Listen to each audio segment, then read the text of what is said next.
Today, Wednesday, January 29th, 1986. From NBC News, this is...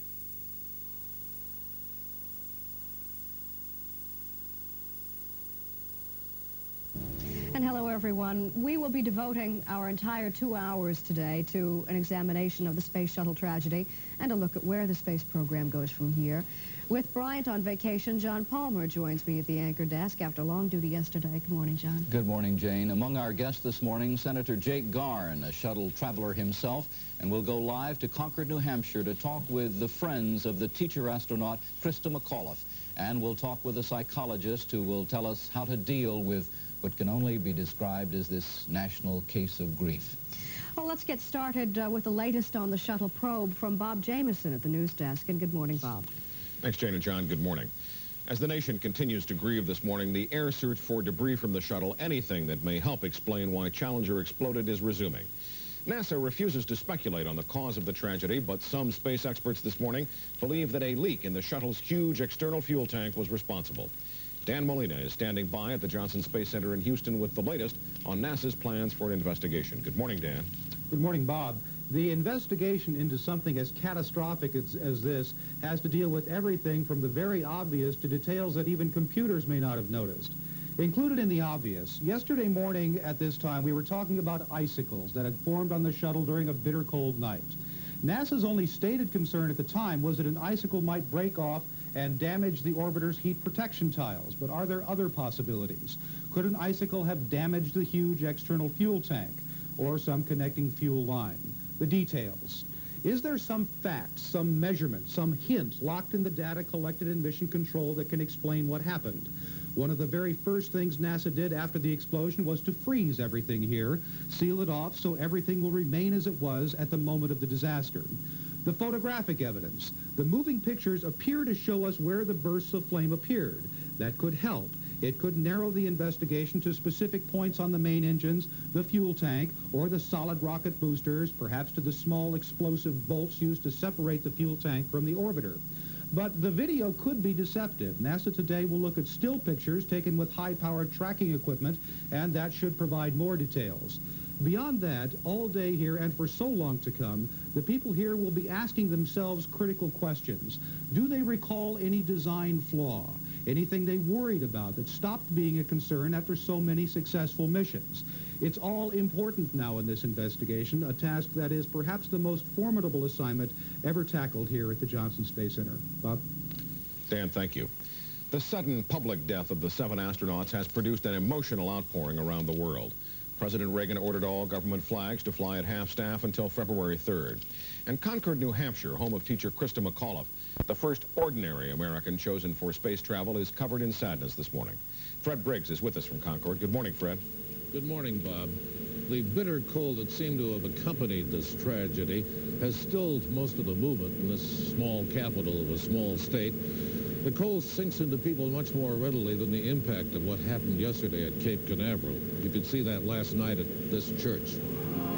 A memorial service for Christa McAuliffe, here where she, her husband, and 2 children had attended services for years.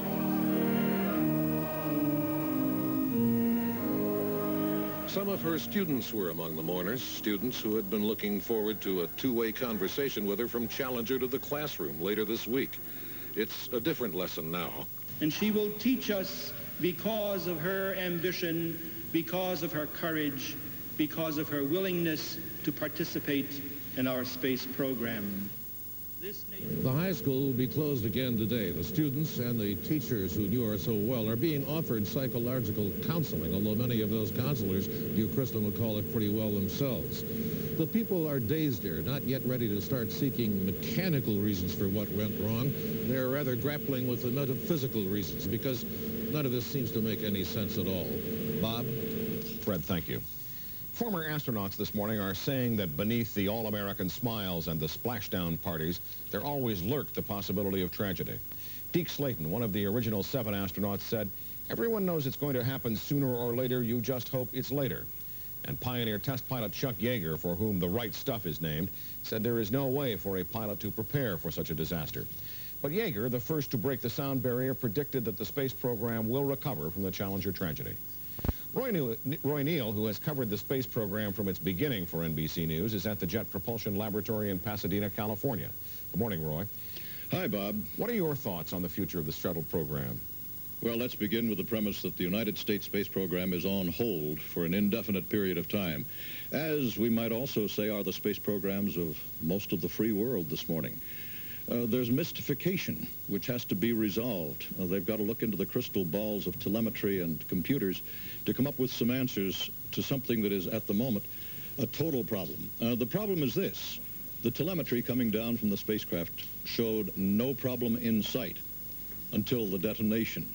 Even in Mission Control's commentary, as we listened, the commentary continued after the explosion was seen on our television screens because the commentator was busy looking at that telemetry as it came through. So now they're studying down to the microseconds of time in the telemetry file to see what could have happened. The booster container, quite likely, is one of the things they're looking at most closely, and that's the reason for the search this morning. But as far as the program is concerned, which is the big feature, first they'll have to figure it out, and then they'll have to figure out what needs to be done about it. In this case, it happened so fast that the astronauts couldn't even push their panic button, the button that would have separated the spacecraft from that booster. There was no time for anything. It just happened, Bob. Roy, if you remember, as you well do, 20 years ago, almost 2 decades ago, when the Apollo fire occurred, it was 21 months before there was another manned space flight. Do you expect something like that to occur now? I don't think it'll take that long this time. In that case, the cause of the fire was something that was a total design failure. The spacecraft had to be totally redesigned. In this case, you have the record of 24 successful missions before disaster struck. So I don't think this will be quite that sweeping a change required. But until they figure it out, who are we to second guess them? Did on television yesterday the families of those the astronauts and the private civilian that was involved in this, and our hearts go out. We can say no more than that, but we all, as you say, Jane, share in the love and affection and just the sorrow of this, because it's such a terrible, terrible Even as thing. we all go about the business at hand, which we all will do today. We continue on, and we do have our little weather forecast for you this morning. We had some contrast in temperatures yesterday, for instance. So Krista McAuliffe from her hometown, but first, this is Today on NBC.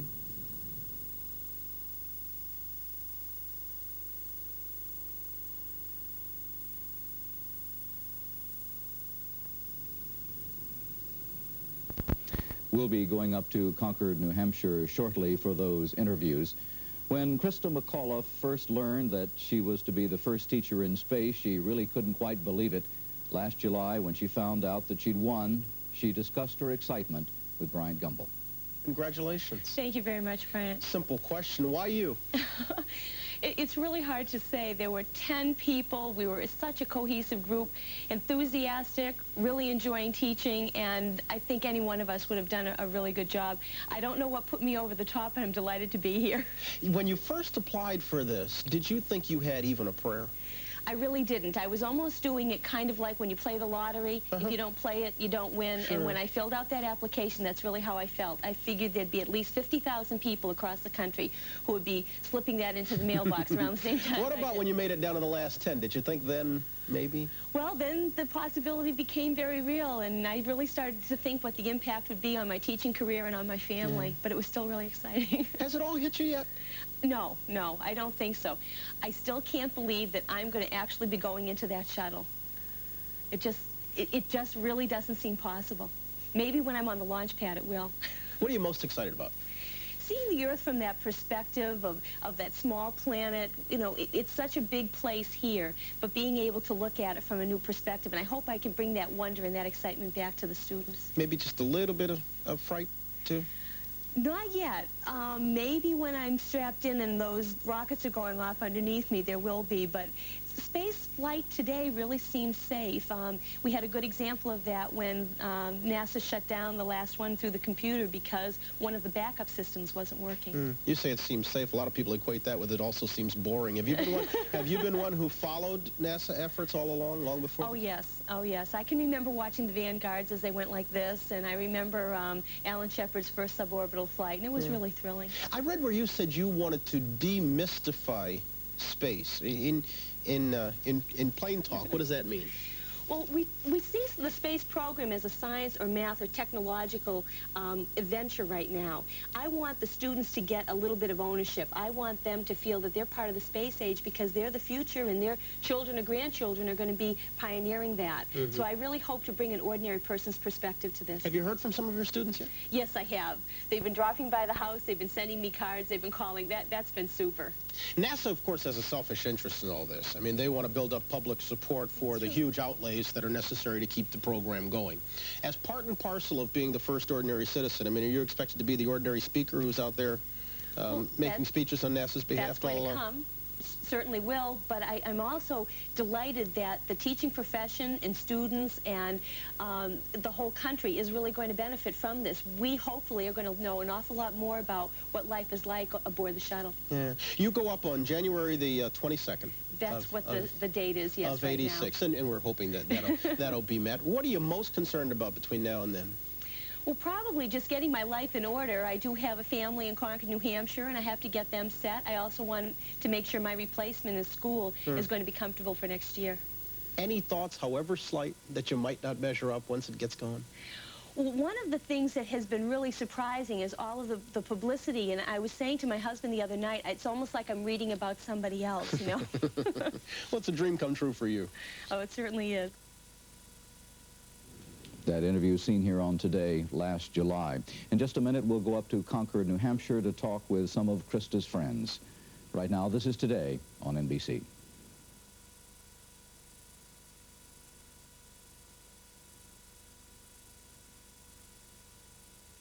An American astronaut is going to hit all of us hard, but in this case, maybe it hurts a little more because one of the people who died was one of us, a civilian. The teacher astronaut, Christa McAuliffe, lived in Concord, New Hampshire. And we go now to St. Peter's Church in Concord as three people who knew Christa McAuliffe very well join us. The pastor of the church she attended, Father Chester Moroka of St. Peter's Church, her next-door neighbor, Ginny Timmons, and a family friend, Pam Tarbell. Thank you all for being with us. And I should say at the outset that we do have some audio difficulties this morning. I think we will be able to hear you well enough. We'll try. Father Chester, your parishioners must be turning to you with the unanswerable question, why does such a thing happen to such a good person? What do you say?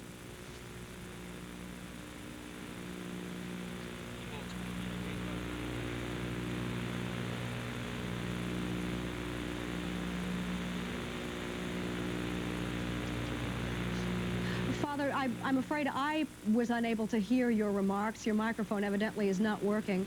Ginny or Pam?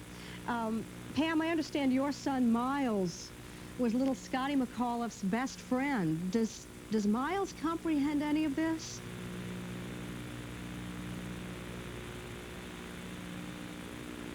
No, we're striking out here too in audio. I think maybe we should just try to repatch this and come back a little later. Where's John Palmer? If John could come join me, we'll try to get back to Concord, New Hampshire.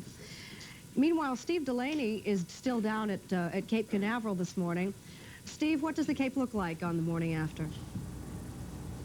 Jane, Steve Delaney? Bleak. Yes, Jane, I can hear you.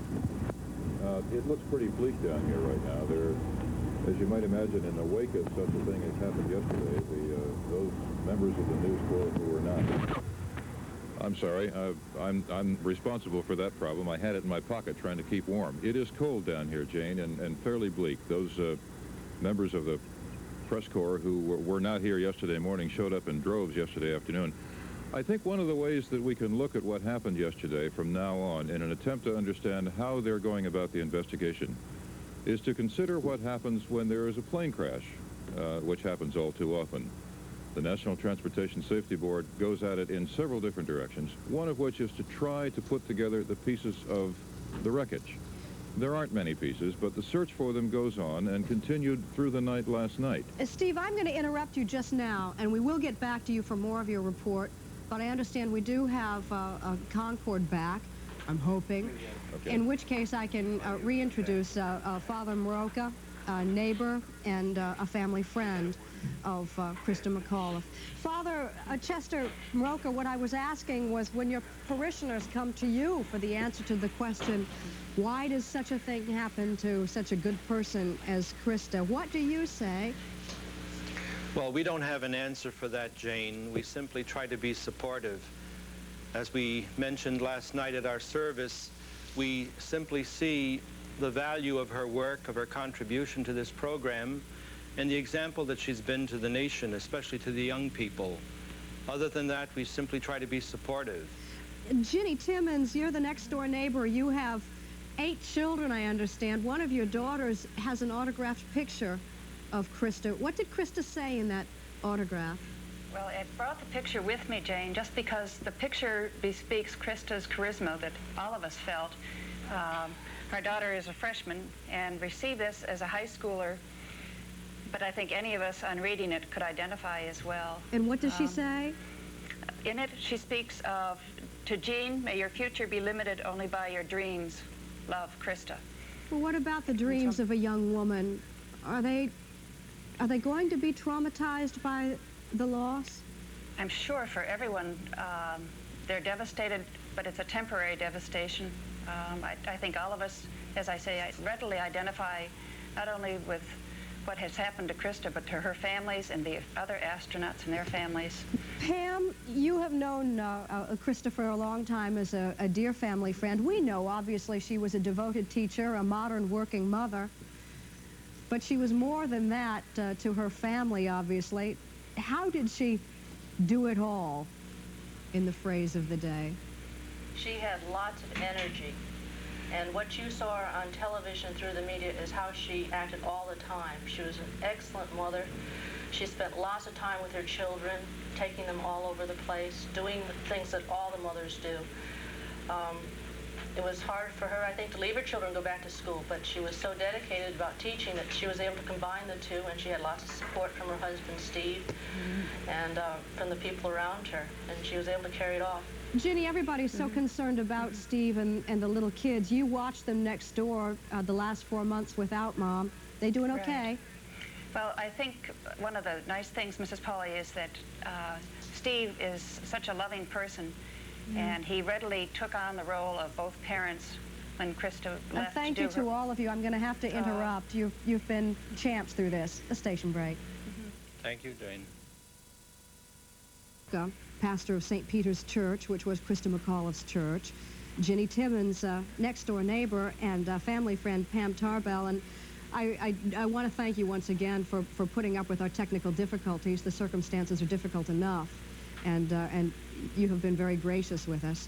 Pam, the question I had put to you, first of all, before we were interrupted, you have a little boy named Miles, who is Scotty McAuliffe's best friend. Does he comprehend what has happened to Scotty's mother? Yes, he does. They didn't tell him directly at school. They waited for the children to get home before they found out, because they didn't want it to be too much of a shock to them. But I'm trying to just feel his questions as they come. He feels very badly. He was very close to Christa. He spent a lot of time with Christa, going back and forth. We would take turns watching each other's children often. In a way, he wished it was him rather than her, because he felt so close to her. How do you know how to handle it? You are grieving along with everyone else, so what kind of wisdom can you pass along to a little boy when he asks those questions? Oh, you just have to bring them out of your heart and give them the best, most sincere answers you can give them.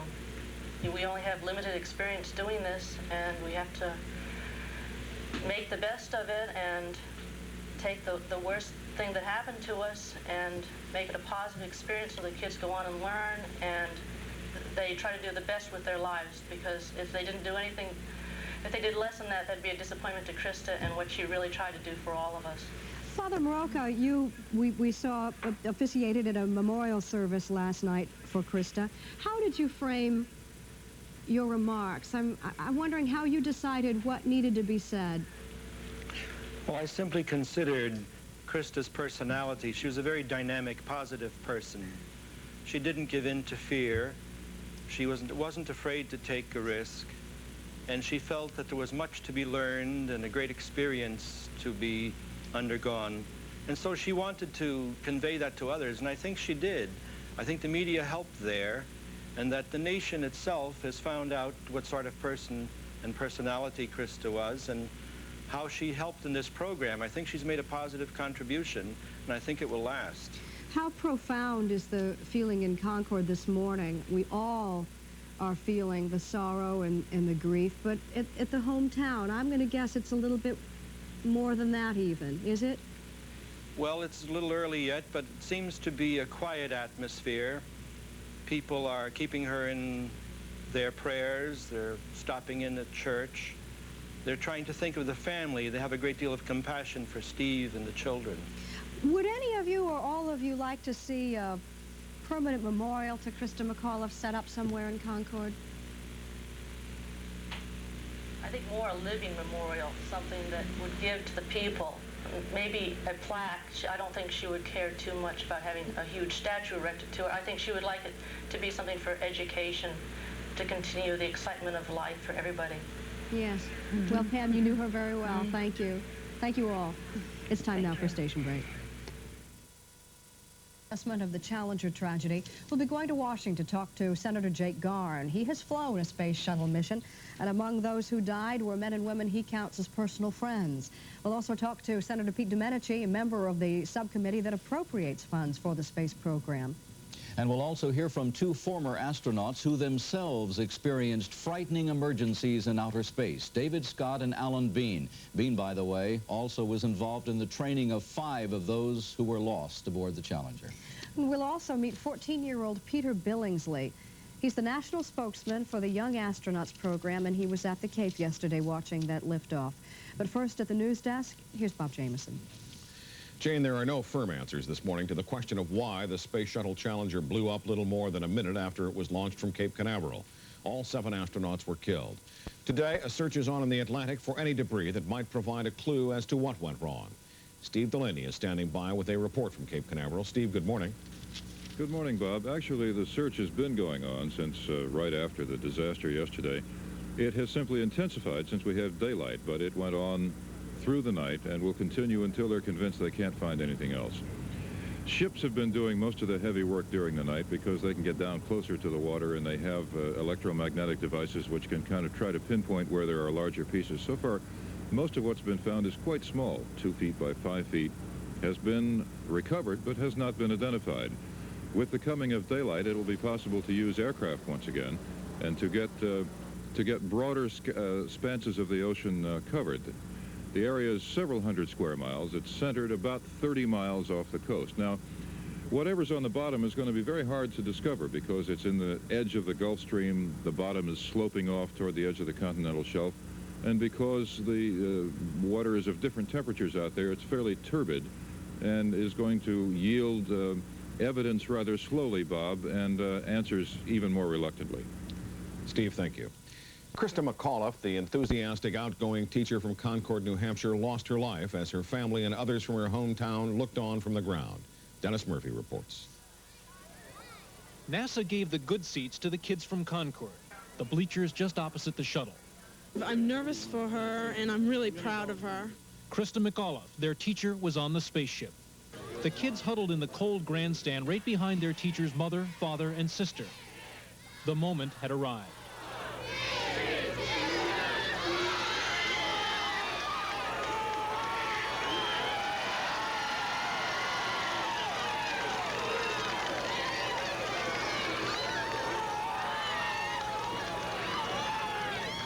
At first, it was hard to tell what happened. The 3rd graders who go to school with Krista's boy were led away. Something had gone terribly wrong. Smoke in the sky. Confusion. The wonderful adventure ended before it began.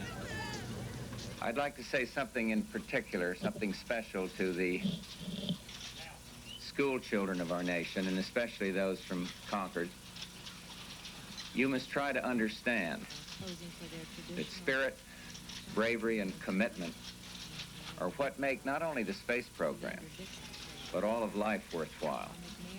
We must never, as people in our daily lives or as a nation, stop exploring, stop hoping, stop discovering. We must press on. The kids flew home last night. Dennis Murphy, NBC News, the Kennedy Space Center.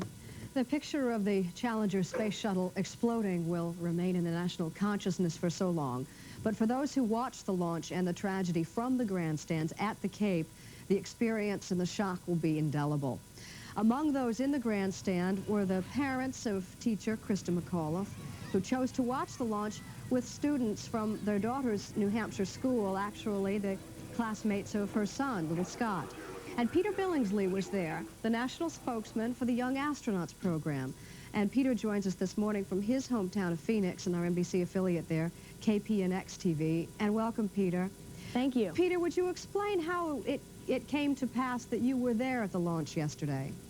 Well, I was invited as a guest of the Young Astronaut program. I was there to host some pre-launch parties, and we were waiting for the launch. It was first scheduled for the 22nd, but then it kept on being moved up, and then finally on that day we saw it. Had you ever seen a launch before?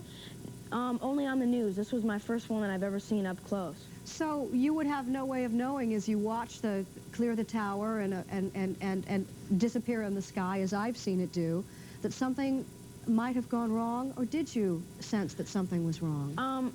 It looked all fine. It was going up straight. I thought that everything was great. I guess some people had thought later that it took a slower liftoff than it should have, but I didn't really know that because this was my first time.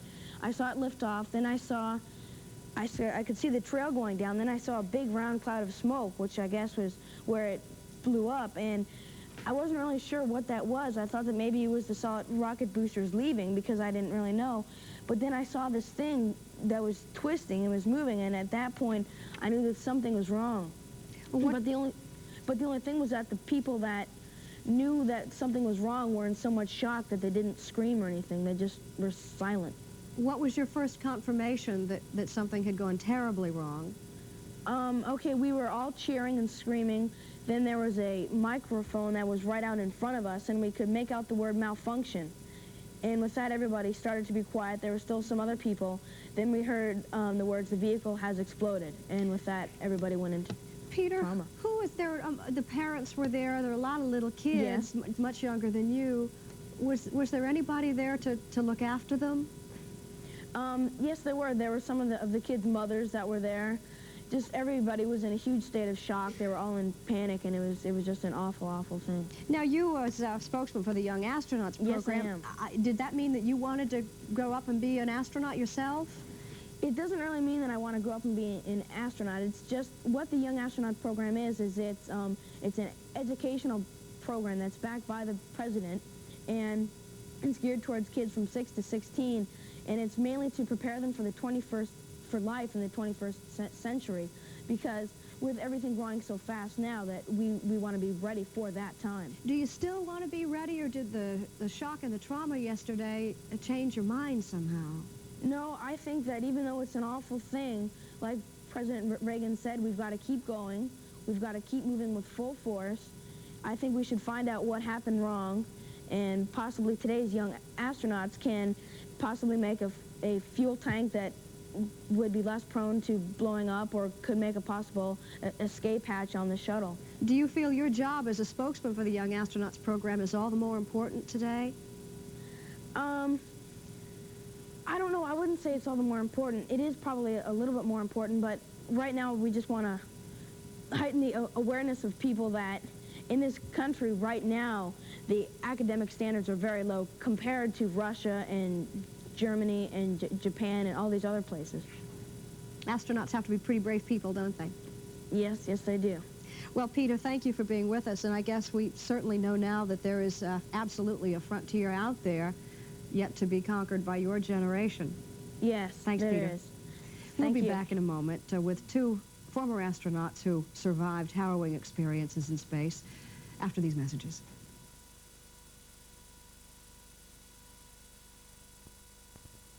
Both of whom had close calls in space. Alan Bean, crew member aboard Apollo 12, was the fourth man to walk on the moon and the commander of Skylab 2. He also was in charge of basic training for 5 of those who were lost aboard the Challenger. He joins us now from the Johnson Space Center in Houston. And here in our New York studio, David Scott, a crewman aboard Gemini 8, Apollo 9, and commander of Apollo 15. He remains a leading authority on booster engines. Good morning, gentlemen. Morning, First, I'd like to go to you, Alan, down in Houston.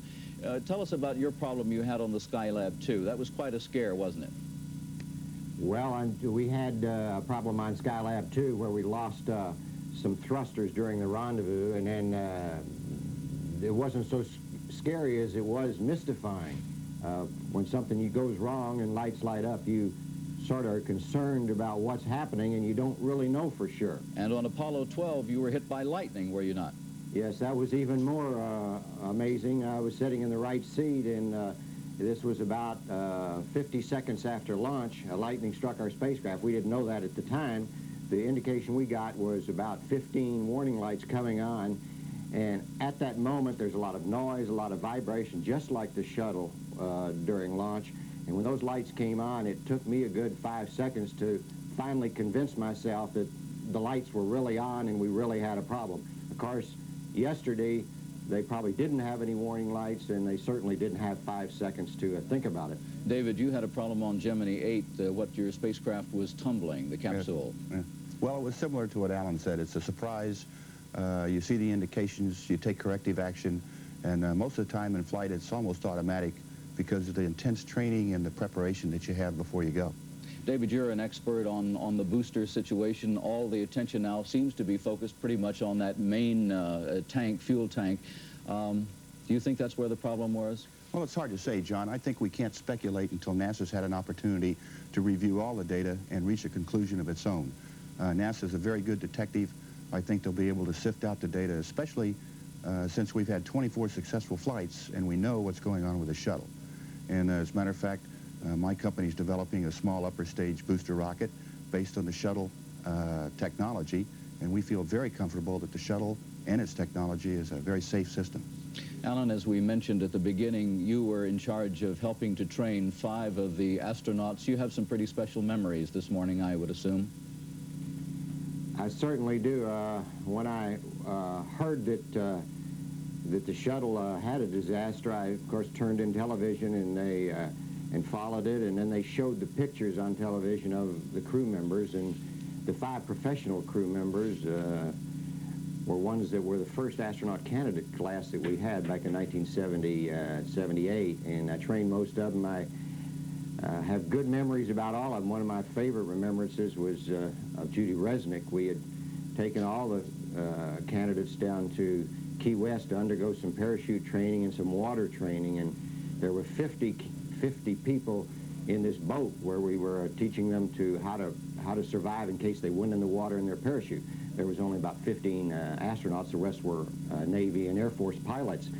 And one of the procedures was that you need to learn is the boat gets going about 20 knots and drops the person, in this case Judy Resnick, in the water, and she's being towed behind the boat, and you've got to figure a way to come up and not be swallowing water and turn over on your back and release your parachute harnesses. And that day, if you don't do it right, by the way, and I didn't do it right when I did it long years ago and had to do it again, on that vessel there were only 2 people out of the 50 that did it right the first time, and Judy Resnick was one of them. And so I had a fine memory that moment when that occurred, and I've thought about that many times, about women in space, and Judy Resnick particularly. David, what does all this mean, this tragedy of yesterday, mean to the future of the space program? Big setback? Well, I think it's a temporary setback. It is indeed a big setback. It's a tragedy. But I believe we'll proceed on. We'll be able to sift out the data, find the problem. And as you know, we're opening the frontiers of space. We're beginning to develop commerce. And I think the country is going in a very positive fashion. We just have to fall back, regroup, and then proceed on again. Do you have any problem with the idea of moving toward civilians in space, as we did this time with a school teacher, talk now of a journalist, whenever the next shuttle flight might be? Oh, no, I believe we have to do that, and I believe they want to do that. I believe Krista, a very intelligent woman, understood what she was doing, and she went out to the frontier. As I think she said in one of her interviews, if you don't play, you don't win. Thank you, gentlemen, for being with us this morning. Next, we'll go to Washington to hear from two senators with a special interest in what happened to the Cape and in the future of the space program. First now, let's take a station break.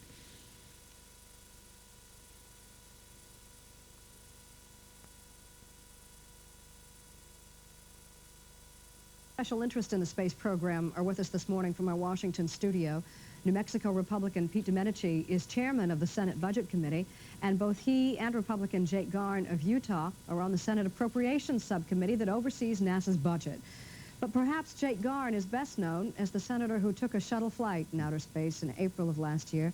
Senator Garn, the personal was paramount for you on yesterday. Has 24 hours changed your perspective at all? No, it hasn't, Jane. It's been an extremely sad time for me. Visiting with the families last night was very difficult because it's so impossible to feel adequate in what to say to comfort them. But I suppose the thing that was most touching was Mrs. Scobie standing up as the Vice President and Senator John Glenn and I walked into the room in the crew quarters at Cape Canaveral. She said, "Mr. Vice President and Senators, I want you to know that I speak for all of the families.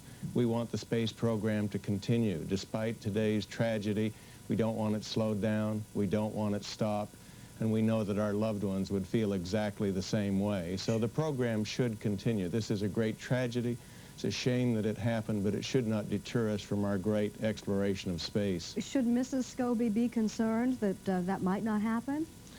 Well, I don't think so. I think Congress is much more aware of the values of the space program and all of the spin-offs that help every human being on the face of this earth every day, and products and technologies that we have gained from space exploration. So I don't think that's going to happen. There will always be some naysayers and some negative people who would say that, but if we were going to stop this because of this accident, if you look back in the past in a lot of different scientific endeavors, we didn't stop them because we had some temporary setbacks. Senator Domenici, I'm going to guess that the naysayers on Capitol Hill are a little underground at this point. Would it be unseemly to criticize NASA at this point in our national grief? Oh, I'm sure they will be back above ground, as Senator Garn indicated. They're probably hid out for the time being. But, you know, there were naysayers even when we didn't have budget problems. There were people who thought we ought to do it another way. They didn't like manned space flights. They wanted to cut back on this program 8 or 9 years ago when I first got involved. So they'll still be around, but let me say there's nothing that makes American people more proud than when we accomplish great things, when we're on the cutting edge. And this has been a tragedy, but I think it may work in reverse. I think there may be more support rather than less for this magnificent program because of this tragedy. Well, there may be some double meaning in that cutting edge phrase that you used. Budget cuts were inevitable, and now with the dollar loss and losing a quarter of the space shuttle program, the loss of the orbiter, the time that's going to be lost, you're going to give NASA more money than you had anticipated because of this loss? Well, let me just put it this way. I'm positive that the United States Congress is going to find a way to continue this program.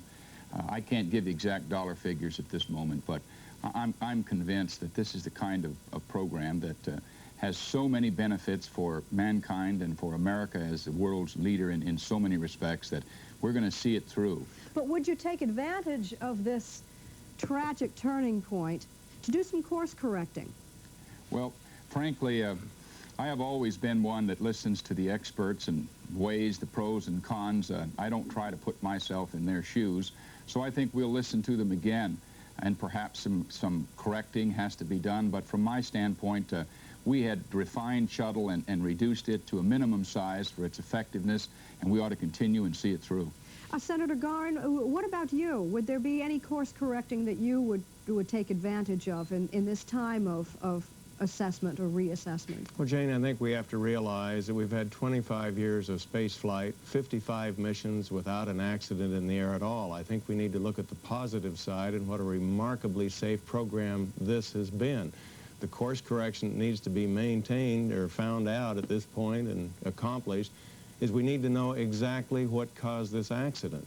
And as soon as we have determined that and fixed what the problem was so that it won't happen again, then we will continue. So the course correction is a delay while we regroup, find out why this tragedy occurred, and then move on in this great exploration of space. I'm going to ask you to make a guess, but in both of your cases, it's an educated guess. How soon will Americans be in space again? Well, it's hard to guess because there's so little information available right now.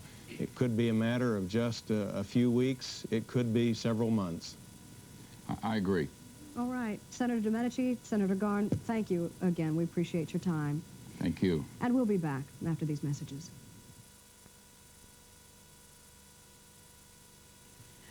If you have never seen it, the launch of a space shuttle is frightening, it's thunderous, it's awe-inspiring to see when it turns out right.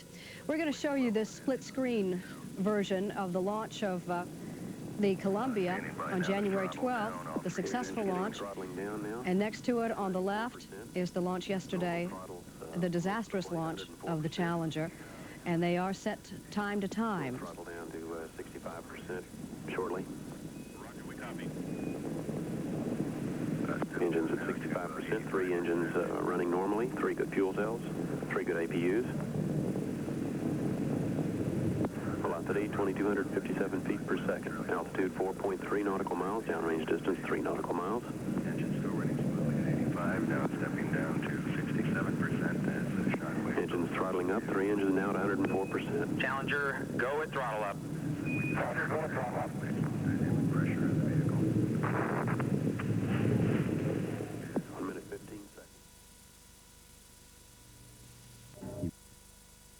Years since the first man rocketed into outer space, a brief moment really.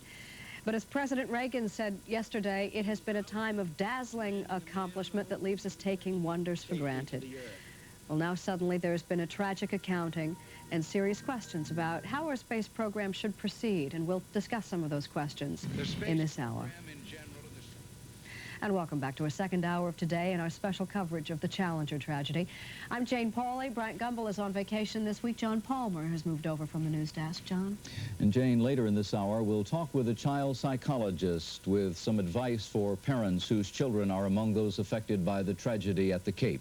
And Mike Leonard reports from Concord, New Hampshire, a little town this morning facing up to the painful fact that its favorite school teacher won't be coming back from her field trip to outer space. But let's get the hour started at the news desk this morning. Bob Jameson. Thank you, Jane. Good morning. Ships, planes, and helicopters are searching the Atlantic Ocean off the Florida coast this morning. They're searching for debris from the exploded Space Shuttle Challenger. Throughout the night, Coast Guard cutters and other vessels have been combing the area but have recovered little more than the thermal tiles that covered the shuttle. All debris recovered will be impounded and studied as experts try to determine what went wrong. There was no warning of trouble from any of the shuttle's computers or instruments, no signal that anything aboard was malfunctioning. So NASA experts are refusing to speculate this morning on what caused the explosion. Robert Bazell is in Houston this morning, where NASA officials are exploring many theories. Morning, Bob. Good morning. One of the reasons that there was no indication beforehand of a disaster is that the computers that the NASA officials in the Launch Control Center and Mission Control here in Houston look at during the launch and as the ship proceeds towards orbit are updated only every 1 second. That's the speed that the computer is able to display the information on the screen. And this is an important point because actually the data is stored in many areas in milliseconds. And what the engineers here and in several other areas around the country will begin to do today is to examine the data that came in from the spacecraft Challenger on a millisecond by millisecond basis, trying to find anything that was an indication of where something might have gone wrong. Now, we have a model here of the spacecraft. The shuttle itself, as we've said many times, we've been talking about this, sits on top of an external fuel tank and 2 solid rocket boosters. Everybody here knows that the external tank, which contains a very explosive mixture of liquid hydrogen and liquid oxygen, exploded. That's what caused the ultimate disaster. But nobody knows what the first event was that led to that explosion, and that's the crucial question. The solid rocket boosters themselves are full of a kind of fuel that does not explode, so that wasn't where the problem began. However, there are some explosive bolts that are here and in several other areas that are designed to throw these off at 2 minutes and 5 seconds into the flight. One theory, it's one of many theories, and their only theories, is that these explosive bolts may have gone prematurely. Another theory, one that we've heard quite often, is that In the main shuttle engines, which are at the back of the orbiter right there are some fans, turbines that rotate very quickly. One theory is that a piece of metal in one of those main engines broke off, flew off into some place that ultimately led to the external tank to explode.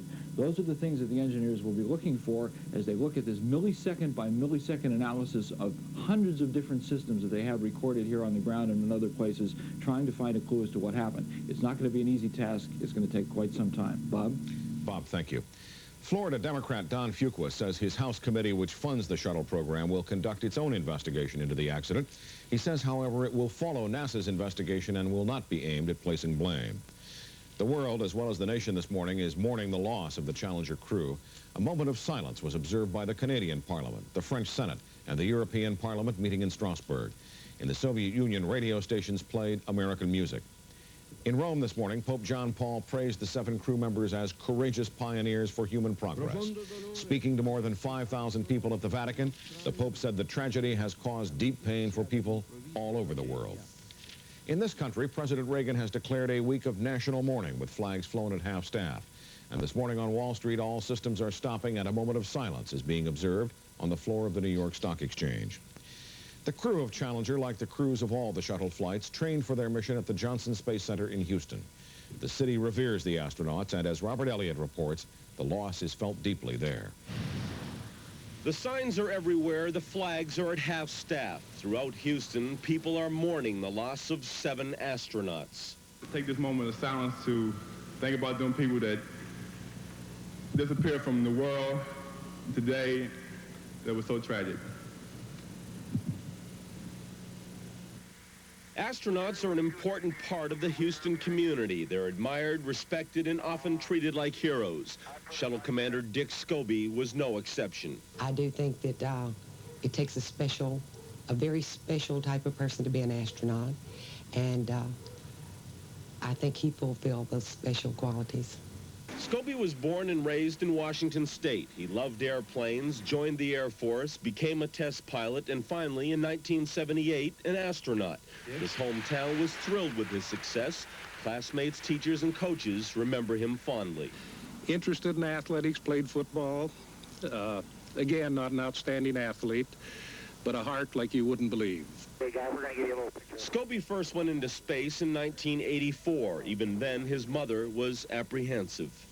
It's been fun, but it's been scary. I'm starting to have sleepless nights already. Scobie saw the shuttle program as a dangerous and complex experiment and felt people were beginning to take its safety record for granted.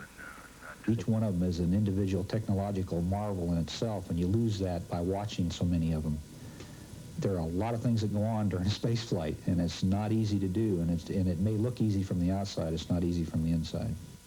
Robert Elliott, NBC News, Houston. It's moving toward 8:07. Jane? I don't suppose it's neither here nor there to most of the people at home, but I knew Dick Scobie.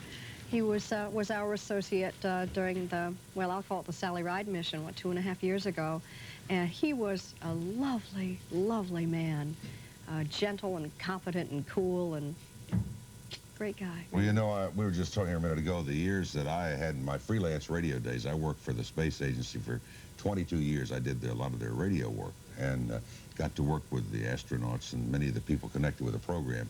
And there is an esprit de corps and a love and an affection and dedication that's beyond description. And as you say this morning, we all have that terrible, terrible feeling of understanding and love and sympathy for the families. It's just, it's just unreal how we feel around this place this morning as we share with you.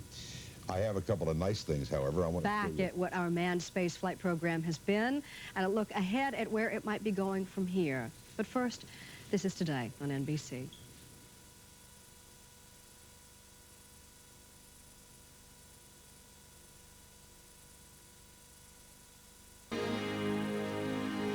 On After 8 this morning, the past, the present, and the future of Americans in space. President Reagan observed in his speech yesterday that as a nation, we've grown used to space. It's hard to dazzle us, but that for the 25 years, the space program has been doing just that. In the following report, we see how.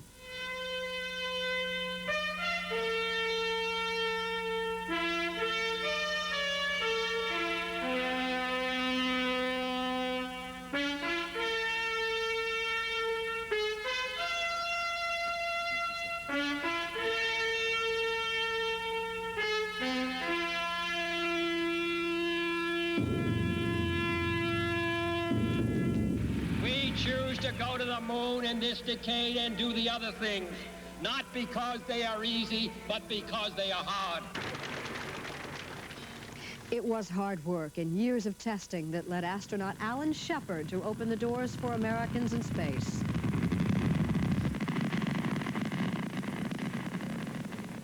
He made a short suborbital flight in the space capsule Freedom 7, May 5th, 1961. Project Mercury was underway.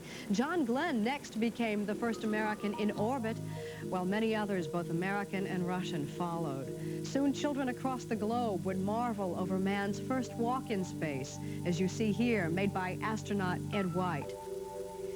It was an awe-inspiring spectacle and unprecedented, and for President Kennedy, a commitment to the space program became top priority.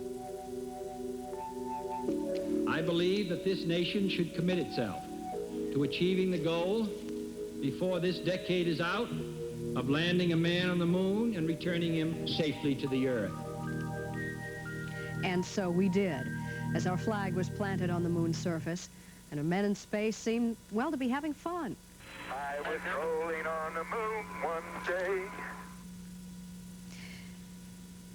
Space launches became so routine that, well, maybe people began to lose interest. And then in 1975, Americans and Soviets joined each other in space to shake hands over an extraordinary effort of international cooperation. For the next 6 years, the Soviets pretty much had space to themselves as the Apollo program went into hiatus. But in the spring of 1981, America launched the first space shuttle, Columbia, hoping to regain dominance in both research and exploration.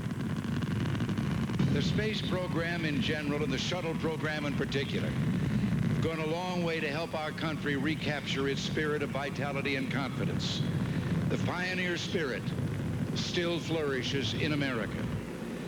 In the future, as in the past, our freedom, independence, and national well-being will be tied to new achievements, new discoveries, and pushing back new frontiers.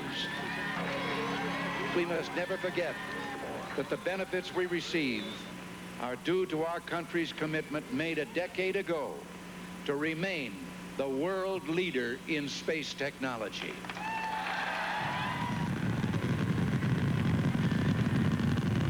We'll continue our quest in space.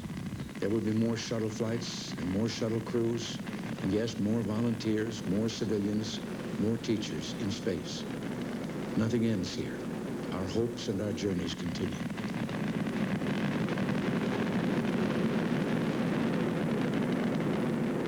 Despite the president's firm commitment to the space program, questions remain about the future of the shuttle. Should the emphasis at NASA even be on manned spaceflight? In this time of budget deficits, is the shuttle cost really worth it? Joining us from the Johnson Space Center in Houston this morning is Gerald Griffin, who until 2 weeks ago was director of NASA's Johnson Space Center and who now is president of the Houston Chamber of Commerce. In our Washington studios is Alex Rowland, a former NASA employee who now teaches the history of technology at Duke University. Good morning, gentlemen. Good morning. First, the very basic question, are manned space flights really worth the risk? Let's ask Mr. Rowland first to reply to that. They may be in certain circumstances, but I think in the past we've put too much emphasis on them, and we have sent men and women up into space to do jobs that could be done more safely and more cheaply by machines. Mr. Griffin? Well, I disagree with that. The manned program, as Jane in her opening sequence there showed, has built step on step from Mercury to where we are today. The question is not one or the other, it's the proper mix, and I realize that's what Mr. Rowland is getting at, but I think that mix, which has been initiated in the executive branch, reviewed by the Congress annually, nobody's kept any secrets here, has been a matter of public policy, public issue, and has been debated, and I believe we have the right mix today. What about the unmanned space shots? Let's look now at the Voyager. Quite successful there, I would think. It has just passed Uranus. It's on its way now to Neptune. Doesn't that speak loudly in favor of unmanned space probes? Mr. Griffin? Well, sure. I think to go to the outer planet in this day and age, that's probably the way we have to do it.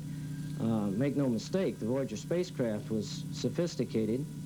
To say that it was cost-effective is exactly right, But the booster that pushed it was also Titan Centaur, which is a very expensive vehicle in itself.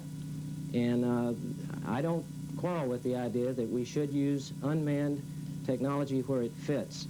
What I am saying, though, is that as this country is opening up the frontier of space, we're going to have to do it ultimately with men and women who will be very similar to how we open the American West. You brought up the question of money, of cost of the space program. The shuttle program, as I understand it, is running about $14 or $15 billion in investment. Does the cost give you a problem, Mr. Rowland? It surely does. We've put at least that much into development, and in fact, when it first flew in 1981, it wasn't up to specifications yet, and it's still being improved. That's more development money we're putting in. Additionally, because there is simply not the demand for spaceflight that was anticipated when shuttle was first designed, we continue to have to subsidize these flights. It costs the American taxpayer about $50 million in subsidy for each shuttle flight now, so we continue to add to that development cost with each flight. Was the schedule a little bit too ambitious, do you think, Mr. Griffin? 15 shuttle flights planned for this year, trouble with the first one, Columbia, on January 12th, and of course the tragedy of yesterday? No, John, the plans have, again, been built from the ground up. The flight rate scheduled for this year, before the events of yesterday, were well attainable. The system was designed to carry it out. And no, I think the schedule was right on. I'd like to react to something that Mr. Rowland said. Please do. Let's put the cost of the space program in perspective. Today, the total NASA budget is less than 1 cent of every federal dollar that's outlaid. In fact, it's something like 0.7%. And that's for all of NASA. That is for its aeronautics research, its space and applications research, its tracking and data systems, and manned spaceflight. Now, of that 0.7%, only about half of that, a little less than that, goes into what we call the manned spaceflight budget. But of that, only a portion is for the shuttle. Now, I'd like to hear a reaction from him that if less than half of a cent of every federal dollar outlaid is too much, what is enough then? I think that the American people certainly support the idea that at least something on that order in the federal tax system or the federal budget system is in order. Like Mr. Griffin, I'm a supporter of the space program, and I think the amount that we invest in it is well spent. My only argument is that if we distributed that money more to machines within the program, we would get more for our dollar. That is, that manned space flight is too expensive for the returns we get on it. And if we took some of that manned money, we could do more things with machines than we're doing now. Gentlemen, we have about a minute left. This tragedy yesterday, briefly, what does it mean, do you think, to the future of the space program in this country? Mr. Griffin? Well, obviously, it's a setback that we have to deal with. At this point, obviously, our concern is for the families. That's going to take a while to work through that, but already people are working at trying to find the fix. I'm confident that the American space program will press on. It's not the first setback we've had. Mr. Rowland? I just hope that we get it together. I agree, and I hope the space program does continue. And I hope we don't overreact to this tragedy, because this is just one of the inherent dangers in this kind of activity. I hope it doesn't result in major cutbacks to the rest of the NASA program. Thank you, gentlemen, for being with us. We'll be back in just a minute with more of our special coverage of the Challenger tragedy. First, This Is Today on NBC.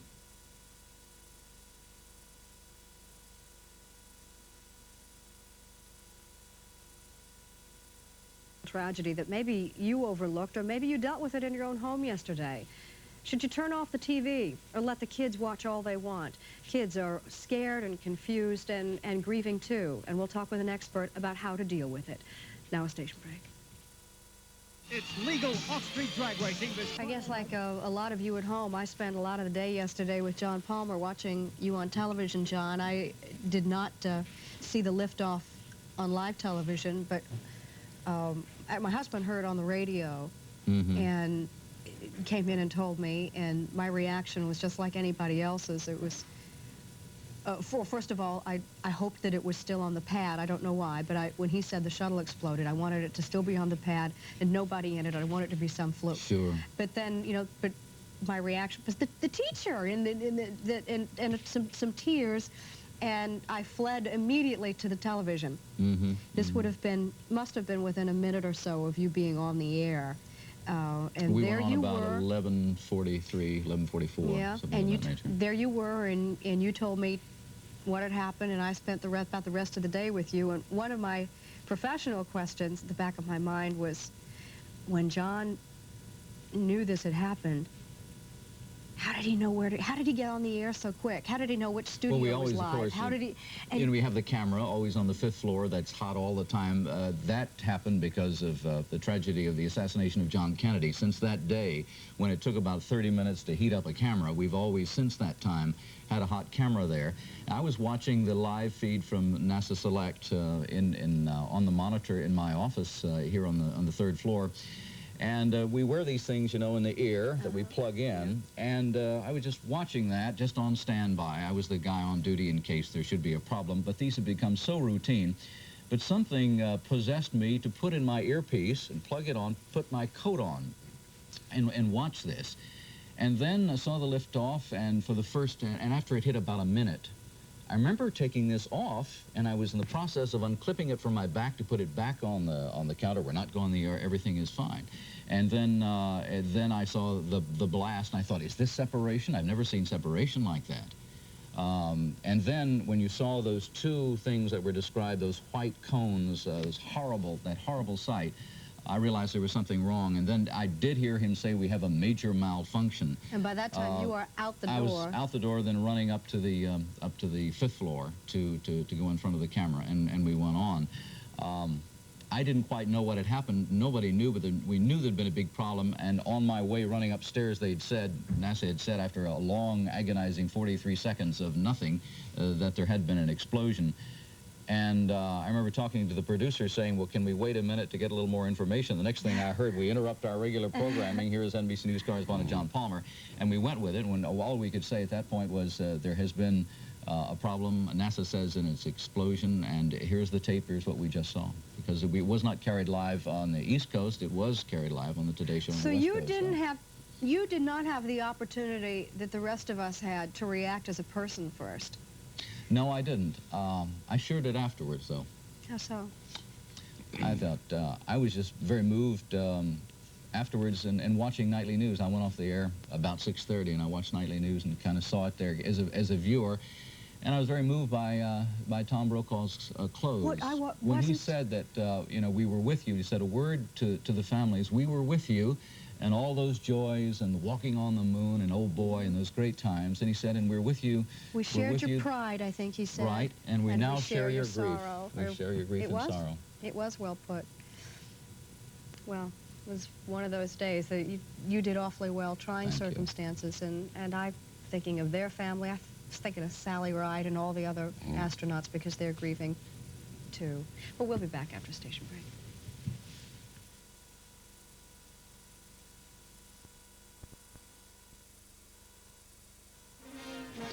And we're back at 8:30. I'm Jane Pauley with John Palmer and Willard Scott. Bryant is on vacation this week.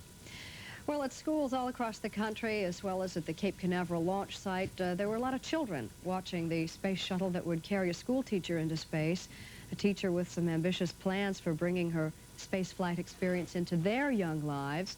Well, experts this morning tell us that some of those children may be having difficulty with what they saw yesterday. As well they might. We'll hear from one expert in this half hour who will tell us maybe what we should be doing today for the kids. And Jane will also find out what people in the aerospace industry are saying about the failure of the Challenger. And from Concord, New Hampshire, Mike Leonard reports on how Krista McAuliffe's hometown is dealing with her loss. But first to the news desk and Bob Jameson. Jane, the air-sea search continues today for wreckage from the Space Shuttle Challenger. 8 ships searched through the night, hoping to find something that might provide a clue to the cause of Challenger's tragic explosion. A number of planes and helicopters rejoined them at daybreak. The search is centered on a 7,200 square mile area of the Atlantic, between 50 and 130 miles southeast of Cape Canaveral. Waters in the area are between 70 and 200 feet deep. The brother of one of the 7 crew members killed in the Challenger explosion says his family takes comfort in the knowledge that his brother died doing exactly what he wanted to do. Pat Smith says his brother Michael was well aware of the dangers involved in spaceflight. living on an edge since he got in the Navy and started flying airplanes. There's nothing wrong with that. His edge was probably not a whole lot worse than a lot of other people that test fly airplanes. Okay, so he was aware of that, and he accepted the danger because he was doing what he wanted to do, and he was very fortunate that when his time came, it came while he was doing what he wanted to do. What are the plans? A memorial service was held for another Challenger crew member last night in Concord, New Hampshire. Many of Christa McAuliffe's students were among the mourners at the parish church she, her husband, and 2 children attended. McAuliffe was to have conducted 2 lessons from the Challenger. The first was to have explained the roles of the shuttle crew members, and the second would have dealt with the purpose of space exploration. In space is just now beginning. They've appointed a commission to look into things. One of those industry, though, insiders with some insight into the effects of the investigation is Norman Baker. He's editor of the influential Defense Daily, and he is, as you can see, in our Washington studios this morning. Good morning, sir. Good morning, John. What do your sources tell you about what might have happened aboard the Challenger yesterday? Well, John, as we all know, it's just a matter of pure speculation at the present time. It could have been possibly a leak in the external fuel tank or something to do with the way the fuel flows from that tank to the main engines.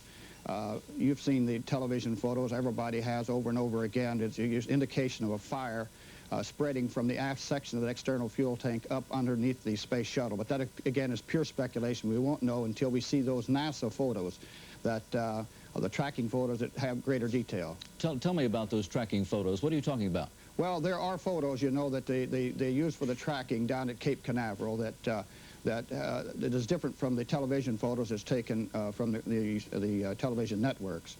And those photos are being studied by NASA. We don't have those available yet. What do you think are going to be the implications of this for the space program? Well, it's going to be a complete halt for the time being. How long is, of course, the question all of us have on our minds. As you well remember, the Apollo 1 fire set us back for 21 months. This may not be as long, and it could be as long or longer. Hopefully, we can get to the basic problem right away, and that it's not a system problem.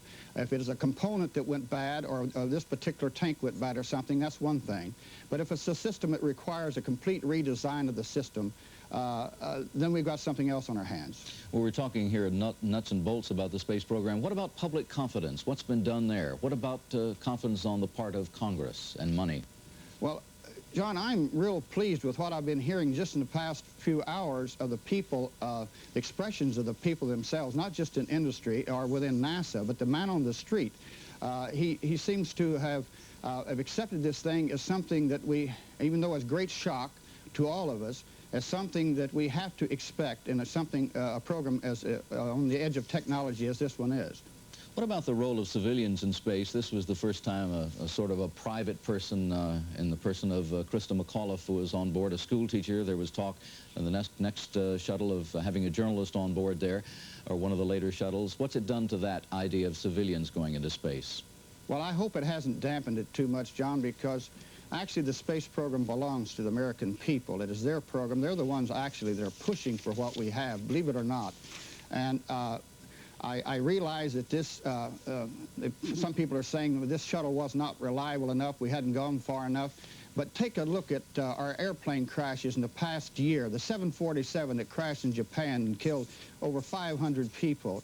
There's no more reliable a system than a 747. And you get a catastrophe like that, or like the one we've just had on the Challenger, you can't anticipate those things. You don't know that they're going to happen. So I don't know when we say we can, something will be ready that civilians can go aboard, and I feel it was as ready as it could have been. Well, Norman, the Soviets, we know, are working on their own space shuttle. It's said to be very close to ours.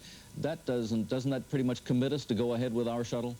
Well, actually, they are copying our shuttle to an extent. They will not have their main engine on the shuttle itself. It will be on the external tank. But definitely we have to go ahead, not just because of the Soviet Union. The American people are a pioneering people. It's just like telling Daniel Boone, don't go through the Cumberland Gap because there's danger on the other side. You're not going to do that to the American people. And I think we have to move ahead with this. I was listening to Mr. Griffin earlier on this program saying that our space program is called 0.7% of the federal budget, and the shuttle is still only a fraction of that. I don't think we can talk about cost here, that we must go ahead with it. Do you think there might be more of an emphasis now on unmanned space probes? I hope not. We have to have both of them. The Voyager that is taking such great pictures of the new planet, not the new planet, but the one that we haven't seen very well for the 200 years since it was discovered, is an example of what an unmanned system can do, but we can't build a system that'll take man out that far yet, and it'll probably in 2 or 3 lifetimes we won't be able to do that. But as far as the Earth is concerned, the need to explore the possibilities about Earth, I think this is where man will play the greatest role. He's the best computer. He's the one that wants to be there. We don't want to explore space with machines, or we won't do anything with machines, actually. Thank you, Norman Baker, for being with us this morning. Some advice for parents whose children are troubled by what they saw in the sky over the Cape after these messages. Yesterday's Challenger launch was for the young people. It was they who wrote NASA by the millions, nominating their own school teachers to be the first to go up in space. And in schools across the country, including Krista McAuliffe's school, students watched the horrible tragedy and they cried and they listened as the President of the United States addressed them later in the day. Would everybody please go back to the question? And I want to say something to the school children of America who were watching the live coverage of the shuttle's takeoff. I know it's hard to understand, but sometimes painful things like this happen. It's all part of the process of exploration and discovery. It's all part of taking a chance and expanding man's horizons. The future doesn't belong to the faint-hearted. It belongs to the brave. The Challenger crew was pulling us into the future, and we'll continue to follow them. A national tragedy like this affects everyone, particularly the children. And joining us this morning to talk about that grief and how to deal with it is Dr. Donna Gaffney. She works with youngsters who are dealing with grief and loss. And a question that I'll bet parents were asking themselves all day yesterday, should they turn the TV off? No, Jane, they should keep it on, because watching that videotape as many times as a child needs to makes it more real for them. It's very similar to the process of an adult grieving over a human being in the waking process. More real. I would have guessed just the opposite, that it would be desensitizing seeing the explosion over and over again. Every time we watch that videotape, we hope for a different ending. And in fact, the ending doesn't change. And it's very similar to when President Kennedy was assassinated, in that we were drawn to the TV set to watch over and over again. I know we're drawn to it, but you're saying that that is a healthy response. It's fine. It's very, very fine for the children to do that. Now, children, nobody reacts to death or loss in any one specific way, but what is the variety of responses that you would find typical in children? Well, it really depends on the age of the child. Very young children may really act sort of bizarre at some point and worry a parent or a teacher if they see this child scribbling all over their hands with red markers saying, you know, I'm dying, I'm dying. An older child knows that death is irreversible, which is different than the younger child. And when they think about it in those terms, they personify it, and that it's a boogeyman or a ghost, and they have very real fears about that. An adolescent, on the other hand, knows that death is a complex process, and because of what they're going through in terms of their own identity, have a very difficult time dealing with it. Some of the reactions that children have had in regard to this particular situation would be tears and anger, some physical kinds of things like nausea, pain in their stomachs, seemingly to be desensitized, as you were mentioning before, that they seem that they're going on their business and not really caring, and really they're just maybe putting it aside for a little while. And it's pretty much the same reactions that adults would have. The difference is that children have a shorter period of sadness than adults normally do.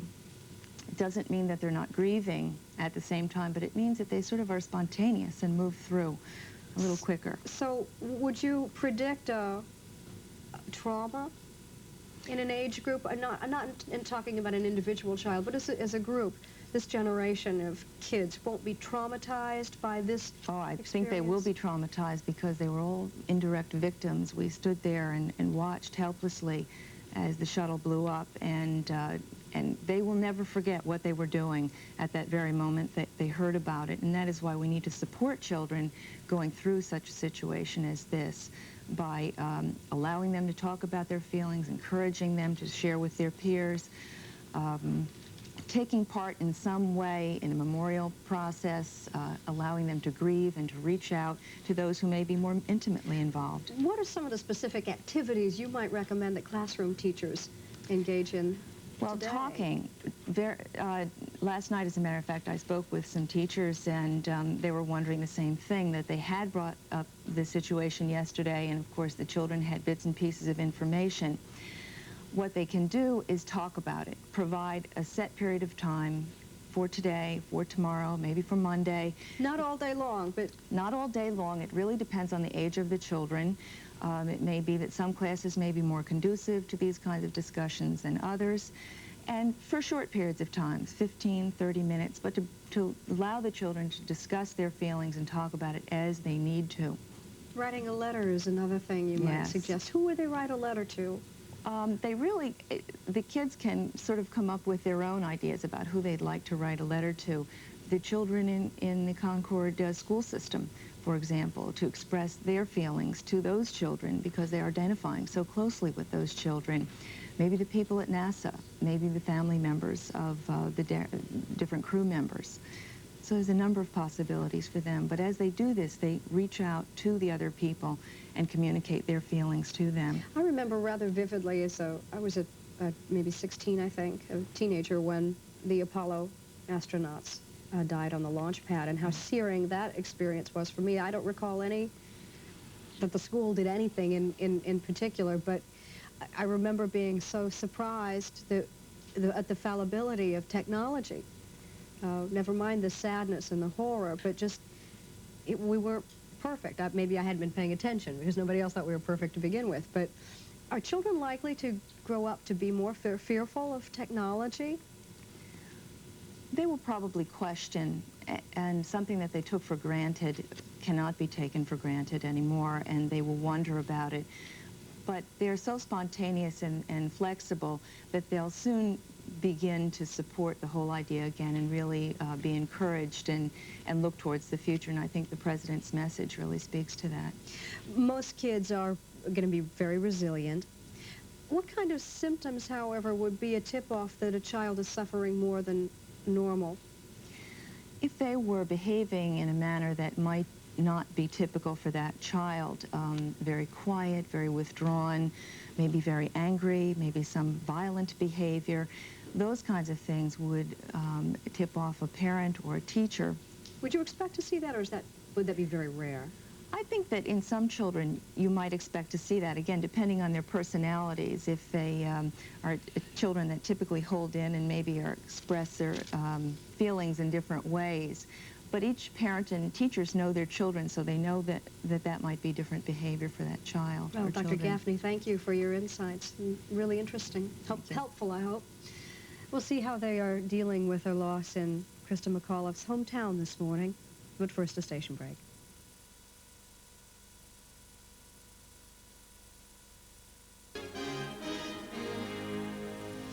Usually when Mike Leonard goes somewhere, it's in search of something light for our cross-country segment. But this morning, Mike's in Concord, New Hampshire, and it's not light.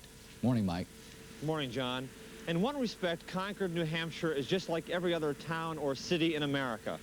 Its people walk through life strengthened by lessons learned when they were very young. They were made for each other, it seemed, Krista McAuliffe and Concord, New Hampshire. Unsophisticated, family-oriented, and hopeful. Well, she was a regular person, but she reached out for a dream, and she wouldn't let go. I thought when I get in high school, I could have her for a teacher. I thought she would be nice and do stuff with us like experiments and tell us what she did in space and stuff. Yes, they were made for each other, Krista McAuliffe and children. One thing that she wanted to come out of this was a sense that education is the vehicle which will take young people into the future. Young people like Sarah Washburn. Space to her was a mystery until a teacher came along and answered one of her questions in the local newspaper. After that, she was walking about 5 feet off the ground most of the time. As children will do, Their joyous ride through life, after all, is just beginning.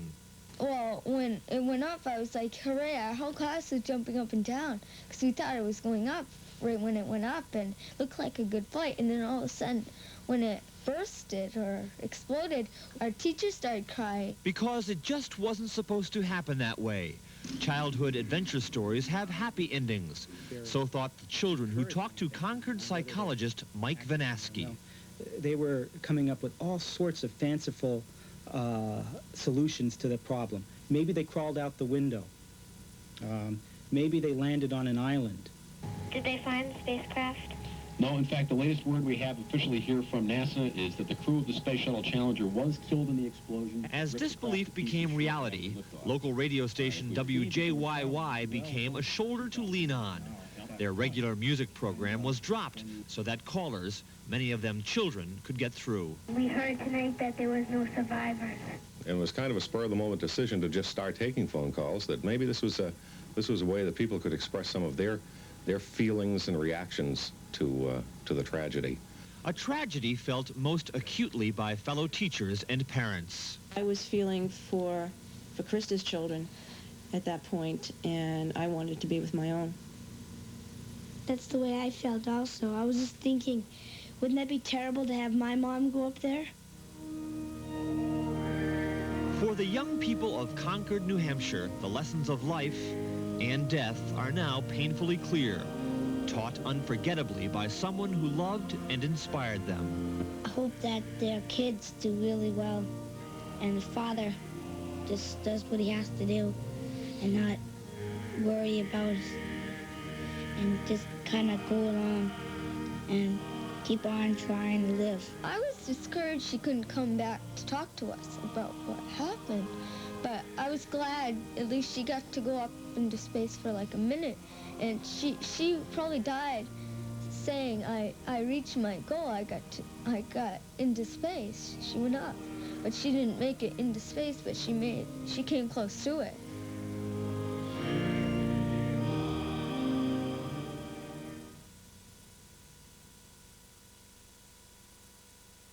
May be interested in the answer to the best that we know it, but you were talking with Norman Baker, the editor of Defense Daily, about the high-resolution cameras that NASA has that were taking pictures of the launch yesterday in probably much greater detail than the television pictures that we saw. Much better resolution. Will we ever see those? Oh, I think so. Those beautiful films you see of the various space projects and of the shuttle going up and the Apollo, and some of those taken in outer space, some of the very best pictures were taken by those high-resolution cameras and lenses that NASA has, and I think very definitely we will see that. So that NASA will be studying them frame by frame. Certainly first, but I think certainly the public for will the see them moment, too. I would guess that, like everything else, that's been impounded. Yeah.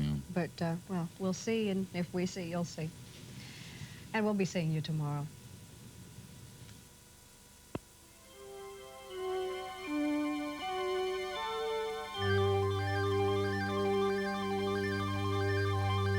One side, then the other side of the external tank.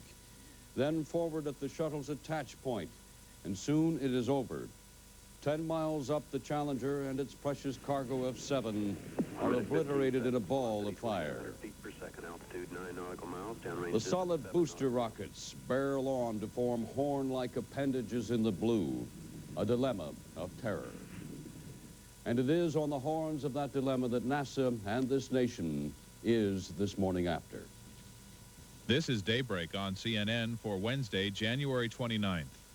With Reed Collins in Washington and Marianne Laughlin and Bob Kane in Atlanta. Good morning. The investigation is being mounted this morning like a long countdown to the cause of yesterday's shuttle tragedy. NASA has miles of computer tape to pore over and the views from half a dozen cameras to enhance and to probe. The investigators will view and review these final seconds of the flight. 10 miles up and 8 miles out, 74 seconds into the mission. NASA's cameras see first a flash of vapor or flame on the left side of the external tank, inboard near the shuttle, then a second plume on the starboard side. More appears to be forward near the shuttle attach point. These slow motion sequences show, of course, what really happened in real-time seconds. And in seconds, the expanding explosion had engulfed the entire spacecraft like a dying star. From this fireball, debris would rain into the Atlantic Ocean for 15 minutes. Search vessels have recovered several small chunks of the space shuttle in the Atlantic now, and the search is resuming at this hour. CNN's Al Sunshine has more on the Florida recovery efforts. What went wrong? What triggered America's worst space disaster? Finding the answer to that question is the focus of America's entire space program now. Even as a horrified nation watched Challenger explode into a huge fireball, a small fleet of ships and aircraft began setting into motion NASA's contingency plan to recover shuttle wreckage. It took more than an hour for all the debris to fall back to Earth. The search area covers 500 square miles off the coast of the Kennedy Space Center, 50 miles out to sea, and 100 miles up Florida's coast. A small amount of debris has been found and brought back to Cape Canaveral Air Force Station. Just what it is, how big, I don't know. The investigation into what caused the Challenger disaster parallels the efforts to learn what happened after a commercial airline crash. The wreckage provides the physical clues into what happened. Records and paperwork will be checked and double-checked to background every detail of how Challenger and its rocket boosters were built and assembled together. Try to fit together all the pieces of the puzzle and come to a conclusion that allows you to either fix whatever went wrong and go on. And it's a procedure that NASA goes through on on any problems that occur. Reporters from around the world have converged on Kennedy Space Center's press headquarters, seeking information and updates, bits and pieces to the puzzle of what went wrong. We're all sort of uninvited guests, and there are going to be more of us. We're here. No. The immediate family watches the launch from the Launch Control Center, the roof of that building. I don't exactly know. The Coast Guard Miami Center is coordinating all sea and air rescue efforts. So I absolutely don't know. Who said it or what. I didn't hear that. Military ships and aircraft will continue to patrol the waters off Cape Canaveral, looking for more clues into what caused Challenger to explode shortly after liftoff. There's no indication when the recovery efforts will be called off. Until those answers are found, all the hard work that landed an American on the moon is being channeled in one direction. NASA's had a disaster plan since the start of America's space shuttle program. It's never been used before, but now that plan is NASA's priority mission to answer the question of what caused the Challenger disaster. Al Sunshine, CNN, at the Kennedy Space Center. The focal point of the investigation may be hundreds of miles inland in Texas. The investigation may center well at the Johnson Space Center near Houston. CNN's Jeff Flock is there live with us now this morning. Jeff, what can you tell us so far? Well, Reed, we do know that, yes, much of the investigation will center here at the Johnson Space Center near Houston. Much of the data that has been impounded will be analyzed here. They have special equipment here that is able to do that. However, they were burning the midnight oil last night. In fact, the lights were on here at 2 buildings all night. Those were Building 30, that's Mission Control here in Houston, and Building 45, that's Mission Evaluation. Those lights did not go out last night here at the Johnson Space Center. They stayed up all night looking at the data, seeing what they can do to determine just what happened yesterday. In about 1 hour, some of the aerospace workers here that went home after a long day yesterday will be returning to the Johnson Space Center to come back and probably spend another long day, beginning to analyze data, taking a look and seeing if they can determine just what went wrong yesterday. This, obviously, disaster has been felt all across America, but this is one of the places that it's felt perhaps most poignantly. Nearly everyone in this community and the adjoining area has some connection to the space program. This morning's Houston Post headline says it just about as clearly as any said it. I know there are headlines all across America this morning like this one, but here in Houston and the adjoining area, it's felt very poignantly, the loss. Many of the people here having personal relationships with the astronauts that lost their lives all feel some sort of a special loss at what happened yesterday. We have reports that there will be a special church service, the first that we are aware of, a memorial service for those that lost their lives yesterday. That to happen, we are told, in about 4 or 5 hours. We'll try to bring you pictures from that. It will also be inside an area where full-scale shuttle models are located here at the Johnson Space Center and show you just what they look like. We were in there yesterday. It's sort of an eerie feeling as we even climbed through one of the models where a full-scale model, everything just the same as the one that went down yesterday. Reed, back to you. Jeff, it took some 22 months after the Apollo launch pad fire in some 19 years ago, 1967, before the Apollo was redesigned, the investigation was over, and they were flying again. Does anybody there indicate to you any time estimate of all as to how much it may take in order to get this one finally pinned down? Well, Reed, there is certainly the hope here that it will not take 22 months. In this community especially, there are people that have very close ties to the space program. They sell things to the space program, a lot of industries and people here tied to it. And in addition to the emotional attachment that they have, a loss of time like that, a 2-year shutdown, would certainly put a lot of folks out of business. And obviously no one wants to go back before it's safe, but there are many people, astronauts, and we've had them on our air, that have told us that they feel the program is still safe and that we shouldn't spend 22 months analyzing and taking as much time as all that. They feel the program is safe, and whatever this is, whatever it's determined to be, has got to be just some sort of a fluke. And they want to see America back in space as soon as possible. Thank you, Jeff. Live at the Johnson Space Center near Houston, Marianne. Well, the shuttle explosion put everything else on hold at the White House. President Reagan postponed his scheduled State of the Union address to speak to the nation on what he called a day of mourning. We have a report from CNN's Charles Bierbauer. President Reagan said he had been pained to the core by the tragedy. In his Oval Office message, he said the astronauts were aware of the dangers and the nation mourned 7 heroes. They had a hunger to explore the universe and discover its truths. They wished to serve, and they did. They served all of us. The president sent Vice President Bush to Cape Canaveral to express the president's personal concern, and NASA Director Bill Graham with instructions to find the cause and then go forward. The president ordered flags lowered across the nation and here at the White House, where he had watched in stunned silence a replay of the launch and explosion. It was, the president said, a very traumatic experience. On Capitol Hill, the House paused for a moment of silence. The president had at first planned to go ahead with a State of the Union address, but administration officials said that in Congress and at the White House there was a gathering consensus that the more you looked and watched and felt the impact, that the nation's focus was on the tragedy. Today, our shock turns to sadness. We salute those who risked and gave their lives to serve our country at the last great frontiers. The State of the Union was put off for a week, and the White House planned for the president to attend a memorial service for the 7. Amid the grief, Congress's own astronauts defended the safety record of the American space program. So if there's one thing NASA has not done all the way through, it is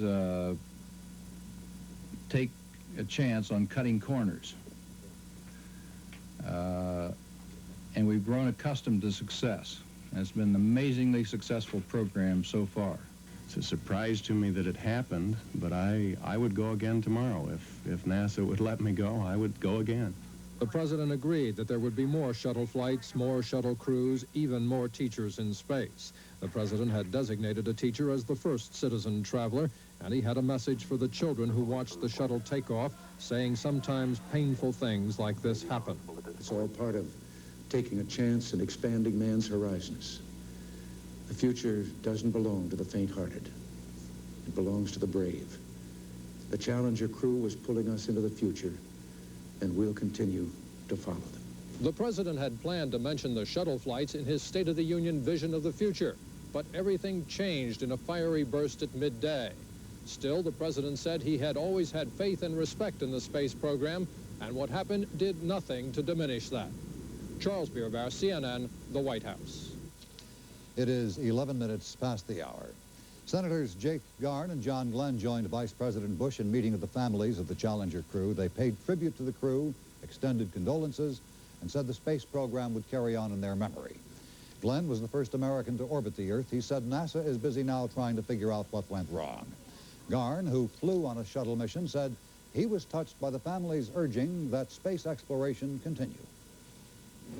We had a very moving meeting with the families, And I don't know that I've ever been more touched, because Mrs. Scobie, the wife of the commander of the flight, said she was speaking for all of the families, and the message that she wanted to tell the Vice President and Senator Glenn and I was that the space program should go ahead.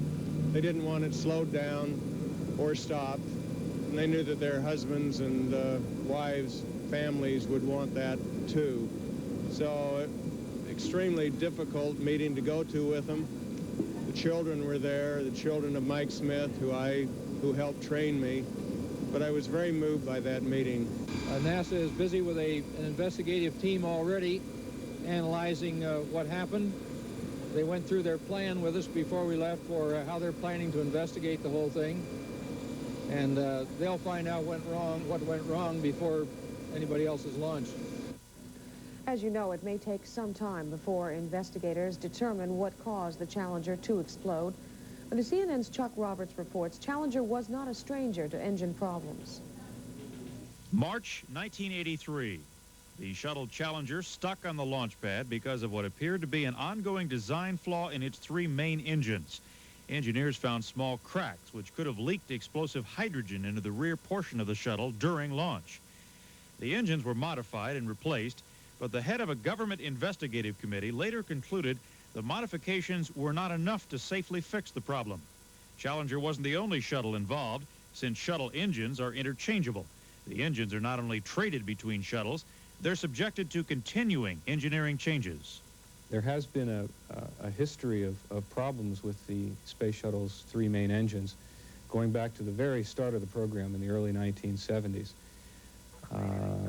NASA has been in the process of changing the design of those engines all along, even as it was launching so-called operational, supposedly mature missions.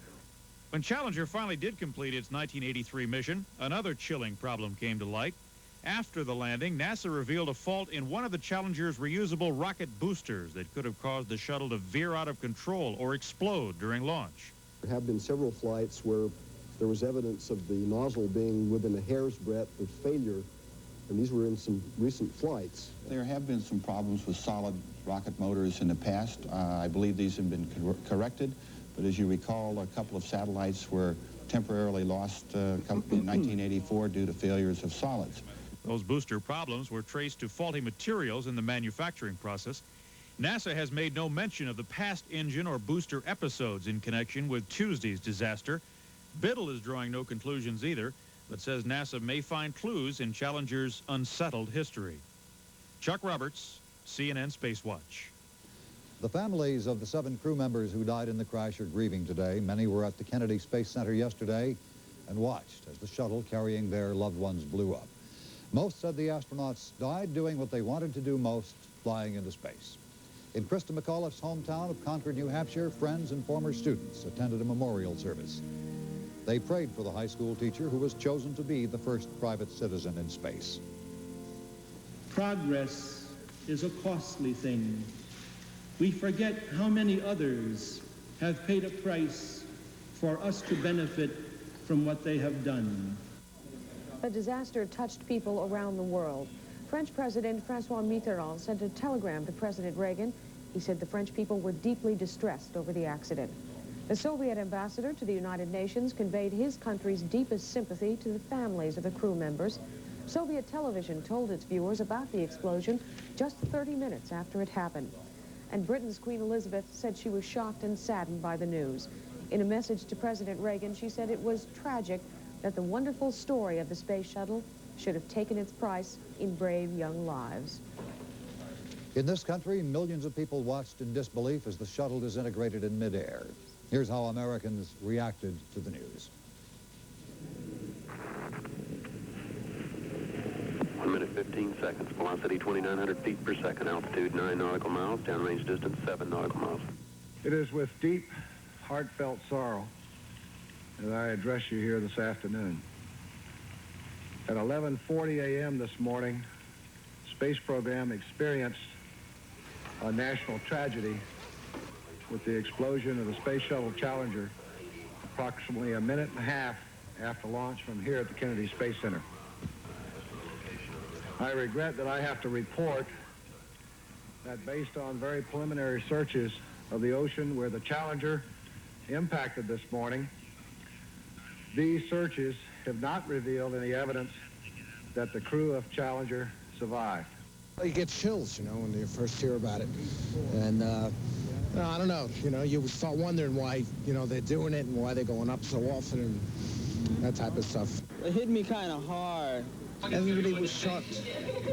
The bar went silent, nobody spoke, just watched in stunned silence. I guess in our human existence there is triumph and there is tragedy. They served our hopes for scientific exploration and for human progress. The future doesn't belong to the faint-hearted. It belongs to the brave. The Challenger crew was pulling us into the future, and we'll continue to follow them. We will never forget them, nor the last time we saw them this morning, as they prepared for their journey and waved goodbye, and slipped the surly bonds of earth to touch the face of God. May your spirit, O Lord, be with them, and may your love follow them and their families this day and every day, we pray. Amen.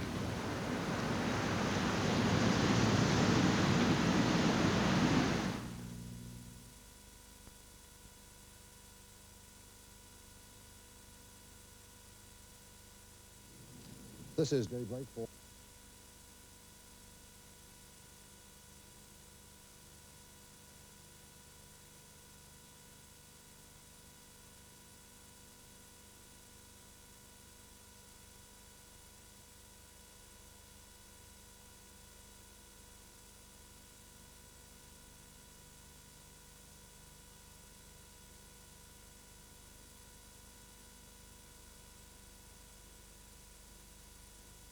Half past the hour, and here's a look at our top story of this morning. NASA has begun what's likely to be a lengthy inquiry into yesterday's explosion of the Space Shuttle Challenger that killed all 7 astronauts aboard. This worst disaster in the history of the U.S. space program happened just 74 seconds after liftoff from Florida's Kennedy Space Center. NASA now is searching a wide area in the Atlantic for wreckage. Most of the pieces found so far are small, many of them tiles from the spacecraft. The space agency says it will not even speculate on what may have caused the disaster. However, some experts fear there may have been a leak in the shuttle's main fuel tank. 5 men and 2 women made up the Challenger crew. The shuttle's commander, the pilot, 3 mission specialists, a payload specialist, and that first private citizen to go up in space, Christa McAuliffe, the teacher from Concord, New Hampshire, who had planned to conduct 2 lessons from space for the schoolrooms on Earth. One she called the ultimate field trip, the other, where we've been, where we're going, why. Her hometown of Concord is grieving, of course, along with the rest of the nation. Prayer services were held for the 37-year-old teacher. The minister at last night's service telling his congregation, while we grieve, we must also be happy for what she tried to do. President Reagan called yesterday a day of mourning, Mr. Reagan postponing his planned State of the Union speech last night, addressing the nation earlier on the shuttle disaster instead. The president called the 7 astronauts heroes and promised that the space shuttle program will press on. Mr. Reagan also ordered the flags to be flown at half-staff for 1 full week in honor of the victims of the Challenger crash. We'll have more on the shuttle. 24 times an American space shuttle had thundered into space and returned home safely. But for a first time yesterday, a shuttle vehicle blew up shortly after liftoff and killed all 7 on board. As Bill McGowan reports, this worst disaster in the history of the space program was not the first.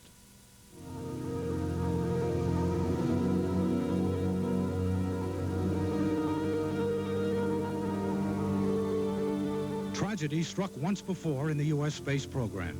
In 1967, 3 astronauts were killed when fire swept through their Apollo spacecraft as it was being tested on the launch pad at Cape Canaveral.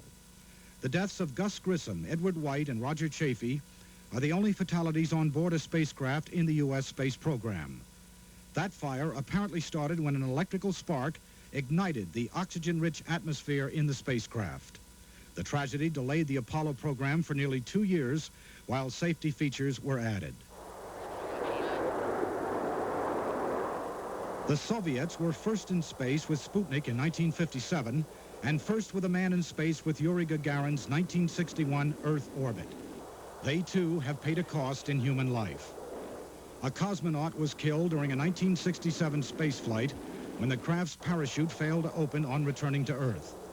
In 1971, 3 Soviet cosmonauts were found dead in their return spacecraft after 24 days in orbit. Despite spectacular achievements like landing men on the moon, America's space effort has been plagued with technical problems from its earliest days. The Space Shuttle program has had its share of technical troubles. The Shuttle Challenger has had earlier flights aborted because of fuel contamination, and one of its missions was cut short when an engine shut down in flight. The frequent launch postponements underline NASA's concern for safety factors, but today's tragedy emphasizes that human ingenuity cannot eliminate the element of danger from the exploration of space. Bill McGowan, CNN. The Soviets responded very quickly to the American space tragedy, and just hours after Challenger exploded, tens of millions of Soviet citizens watched the disaster on television on videotape. CNN's Stuart Lurie has more from Moscow. There was no gloating in Moscow over the Space Shuttle Challenger disaster. 4 Soviet cosmonauts have already been killed in space flight. The risks are understood here. My colleague Vid Jorgensen interviewed academician Roald Segdeev, one of the leaders of the Soviet space program. For those who already decided to dedicate their careers, their lives to that particular field of activity, it is it's very grave, of course, but anyway, it wouldn't stop us. We knew from the beginning that the space flight is not a stroll. At the American Embassy, the flag flew at half-mast. On the streets of Moscow, Soviet citizens expressed sorrow and condolences. I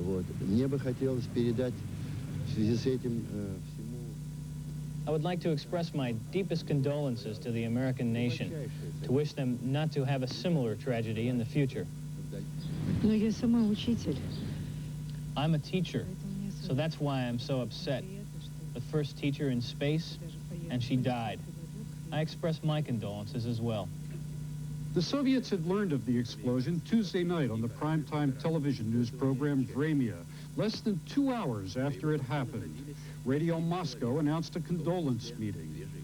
And in the United Nations, envoys of the countries members of the Security Council have interrupted their meetings in order to honor the memory of 7 American astronauts who died in the explosion of the Space Shuttle Challenger. Although the Soviets have been highly critical of the Space Shuttle program in the past for its military purposes, that was not mentioned at all in the early reports. Newspapers handled the story in a low-key manner. Pravda's headline said simply, "Tragedy at Cape Canaveral." The story was played at the bottom of page 5, under a cartoon, lampooning the Pentagon for opposing the elimination of nuclear weapons in the 21st century. The Soviets have no reusable space shuttle at present, although there have been indications that they're building one. The Soviets have chosen to concentrate on orbiting space stations instead, employing non-reusable space capsules to ferry cosmonauts back and forth. 4 of my Soviet friends called me after the disaster to express sympathy. There is a time when human tragedy surpasses politics, and this is one of them. The sorrow of the Soviet people is deep and genuine. Stuart Lurie, CNN, Moscow. Space flight because they did believe in the program.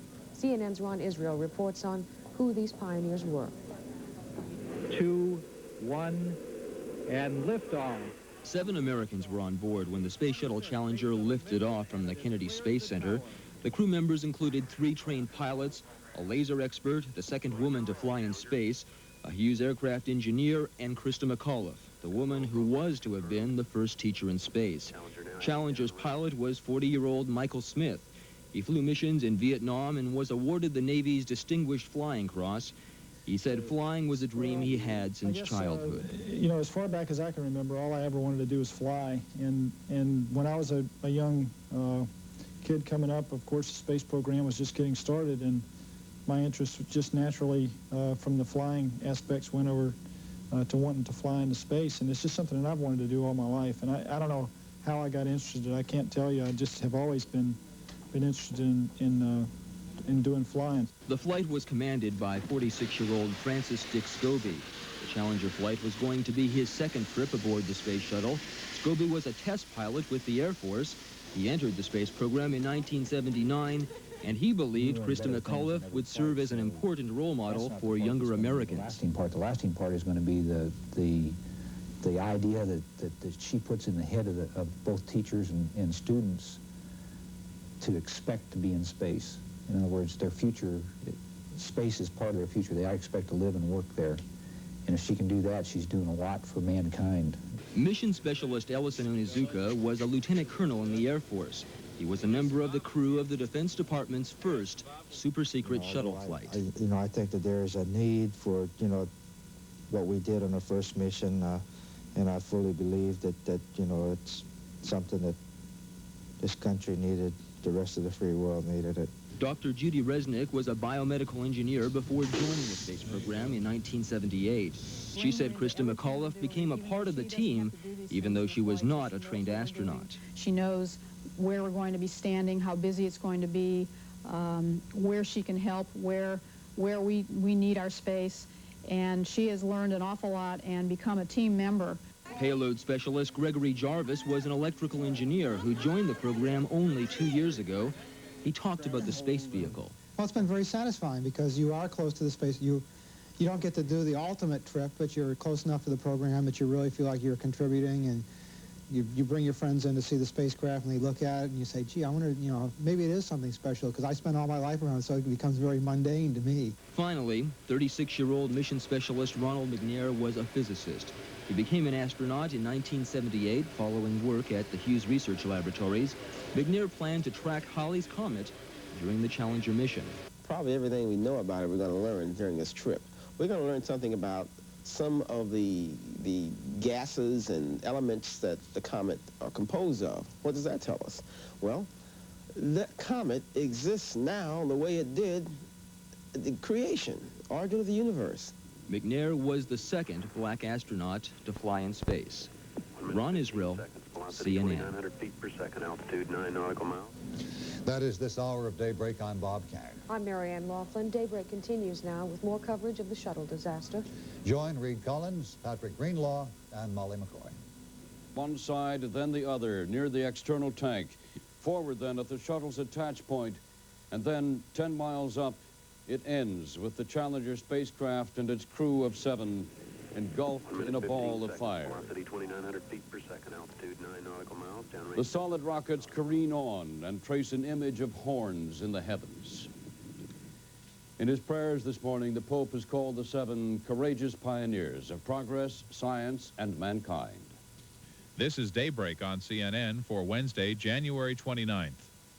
With Reed Collins in Washington and Molly McCoy and Patrick Greenlaw in Atlanta. Good morning. The search is on this morning for the reason for yesterday's Challenger disaster. In the computer banks of NASA, in the videotapes of the flight, in the stacks of worksheets signed off on through the process of building the craft and mounting it on Launch Pad 39B. We get more on this inquiry and CNN's Ken Chambers. Liftoff of the 25th Space Shuttle mission, and it has cleared the tower. Video showed the explosion of Challenger in excruciating detail, but it did not initially reveal the cause. The explosion came a little more than a minute after launch, at a point where one of the shuttle's 2 solid rocket boosters attached to the ship. And those boosters, which trouble some scientists, will be closely examined in the investigation underway. There have been several flights where there was evidence of the nozzle being within a hair's breadth of failure, and these were in some recent flights. Another problem has been oscillations in the gas flow in the rocket motors. This is a very common problem in solid rockets, and the amplitudes of these oscillations have been getting larger in some of the more recent flights, and there is cause for concern. But former astronaut David Scott is not so sure about that, and thinks NASA has improved in its use of solid rocket fuel. As I viewed the film, I didn't see any problem with the solids. They were very straight and true. Had there been a burn-through or a nozzle problem, there would have been a corkscrew or a tumble. I didn't recognize any problem. I should hope there isn't any. The first visible sign of a problem was the explosion itself. But slow-motion replays of the final seconds of flight show what appears to be a fire burning between Challenger and its volatile external fuel tank. A fuel line from that tank to the shuttle to power its 3 main engines runs along the underside of the space shuttle. Less than a second later, after the fire appeared, it seemed to trigger a huge fireball that enveloped the entire ship. All that remained were 2 solid rocket boosters careening out of control back to Earth. In any case, the investigation is expected to take months and hundreds of experts. Ken Chambers, CNN Space Watch. While NASA investigates the cause of yesterday's explosion, the Coast Guard and others search the waters of the Atlantic for pieces of the shuttle. CNN's Larry Lamont is at the Kennedy Space Center this morning. Larry, have the recovery teams found anything of significance so far? Well, they have found various forms of debris. Whether they are significant or not, we don't know at this point. But with me is Lieutenant Commander Jim Simpson of the Coast Guard. The Coast Guard is coordinating the search efforts. Maybe you can tell us whether anything significant has been found, Commander. We don't really know. I mean, the ships have found various pieces of debris, the largest being 10 feet long. Some of them have markings on them, some of them don't. We stopped recovery efforts last night when it got dark because there was concern that the ships might collide with some floating tanks in darkness. So we anchored the ships. Now, when the sun came up, they went back at it this morning. And I don't really know if there's anything significant or not. They really won't know that until they get it into the dock and the NASA folks get a look at it. Just how large is this search operation? Well, we've got 8 ships, 4 Coast Guard, 4 Navy, and we've got 7 aircraft from Navy, Coast Guard, and Air Force. So it's a pretty large search effort. And how important is it to find every particle from the Challenger? Well, you'd have to talk to the NASA people about that. I mean, we are trying to do our best to recover whatever they think they need to help with the investigation. There have been reports that private citizens have been finding debris. What is the concern about danger? What danger is presented over citizens coming across this debris? Well, of course, part of it is they need to get those pieces intact as best they can for the investigation. The other is that there are hazardous materials, flammable materials, toxic materials, and they don't want any private vessels or citizens entering the search area to impede the recovery efforts. I take it that this search has been given a very high priority. Certainly. So, Lieutenant Commander Jim Simpson, of course, NASA wants to find a cause of that explosion as quickly as possible, because only after they find what caused it can they fix it and get the space shuttle program back in gear. And so every manpower available is being used to find debris, and the computers are being looked through. An inquiry board may be named today, a formal inquiry board, to investigate this matter. All attention being given now to finding a cause as people try to recover from the shock of what happened yesterday. Thank you. That was Larry Lamont reporting live from the Kennedy Space Center. It is almost 6 minutes past the hour now. Because of the shuttle tragedy, President Reagan has postponed his State of the Union message for a week. It had been scheduled for last night, but he did address the nation, saying the U.S. will continue its quest in space. The president says there will be more shuttle flights, more volunteers, more civilians, more teachers in space. The crew of the Space Shuttle Challenger honored us for the manner in which they lived their lives. We will never forget them, nor the last time we saw them this morning, as they prepared for their journey and waved goodbye and slipped the surly bonds of Earth to touch the face of God. Mr. Reagan ordered flags flown at half-staff at U.S. buildings and military posts around the world in memory of the Challenger astronauts. The president is expected to participate in some form of memorial service once a location is decided. Vice President George Bush calls the Challenger crew 7 splendid men and women who now rest in God's arms. Bush arrived back in Washington last night after a trip to the Kennedy Space Center. Accompanying him were 2 past space travelers, Senators John Glenn and Jake Garn. They went to Florida to pay tribute to the men and women with the courage to take a risk. Today's tragedy reminds us that danger awaits all who push back the frontier of space. It reminds us that the great adventure of space travel requires men and women of spirit and bravery. And Vice President Bush says it would be a fitting memorial to the 7 dead astronauts if the nation would resolve to continue to be great in spirit great in courage. Internationally, today Pope John Paul II praised the 7 astronauts who died aboard Challenger as, quote, courageous pioneers of progress. He offered prayers for the crew during his weekly general audience at the Vatican. Speaking in Italian, Pope John Paul said the tragedy has caused deep pain for the people around the world. For the first time, America has lost a spacecraft crew in flight, but it has seen astronauts die before. The last disaster struck the U.S. space program in 1967. Astronauts Virgil Grissom, Edward Wright, and Roger Chaffee were burned to death during a rehearsal takeoff leading up to the first Apollo mission. But the American program is not the only one to be touched by tragedy. 4 Soviet cosmonauts have died in space-related accidents. You know, nothing makes up for the human cost of what happened to Challenger yesterday, and no insurance coverage for the astronauts who died will be paid by the government. A major space insurance underwriter, though, says all 7 members of the shuttle crew signed a total waiver, but Lloyd's of London has already begun processing a $1 million gift insurance policy for the family of astronaut Christa McAuliffe. It was donated last week by a Washington area company that specializes in space coverage. McAuliffe, who was to be America's first teacher in space, is survived by her husband and 2 children. 3rd grade classmates of Christa McAuliffe's son returned to McAuliffe's hometown of Concord, New Hampshire last night. Their field trip to the Kennedy Space Center yesterday has left them with tragic memories and has left one community full of grief and pride. CNN's Lee Green reports. She was, by all accounts, a remarkable woman, the first teacher in space, and loved by students, teachers, and townfolk alike at her home in Concord, New Hampshire. The students were watching the takeoff at school Tuesday morning. When the dimensions of the tragedy became clear, they were sent home, most of them in shock. Just a lot of people in a lot of grief and a lot of shock. They said on TV that it blew up and everybody started crying. That's when I realized what happened. It was hard to believe at first because there'd been so many others that were not so good, and this one not blew up. Teachers and civic officials had a news conference at the school Tuesday afternoon. We extend our sincere condolences to the McAuliffe family, particularly to Christa's immediate family, to their relatives and friends in this terrible hour of tragedy. The staff in particular are taking this event very, very, very sorrowfully.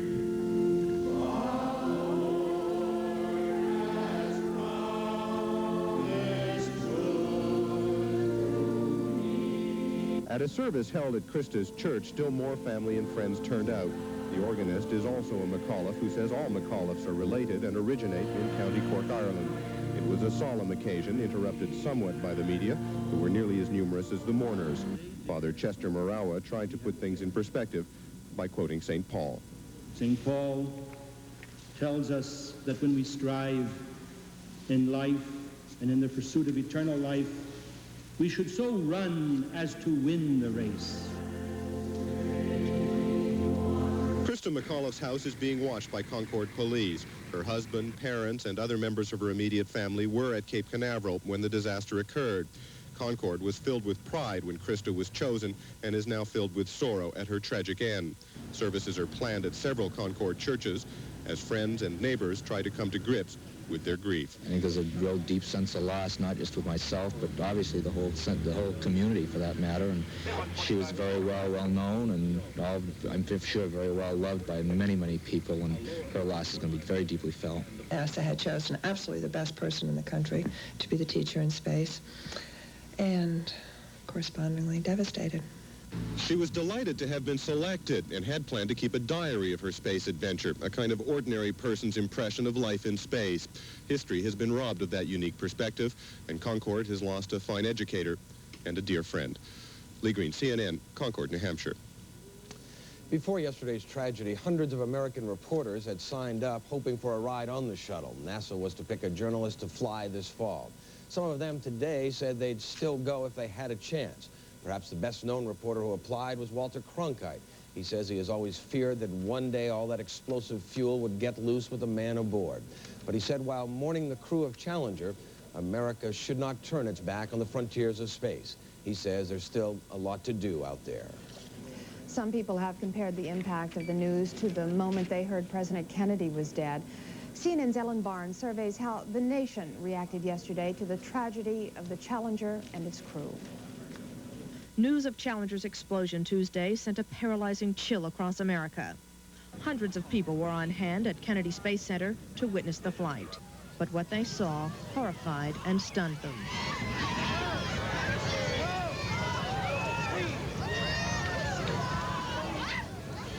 I regret that I have to report that based on very preliminary searches of the ocean where the Challenger impacted this morning, these searches have not revealed any evidence that the crew of Challenger survived. Space flights have seemingly become routine, and most Americans take their safety for granted. No one likes to think that something could actually go wrong. I think it was always in the back of everybody's mind that it might happen sometime, but I don't think we expected it. NASA, of course, has always been concerned about safety, but even when it comes to possibly saving a life, there are limits. You cannot build a protective system that would keep the crew from, being incapacitated in an accident like that. But if you do, then it would be so heavy you couldn't get it off the ground, and it would cut into your payload. Still, knowing the risk doesn't make a tragedy like this any easier to accept, especially to one of the astronauts' brothers. We're not holding up well at all, as you might expect. Our feelings are mixed. He remembers his brother like this. That's a whole bunch of memories. That's a bad question. He liked to fly airplanes. His whole life was flying, and I guess that's what I'll remember.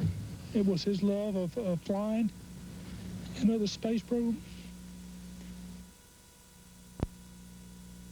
Death responsibility of protecting. 1 minute 15 seconds. Velocity 2,900 feet per second. Altitude 9 nautical miles. Downrange distance 7 nautical miles. It is with deep, heartfelt sorrow that I address you here this afternoon. At 11:40 a.m. this morning, space program experienced a national tragedy with the explosion of the Space Shuttle Challenger approximately a minute and a half after launch from here at the Kennedy Space Center. I regret that I have to report that based on very preliminary searches of the ocean where the Challenger impacted this morning, these searches have not revealed any evidence that the crew of Challenger survived. You get chills, when you first hear about it. And, I don't know, you start wondering why, they're doing it and why they're going up so often and that type of stuff. It hit me kind of hard. Everybody was shocked. The bar went silent. Nobody spoke. Just watched in stunned silence. I guess in our human existence there is triumph and there is tragedy. They served our hopes for scientific exploration and for human progress. The future doesn't belong to the faint-hearted. It belongs to the brave. The Challenger crew was pulling us into the future, and we'll continue to follow them. We will never forget them, nor the last time we saw them this morning as they prepared for their journey and waved goodbye and slipped the surly bonds of earth to touch the face of God. May your spirit, O Lord, be with them, and may your love follow them and their families this day and every day, we pray. Amen.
I'm sorry, we didn't read that question.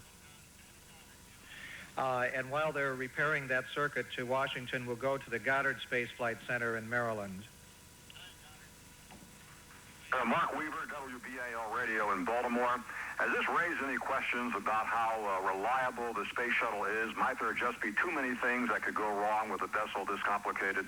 Well, that question, I'm sure, will be asked, and I don't want to speculate on that at this point in time. That's certainly a logical question for somebody to ask. Ken Carroll from WDVM in Washington. Were there any unusual weather conditions aloft or any unusual weather conditions during the launch? None that we observed that I recall. We did put up some weather balloons early this morning. We did look at load conditions as we normally do, and the winds aloft looked good. We didn't have any exceedances as far as our load indicators are concerned, to my knowledge, and we thought everything was in good shape for a launch this morning. Mr. Moore, I.J. Hudson from WRC-TV. Has it become a problem that you have been too good in the past, that the American people have seen flawlessly perform missions on TV almost routinely, and that something like this happens all of a sudden, it hits home even harder? Well, I don't know how to answer your question specifically. We always strive in every flight that we perform to be as reliable and as safe as we possibly can, and to do everything that we can to ensure that the vehicle and the systems are all ready to fly. Flight safety is our number one priority in the Space Shuttle program. And certainly when you see an event like this morning, we are going to have to do a very detailed assessment of the set of circumstances to try to understand what occurred, and we will then in turn assess the impacts from that to determine where we go in the future. I think you can hear it over the speaker. Okay, back here at the Kennedy Space Center, we only have time for a couple more questions. Jay Barbary from NBC News in the front row here. Jess, I would like to know if you know what happened to Challenger. Can we assume that it was consumed in the explosion? And can you tell us specifically what you know now that the recovery crew has recovered in the impact area? I have not gotten a briefing, Jay, on what the recovery team has found at this point in time. And I have basically looked at the NASA Select photos and so forth that you did, and all I can say is that it appeared from those photos that there was an explosion. And that's about all I can say at this point in time. Okay, we have time for only one more question, and James Fisher from the Orlando Sentinel has had his hand up a long time. Jess, I realize this is a rather forward-thinking question, but what is the situation with the Rockwell plant about the possibility for ordering another shuttle? Has the assembly line been shut down? What's the situation with that? Well, as we've discussed in the past, we are manufacturing structural spares for an orbiter system, and that manufacturing process is continuing. We are also buying spares for the current fleet that we have, and there is a production capability there if and when it's decided that that's the next step we want to do, is to move forward and do that. So I think the bottom line answer to your question is yes, that is a possibility, that we could implement a production capability for another orbiter if that were decided to be the thing to do. NASA administrator there answering some very difficult questions, of course only speculating, and many of those questions he has no answers for. In one of the largest news conferences ever held. We'll be back after this break with more. Don't go away. Formal review board. I am aware and have seen the media is showing footage of the launch today from the NASA Select system. We will not speculate as to the specific cause of the explosion based on that footage. It will take all the data, careful review of that data, before we can draw any conclusions on this national tragedy. The administrator there of America's Space Flight Center, Jess Moore, also in his press conference, which ended just a few moments ago at Cape Canaveral, Florida, Jess Moore said that he was the one this morning, Steve, that gave the final go-ahead. He felt, despite all the weather and technical delays of the past several days, that they were right to go this morning at about 11:35 a.m. Eastern Standard Time at the Cape, and he gave the decision to go ahead. Of course, He was not to know, and no one was to know, that this would end in America's worst space tragedy. In fact, it's the first such failure in 56 U.S. man-in-space missions. Yes, the last such failure of note, as you have mentioned a couple of times on the air this morning, was back in January of 1967. 3 astronauts died, but of course that was on the launch pad. That vehicle never left the ground.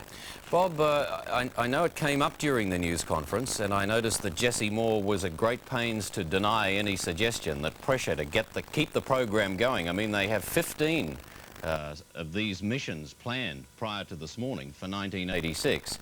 But I'm sure there are going to be some people in America now, from the American politician down to the man in the street, who are going to say there's just too much pressure. They're just pushing these too quickly and too hard. Except for back in 1969, when, of course, Americans walked on the moon, this was to be NASA's most spectacular year. All those launches to be fit into a very tight schedule. Just 1 or 2 major delays along the way, and they would not have met that schedule. Of course, we know now that that schedule will never be met, that there will be an intensive investigation before they go ahead. But yes, I think the impression of the man in the street is maybe we're just pushing too hard, too fast. Let's retract and think about all of this very carefully. Okay, Bob, I gather that the next development, given we've just had the news conference out of Cape Canaveral, will be the news conference that's been called by President Reagan from the White House. Yes, he was to deliver his annual State of the Union message to a joint session of the U.S. Congress this evening. That will not take place. Instead, in approximately 8 or 9 minutes from now, just after 9 a.m. your time, that will be just after 5 p.m. in Washington, he will make an address from the Oval Office of the White House and talk specifically to the American people about his feelings and the impact of this great tragedy involving America's space program. Okay, Bob, thanks for that. We'll leave you there for the moment.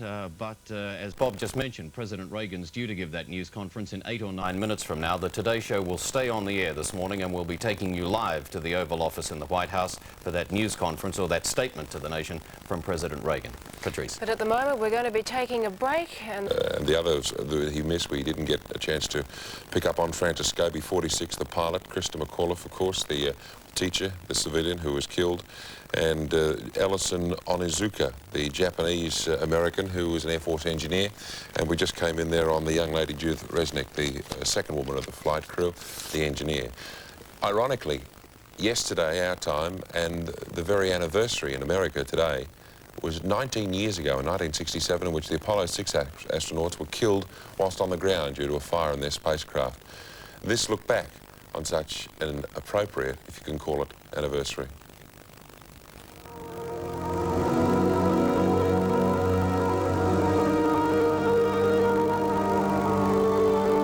Tragedy struck once before in the U.S. space program. In 1967, 3 astronauts were killed when fire swept through their Apollo spacecraft as it was being tested on the launch pad at Cape Canaveral.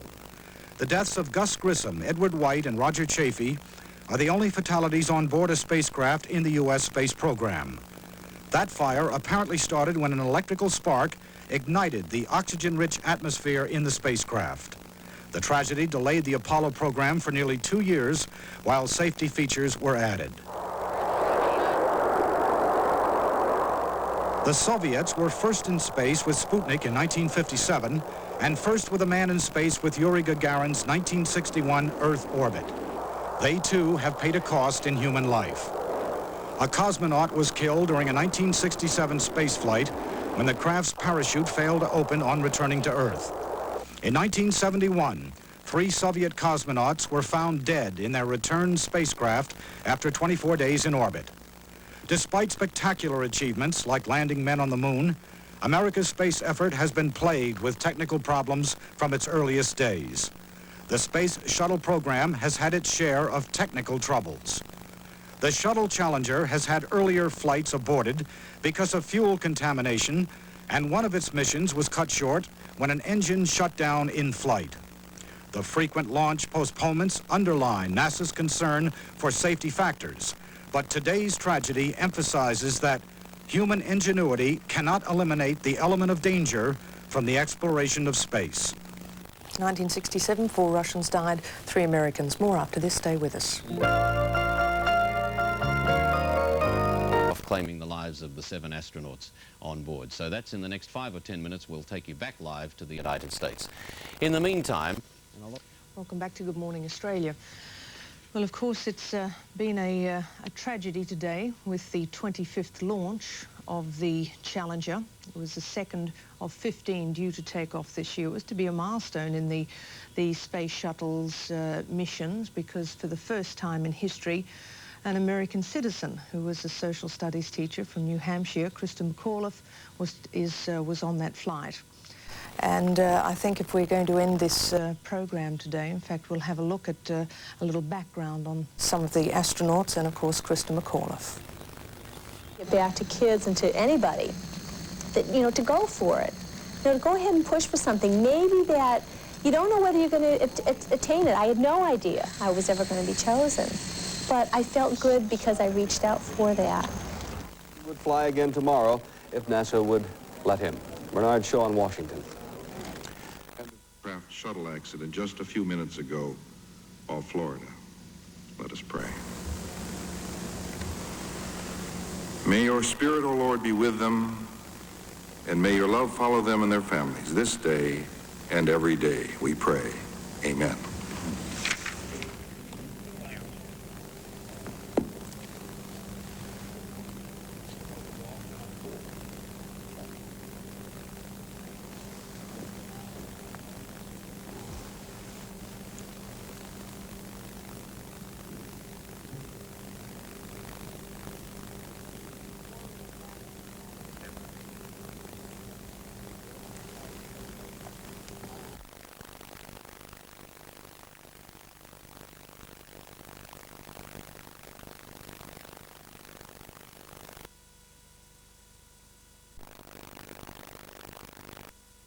The tragedy and its victims, and a prayer offered on the floor of the House of Representatives in America.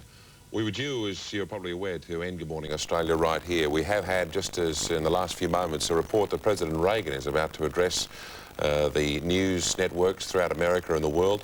We've decided that we'll continue the program, bring you that report live throughout the network. We're crossing now live back on our satellite to CNN News Network for a continuation of all the latest details. We'll go back right now.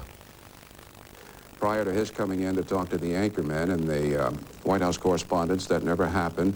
As soon as he was told, he immediately went into a study, and he was shocked, as were you, as were all of us, at what happened. First Lady Nancy Reagan, also shocked. Vice President George Bush, dispatched by the president to Cape Canaveral, Florida, to talk with the families and to be with the loved ones down there. Now we're going to be going to the Oval Office, to the presidential seal, and the president sitting behind his desk in the Oval Office at the White House. Ladies and gentlemen, I'd planned to speak to you tonight to report on the State of the Union. But the events of earlier today have led me to change those plans. Today is a day for mourning and remembering. Nancy and I are pained to the core by the tragedy of the Shuttle Challenger. We know we share this pain with all of the people of our country. This is truly a national loss. 19 years ago, almost to the day, we lost 3 astronauts in a terrible accident on the ground. But we've never lost an astronaut in flight. We've never had a tragedy like this. And perhaps we've forgotten the courage it took for the crew of the shuttle. But they, the Challenger 7, were aware of the dangers, but overcame them and did their jobs brilliantly. We mourn 7 heroes: Michael Smith, Dick Scobie, Judith Resnick, Ronald McNair, Ellison Onizuka, Gregory Jarvis, and Krista McAuliffe. We mourn their loss as a nation together. To the families of the 7, we cannot bear, as you do, the full impact of this tragedy. But we feel the loss, and we're thinking about you so very much. Your loved ones were daring and brave, and they had that special grace, that special spirit that says, give me a challenge and I'll meet it with joy. They had a hunger to explore the universe and discover its truths. They wished to serve, and they did. They served all of us. We've grown used to wonders in this century. It's hard to dazzle us. But for 25 years, the United States space program has been doing just that. We've grown used to the idea of space, and perhaps we forget that we've only just begun. We're still pioneers. They, the members of the Challenger crew, were pioneers. And I want to say something to the school children of America who were watching the live coverage of the shuttle's takeoff. I know it's hard to understand, but sometimes painful things like this happen. It's all part of the process of exploration and discovery. It's all part of taking a chance and expanding man's horizons. The future doesn't belong to the faint-hearted. It belongs to the brave. The Challenger crew was pulling us into the future, and we'll continue to follow them. I've always had great faith in and respect for our space program, and what happened today does nothing to diminish it. We don't hide our space program. We don't keep secrets and cover things up. We do it all up front and in public. That's the way freedom is, and we wouldn't change it for a minute. We'll continue our quest in space. There will be more shuttle flights and more shuttle crews, and yes, more volunteers, more civilians, more teachers in space. Nothing ends here. Our hopes and our journeys continue. I want to add that I wish I could talk to every man and woman who works for NASA or who worked on this mission and tell them your dedication and professionalism have moved and impressed us for decades, and we know of your anguish. We share it. There's a coincidence today.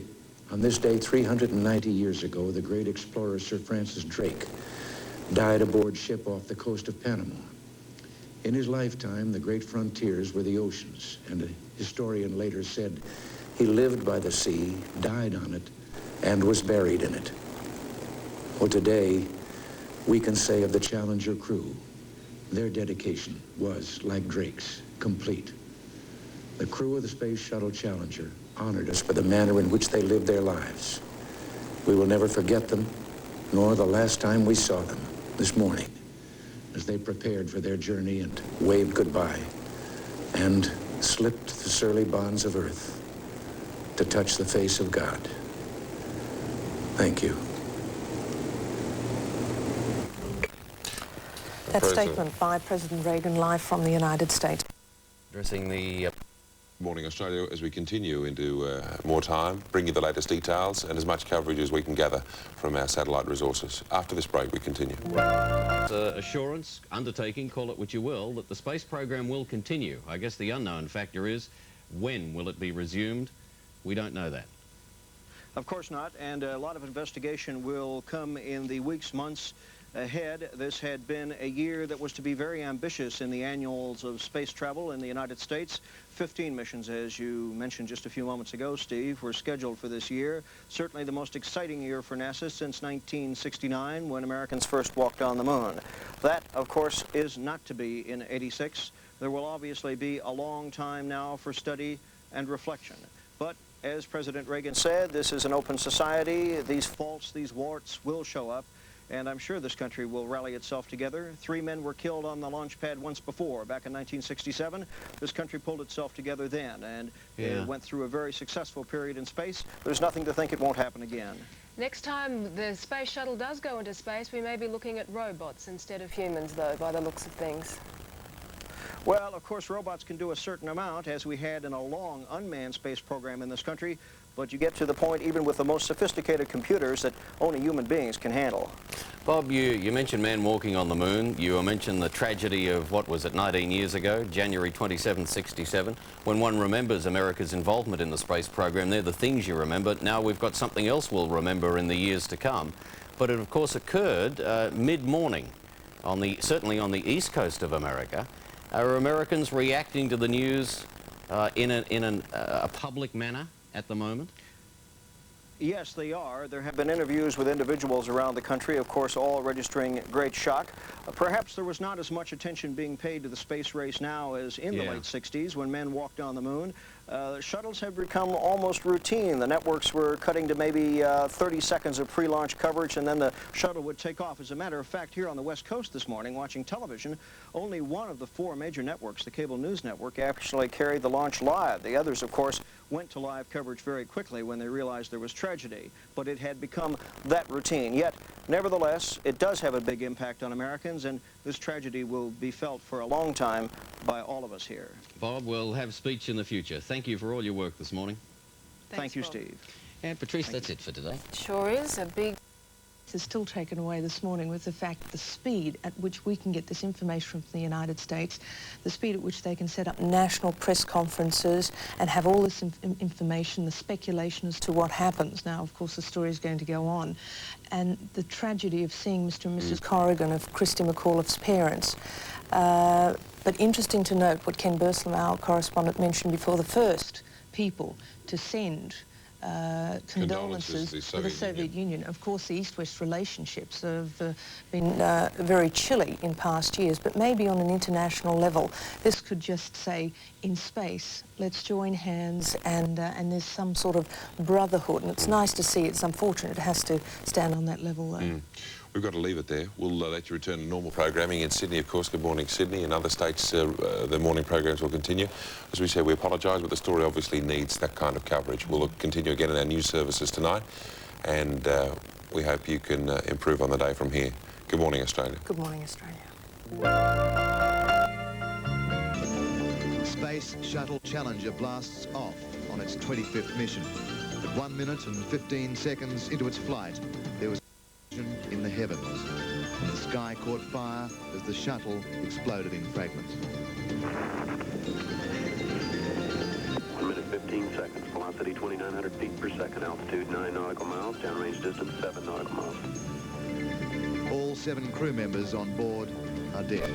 Man's reach for the stars and the price we have to pay.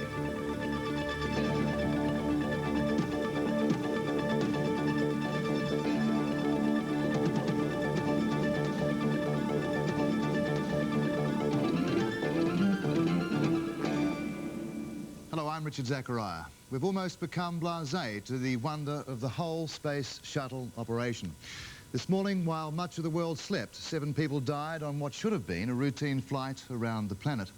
On 11 a.m. today, we'll bring you the fullest coverage of this tragedy, something that really has been an explosion heard around the world.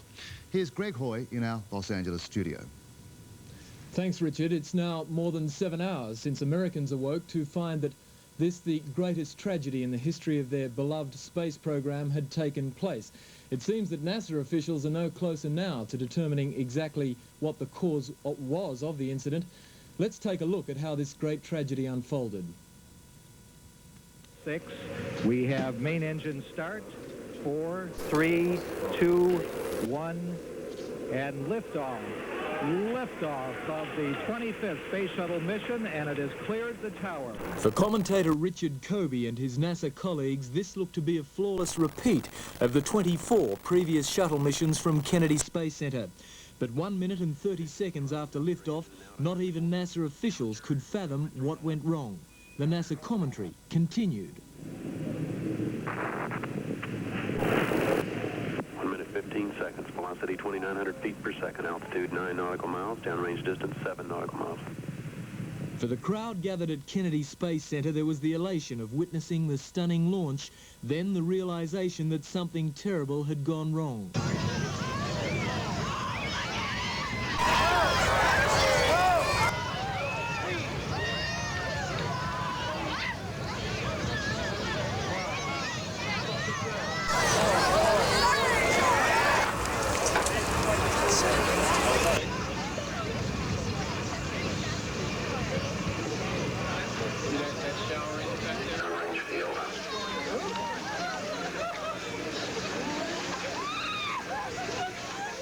A silence descended on the Kennedy and Johnson Space Centers as NASA scrambled to both accept and explain what had happened.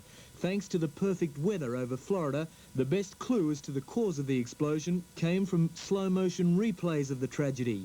Even they showed little more than a sudden flame between the shuttle and its external fuel tank, before, in an instant, Challenger disappeared in a ball of flame. Fragments of the wreckage showered into the Atlantic Ocean for more than 15 minutes, prohibiting rescue ships from entering the area. It took 4 hours before NASA could offer any comment. I am aware and have seen the media is showing footage of the launch today from the NASA Select system. We will not speculate as to the specific cause of the explosion based on that footage. It will take all the data, careful review of that data, before we can draw any conclusions on this national tragedy. NASA announced the formation of a board of inquiry and that all data available on the explosion would be impounded until the board has completed its investigation. The question asked throughout the United States was, how would the Challenger tragedy affect the shuttle program? Was it simply too dangerous? But President Reagan, who was to have given his State of the Union address tonight, took to national television here to assure all Americans that shuttle flights would continue. Today is a day for mourning and remembering. Nancy and I are pained to the core by the tragedy of the Shuttle Challenger. We know we share this pain with all of the people of our country. This is truly a national loss. Amongst the crew members killed, Commander Dick Scobie, Michael Smith, Judy Resnick, Ronald McNair, Ellison Onizuka, Gregory Jarvis, and America's first citizen in space, teacher Krista McAuliffe, who was known well to Americans, as Mark O'Brien reports. Krista McAuliffe, the 37-year-old mother of two, became a national heroine when she was selected from 1,100 teachers to become the first citizen in space. She said one of the most difficult aspects of the program was the separation from her husband Steve and children, 9-year-old Scott and 6-year-old Carolyn. Love you. All right. See you later, alligator. Okay, let's get dinner ready. The McAuliffe family had been the focus of publicity during the 4.5 months training course which Krista underwent. He's doing a super job. I mean, he took over single parenting without missing a beat. The kids are doing well. He's doing well. I mean, he's doing so well. When I came home the last time, I walked in the kitchen to do something, and he kind of looked and he said, "Excuse me," he said, "we don't do that way anymore." I said, "Pardon me." They do have the ability to have contingencies. There are plans in case there's a problem. And also the thought that, I think I'm going to be up on Challenger's 10th mission. And that just to think that the shuttle has gone, I mean, 10 times. I mean, that's an exciting thing. And no, I think it's a very safe program. At the launch pad, Krista's parents watched the liftoff, but their joy quickly turned to confusion. They stared into the sky trying to see the Challenger, but realized something had gone wrong. A few moments later, a NASA official made his way to the couple to tell them that their daughter's flight had exploded. Krista McAuliffe was selected by President Reagan for the shuttle flight after her application stated she hoped to demystify NASA and space. The teacher wanted her trip to humanize the technology of the space age. As part of the Teacher in Space program, Krista was to have conducted 2 classes in flight to be linked by satellite to her old school. The students at the school in Concord, New Hampshire joined in the countdown and cheered the spacecraft on its way. But it soon became clear that something was terribly wrong. The school children were ordered back to the class and began to return in shocked disbelief. The joy had turned to an unforgettable grief for the students and the nation. So there you have it. That's about the sum total of what is known here in the United States at the moment, Richard. Of course, if there are any further developments during 11 a.m., we'll quickly let you know. But for the moment, it's back to you in the studio in Sydney. Thanks very much, Greg Hoy in our Los Angeles studio. That was Greg Hoy and Mark O'Brien reporting. As Greg said, we'll cross back there if there's any more developments, particularly from NASA. After this break, Ross Simons with more news headlines.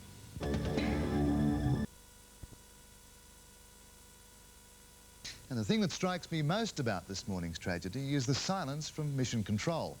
When the shuttle exploded into fragments, there was a long delay from Cape Canaveral.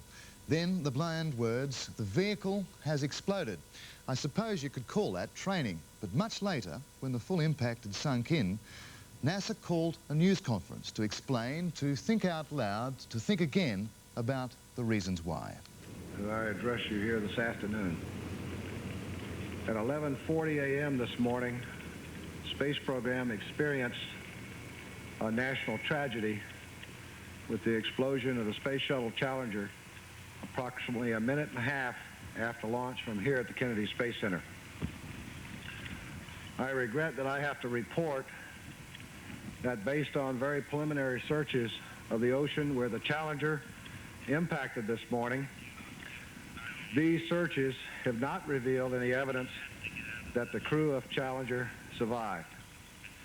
The dedicated crew members of Challenger are Commander Francis Dick Scobie, pilot Michael J. Smith, mission specialist Dr. Judy Resnick, Ellison Onizuka, and Dr. Ronald McNair.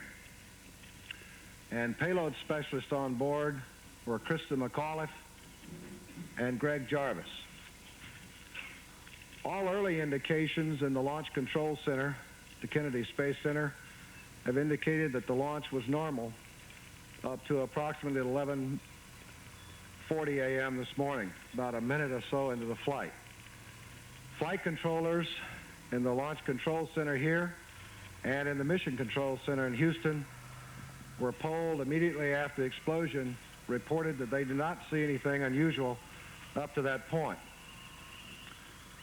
The solid rocket booster recovery ships were immediately dispatched to the area, approximately 18 or so miles downrange from Kennedy, along with various Coast Guard and military ships, helicopters, and planes. I have taken an immediate action to form an interim investigating board to implement early activities in this tragedy. Data from all of the shuttle instrumentation, photographs, launch pad systems, hardware, cargo, ground support systems, and even notes made by any member of the launch team and flight ops team are being impounded for study. A formal board will be established by the acting administrator very, very shortly. Subsequent reports on this tragedy will be made by this formal review board. I am aware and have seen the media is showing footage of the launch today from the NASA Select system. We will not speculate as to the specific cause of the explosion based on that footage.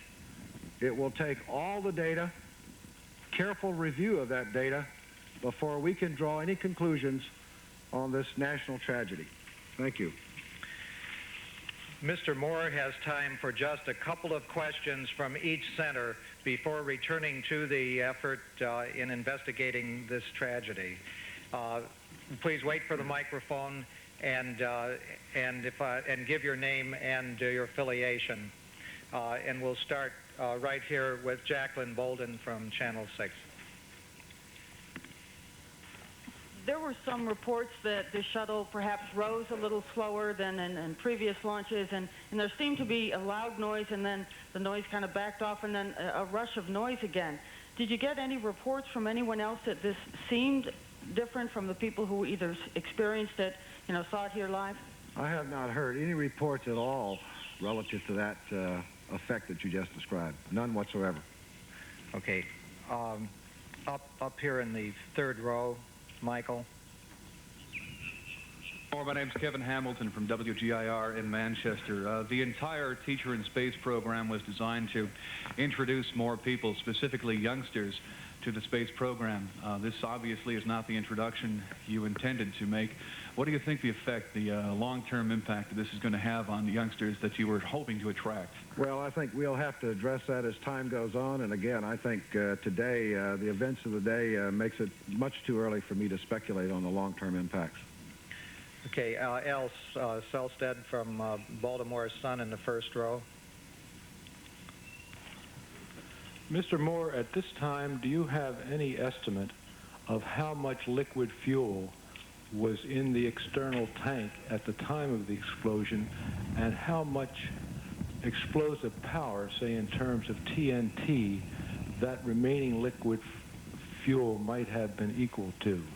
No, sir, not at this time. You realize what we've been doing since 11:40 this morning is we immediately pulled our senior management together in this program, and I formed an interim board to ensure that all relevant data to this event would be impounded and would be made accessible to the investigative people that will go and take a look at it.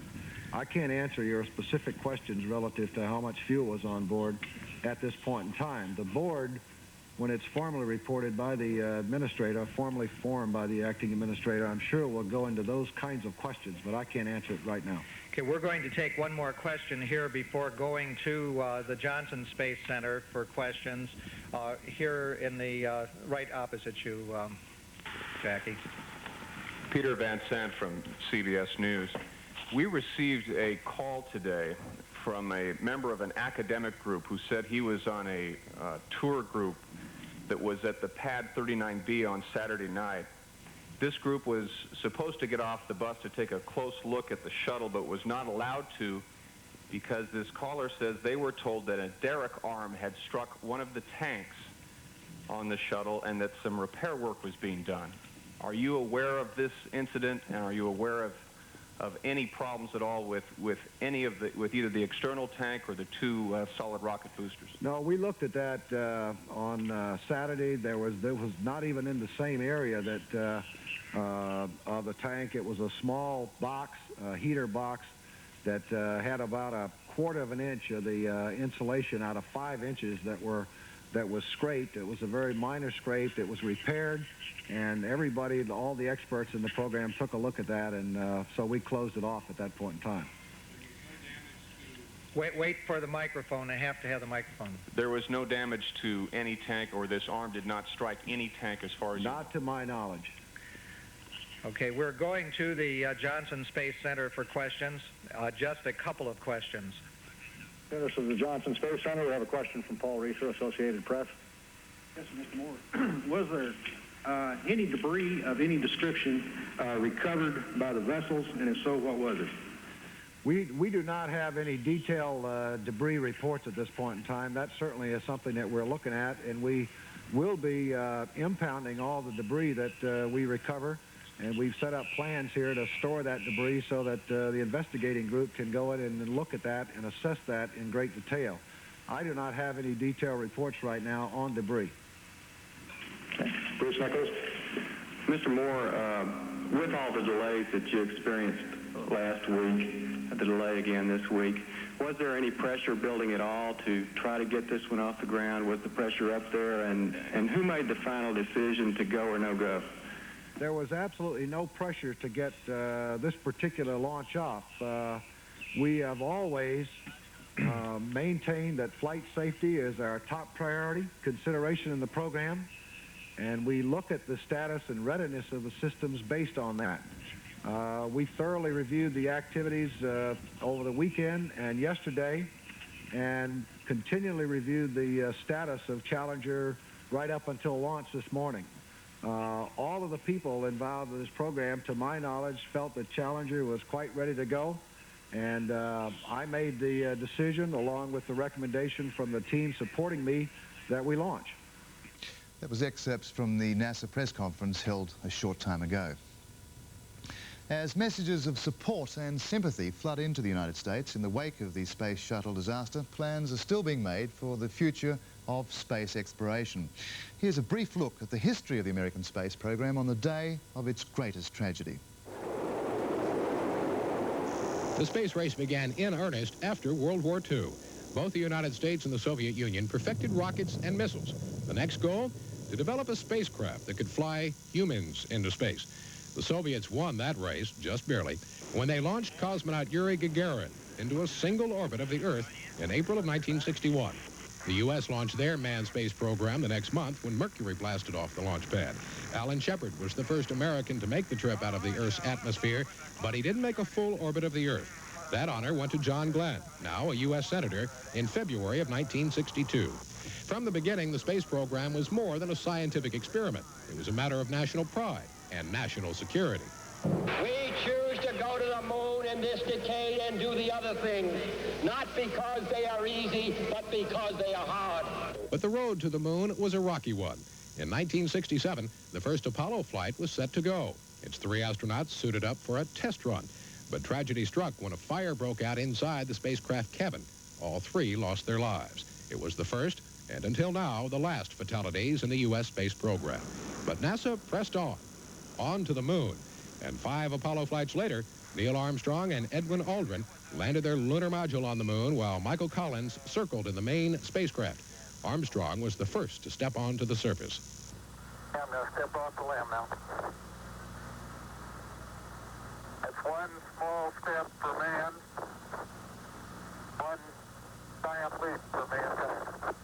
NASA landed crews on the moon 5 more times. With the U.S. clearly on top in the space race, NASA let military considerations take a back seat for a while and concentrated on science. Skylab, the first U.S. space station, was launched in 1973. 3 crews of 3 astronauts each lived and worked aboard Skylab for a total of 171 days. Secure in their superiority, the U.S. agreed to a joint space mission with the Soviet Union, the Apollo-Soyuz test project. 3 American astronauts and 2 Soviet cosmonauts met in mid-orbit and remained linked for 2 days to conduct astronomical, medical, and technical experiments. But now, Congress wanted a return on their space investment. Billions of dollars had been poured into NASA coffers, so the Space Shuttle program was designed as a money-making venture. Business needed the shuttle to launch an increasing number of lucrative satellites. The military wanted the shuttle because of its growing research into space surveillance and later, space weapons. The 70s found NASA researchers back at the drawing board, working almost non-stop to develop this space vehicle that could be launched into space and returned much like an airplane. On November 24th, 1980, the first space shuttle rolled out of the hangar. Its name, Columbia. It marked a new era in space exploration. 6 months later, Columbia made its first trip into space. The flight lasted just over 54 hours. Since then, 3 other shuttlecrafts have been built: Challenger, Discovery, and Atlantis. With each flight, NASA became more proficient in launching satellites and looked to the future with the construction of a huge robot arm that can lift heavy loads in mid-orbit. NASA's next project, building the first permanent space station by the early 1990s. At least, that was the plan before Challenger's tragedy. An accident on a space shuttle involving a civilian, a teacher at that, makes all of us stop and think of how fragile existence can be. But as former astronaut Senator John Glenn put it today, the explosion of the Challenger has made us remember that space exploration contains both tragedy and triumph. From the moment the Wright brothers proved it could be done, challenging the law of gravity has captured the imagination and exacted a human price. The Hindenburg disaster came to symbolize that. Man was not meant to fly, skeptics said, but did. Was not meant to break the sound barrier, but did. Flew higher and faster until there was only space to conquer. I believe that this nation should commit itself to achieving the goal, before this decade is out, of landing a man on the moon and returning him safely to the Earth. The space program, too, began with failures, to some a warning that man had met his limit. But technology triumphed. John Glenn orbited the Earth and came home a hero. For behind the cold technology, it has always been the human spirit which has driven man into space. There were losses. 3 astronauts killed during a launch pad exercise in 1967. And there was the ultimate triumph. That's one small step for man, one giant leap for mankind.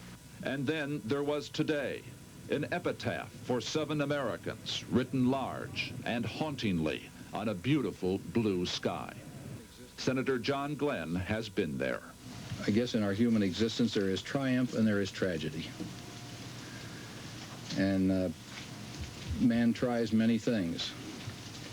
And we advance as a whole human race because we succeed most of the time. We make advances, whether it's in space or engineering or health or medical things. Sometimes, though, we aren't perfect. And then there's a tragedy that brings us back to our own human frailties. But as we contemplate our frailty, we have also been fascinated by pictures from Uranus and its moons 2 billion miles away. Pictures from Voyager showing new worlds to discover and explore. Can there be any doubt that one day, despite the risk, man will follow? That wraps up our coverage of the Space Shuttle. Challenger, go at throttle up.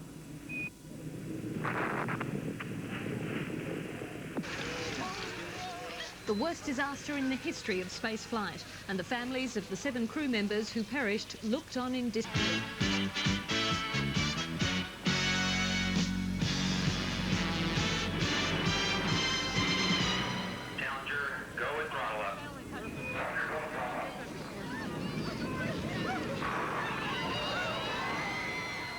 The horror of the worst space accident in history. Good evening. The tragic destruction of the Space Shuttle Challenger, as millions throughout the United States watched on live television, dominates this edition of Eyewitness News. The relatives of the 7 crew members who perished in the fireball watched the drama evolve from the special NASA viewing area at Cape Canaveral. This mission has attracted special interest because of the inclusion of a teacher in the crew. But well before the flight, a young girl had made her views on a mum in space quite clear. Well, because I don't want to go in space, because I just want to stay around my house. Young Caroline McAuliffe may not have been able to express her worst fears, but 1 minute and 15 seconds after liftoff, they all came true with horrifying finality. 9 nautical miles above the launch pad, the shuttle crew received the go-ahead from ground control to push the throttles fully open. Already under enormous acceleration, it was a split second after this command, the Challenger, its huge fuel tank and the 2 booster rockets blew themselves and their 7 crew apart. Liftoff of the 25th Space Shuttle mission, and it has cleared the tower. Roger, roll, Challenger. Good roll program confirmed. Challenger now heading downrange. Velocity 2,257 feet per second. Altitude 4.3 nautical miles. Downrange distance 3 nautical miles.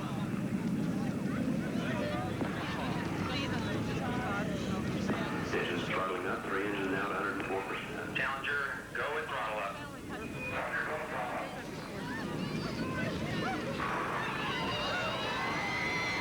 1 minute 15 seconds. Velocity 2,900 feet per second. Altitude 9 nautical miles. Downrange distance 7 nautical miles.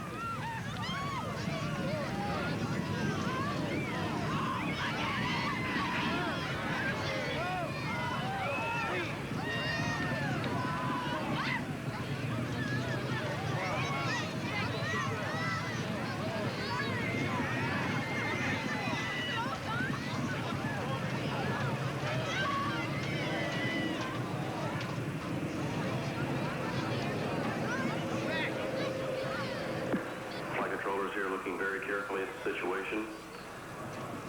Obviously a major malfunction.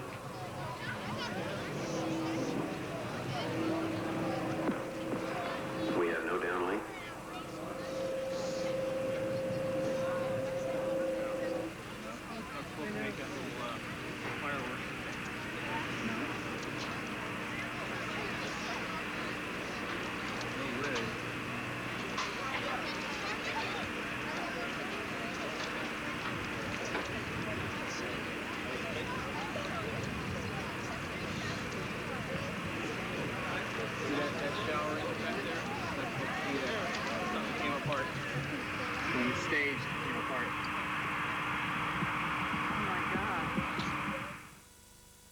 The people of Christa McAuliffe's New Hampshire hometown weren't surprised that she was selected to be the first teacher in space. Her family joined the celebrations when she was selected.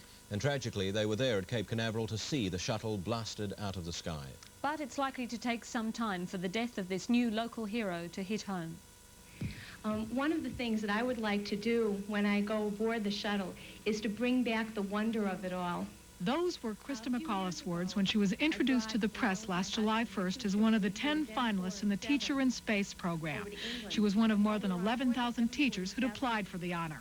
She told NASA she wanted to demystify spaceflight and to humanize the technology of the space age. And the winner, the teacher who will be going into space, Christa McAuliffe. Where's that you?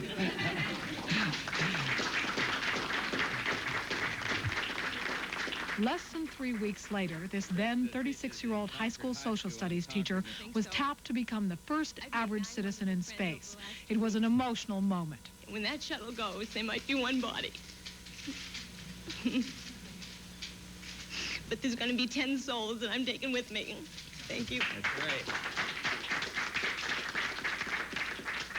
Her husband, Steve, and 9-year-old son, Scott, and 6-year-old daughter, Carolyn, received the news with understandable pride. So, Scott, how do you feel about your mother flying in space? I feel real excited about it. Well, because I don't want to go in space, because I just want to stay around my house. But beyond the hoopla of being an instant celebrity, McAuliffe was faced with the demands of being an astronaut in training. Despite a few joking complaints about the close quarters on the shuttle, she said it was like putting 6 people in a pup tent. She clearly relished the challenge. She also devoted a great deal of time to what were to have been 2 live televised lessons from space. The first of those, which was to have given school children around the country a glimpse of daily shuttle life, had been billed as the ultimate field trip. In an interview shortly before her tragic death, McAuliffe reflected on what she was doing. She said she hoped to inspire others to reach out and try new and different things. If that message can get back to kids and to anybody, that, you know, to go for it, you know, to go ahead and push for something, maybe that you don't know whether you're going to attain it. I had no idea I was ever going to be chosen. But I felt good because I reached out for that. As well as Christa McAuliffe, 2 other crew members were making their first space flight. But the 4 other members of the Challenger crew were NASA veterans with a wealth of experience in space. The crew members included 3 trained pilots, a laser expert, the second woman to fly in space, a Hughes aircraft engineer, and Christa McAuliffe, the woman who was to have been the first teacher in space. Challenger's pilot was 40-year-old Michael Smith. He flew missions in Vietnam and was awarded the Navy's Distinguished Flying Cross. He said flying was a dream he had since childhood. You know, as far back as I can remember, all I ever wanted to do was fly. The flight was commanded by 46-year-old Francis Dick Scobie. The Challenger flight was going to be his second trip aboard the space shuttle. Scobie was a test pilot with the Air Force. He entered the space program in 1979, and he believed Christa McAuliffe would serve as an important role model for younger Americans. The lasting part is going to be the idea that she puts in the head of both teachers and students to expect to be in space. In other words, their future, space is part of their future. They expect to live and work there. And if she can do that, she's doing a lot for mankind. Mission Specialist Ellison Onizuka was a lieutenant colonel in the Air Force. He was a member of the crew of the Defense Department's first super-secret shuttle flight. I think that there is a need for, what we did on our first mission, and I fully believe that it's something that this country needed, the rest of the free world needed it. Dr. Judy Resnick was a biomedical engineer before joining the space program in 1978. Payload specialist Gregory Jarvis was an electrical engineer who joined the program only 2 years ago. He talked about the space vehicle. Well, it's been very satisfying because you are close to the space. You don't get to do the ultimate trip, but you're close enough to the program that you really feel like you're contributing, and you bring your friends in to see the spacecraft, and they look at it, and you say, gee, I wonder, maybe it is something special, because I spent all my life around it, so it becomes very mundane to me. Finally, 36-year-old mission specialist Ronald McNair was a physicist. He became an astronaut in 1978 following work at the Hughes Research Laboratories. McNair planned to track Halley's Comet during the Challenger mission. McNair was the second black astronaut to fly in space. President Reagan was informed of the disaster within seconds of the explosion which ripped Challenger apart. He cancelled his scheduled State of the Union address, instead taking time to speak to the nation and put into words the horror everyone felt. Nancy and I are pained to the core by the tragedy of the Shuttle Challenger. We know we share this pain with all of the people of our country. This is truly a national loss. 19 years ago, almost to the day, we lost 3 astronauts in a terrible accident on the ground. But we've never lost an astronaut in flight. We've never had a tragedy like this. We mourn their loss as a nation together. To the families of the 7, we cannot bear, as you do, the full impact of this tragedy. But we feel the loss, and we're thinking about you so very much. Your loved ones were daring and brave, and they had that special grace, that special spirit that says, give me a challenge and I'll meet it with joy. They had a hunger to explore the universe and discover its truths. They wished to serve, and they did. They served all of us. And I want to say something to the school children of America who were watching the live coverage of the shuttle's takeoff. I know it's hard to understand, but sometimes painful things like this happen. It's all part of the process of exploration and discovery. It's all part of taking a chance and expanding man's horizons. The future doesn't belong to the faint-hearted. It belongs to the brave. The Challenger crew was pulling us into the future, and we'll continue to follow them. I've always had great faith in and respect for our space program. And what happened today does nothing to diminish it. We'll continue our quest in space. There will be more shuttle flights and more shuttle crews, and yes, more volunteers, more civilians, more teachers in space. Nothing ends here. Our hopes and our journeys continue. The crew of the Space Shuttle Challenger honored us for the manner in which they lived their lives. We will never forget them, nor the last time we saw them this morning as they prepared for their journey and waved goodbye and slipped the surly bonds of Earth to touch the face of God. Now we cross live to our New York correspondent, John Wiseman, who has flown to Cape Canaveral to cover the latest developments. John, just what is the feeling at the Cape now? Well, David, the gloom and disbelief continues here through tonight. It was only a few hours ago that the staff went home from the Kennedy Space Center. Control room staff apparently stayed on doing their job mechanically through the day until Vice President Bush asked them to go home, spoke to them and asked them to go home late tonight. It's the early hours of the morning now and the center has shut down. Everybody's gone home and they're going to return early in the morning to work out where they go from here. John, has there been any announcement about how long the investigation is likely to take? Joe, the only indication here, everybody is talking in terms of months and months and months, possibly the end of the year. They're going to have to look at everything in minute detail, and where do they start? Debris is everywhere. Their computers apparently told them nothing was wrong moments before the explosion happened. The only concrete things they've got to go on are some videotapes, which we've all seen through the day, and some audio recordings, so they're going to have to go through those minutely. What it will tell them, we don't know. I guess they've pounced on those bits of debris they've been able to collect, John. Are there any clues tonight as to what happened, or is there a clampdown on any speculation at all? Well, from NASA, David, the word is we will not speculate on this tragedy. We will say nothing until we've got something to say. So the short answer is there's nothing definite. There are no clues. What we have are a score of theories. John, as you've said, there were no clues, and it may be far-fetched, but in these times of international terrorism, the question of sabotage has been raised. Now, is there any official talk of that in the States tonight? Nothing officially that I've heard at all, Joe, but it is something they obviously would have to consider in any investigation of something going wrong with the shuttle. As we've seen from the videotape today, the slow motion particularly, we saw flames licking up the booster rocket between it and the shuttle. So something caused that. Could it be sabotage? That's one thing they'd have to look at. There are two main theories at the moment. One, that the booster rocket could have in fact been damaged. There's some suggestion that it could have been damaged last Saturday, although NASA says to its knowledge it wasn't. And there's another one about the weather. It was unusually cold here in Florida last night, so cold it left ice on some parts of the pad. And there's questions now, could that have damaged this rocket in some way?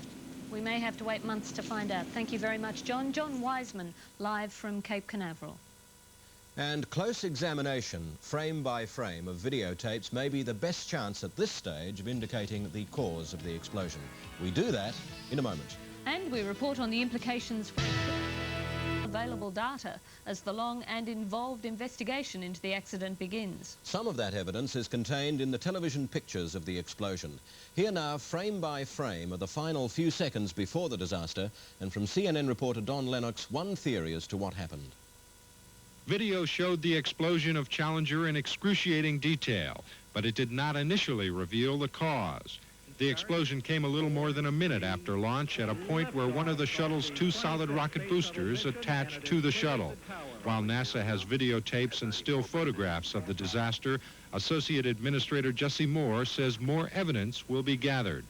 Data from all of the shuttle instrumentation, photographs, launch pad systems, hardware, cargo, ground support systems, and even notes made by any member of the launch team and flight ops team are being impounded for study. It will take all the data, careful review of that data, before we can draw any conclusions on this national tragedy. The first visible sign of a problem was the explosion itself. but slow-motion replays of the final seconds of flight show what appears to be a fire near the lower end of one of the shuttle's solid rocket boosters. Moments later, a second fire seems to be visible between Challenger and its volatile external fuel tank. A fuel line from that tank to the shuttle to power its three main engines runs along the underside of the space shuttle. Less than a second after the fire appeared, it seemed to trigger a huge fireball that enveloped the entire shuttle. All that remained were two solid rocket boosters careening out of control. The Challenger tragedy will have wide-ranging ramifications for Australia's involvement in space. Both the Australian in Space and AUSAT projects will be seriously affected by the disaster. Nick McCallum reports on Canberra's reaction to the tragedy. At the American Embassy in Canberra, flags flew at half-mast, and tomorrow American Ambassador Bill Lane will pay further tribute to the 7 astronauts at Tidbinbilla Deep Space Centre near Canberra. Although not involved in this particular flight, Tidbinbilla has been the shuttle program's major tracking centre outside the United States. The Challenger tragedy will directly affect Australia. Next year, an Australian astronaut is due to fly in a shuttle mission, a mission now almost certain to be delayed.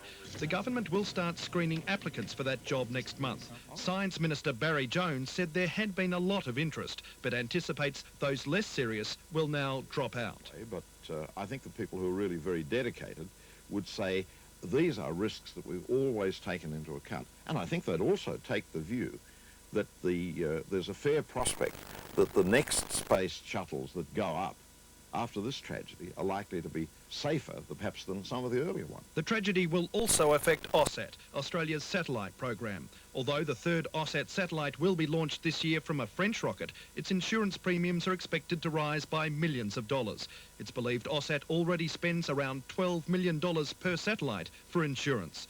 The Prime Minister today sent a message of sympathy to President Reagan, saying Australians had for a long time admired the expertise and courage of America's space pioneers.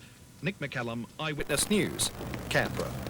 And 10 Melbourne people who've booked on the first commercial space flights in 1992 have so far not shown any signs of thinking again. Each passenger has paid $5,200 for the flight on a futuristic spacecraft still being developed, which is claimed to be safer than the present shuttlecraft. For this reason, the organisers don't expect cancellations from those who've paid for the trip of a lifetime. In line with President Reagan's encouragement for private enterprise to participate in space, an American company, Society Expeditions, is offering space flights for fare-paying passengers, and the timetable for the first flight, nearly 7 years away, has been confidently drawn up. The passengers won't be travelling on a shuttle perched on a flying fuel tank which catapults the vehicle violently into space, but on a new technology, vertical takeoff self-contained spacecraft, named the Phoenix E. Seats on the flights, which will take 20 passengers at a time, have attracted worldwide interest, and it's claimed the deposits of $5,200 have been pouring in. It's also claimed the Phoenix E will be technologically years ahead of the shuttlecraft now operating.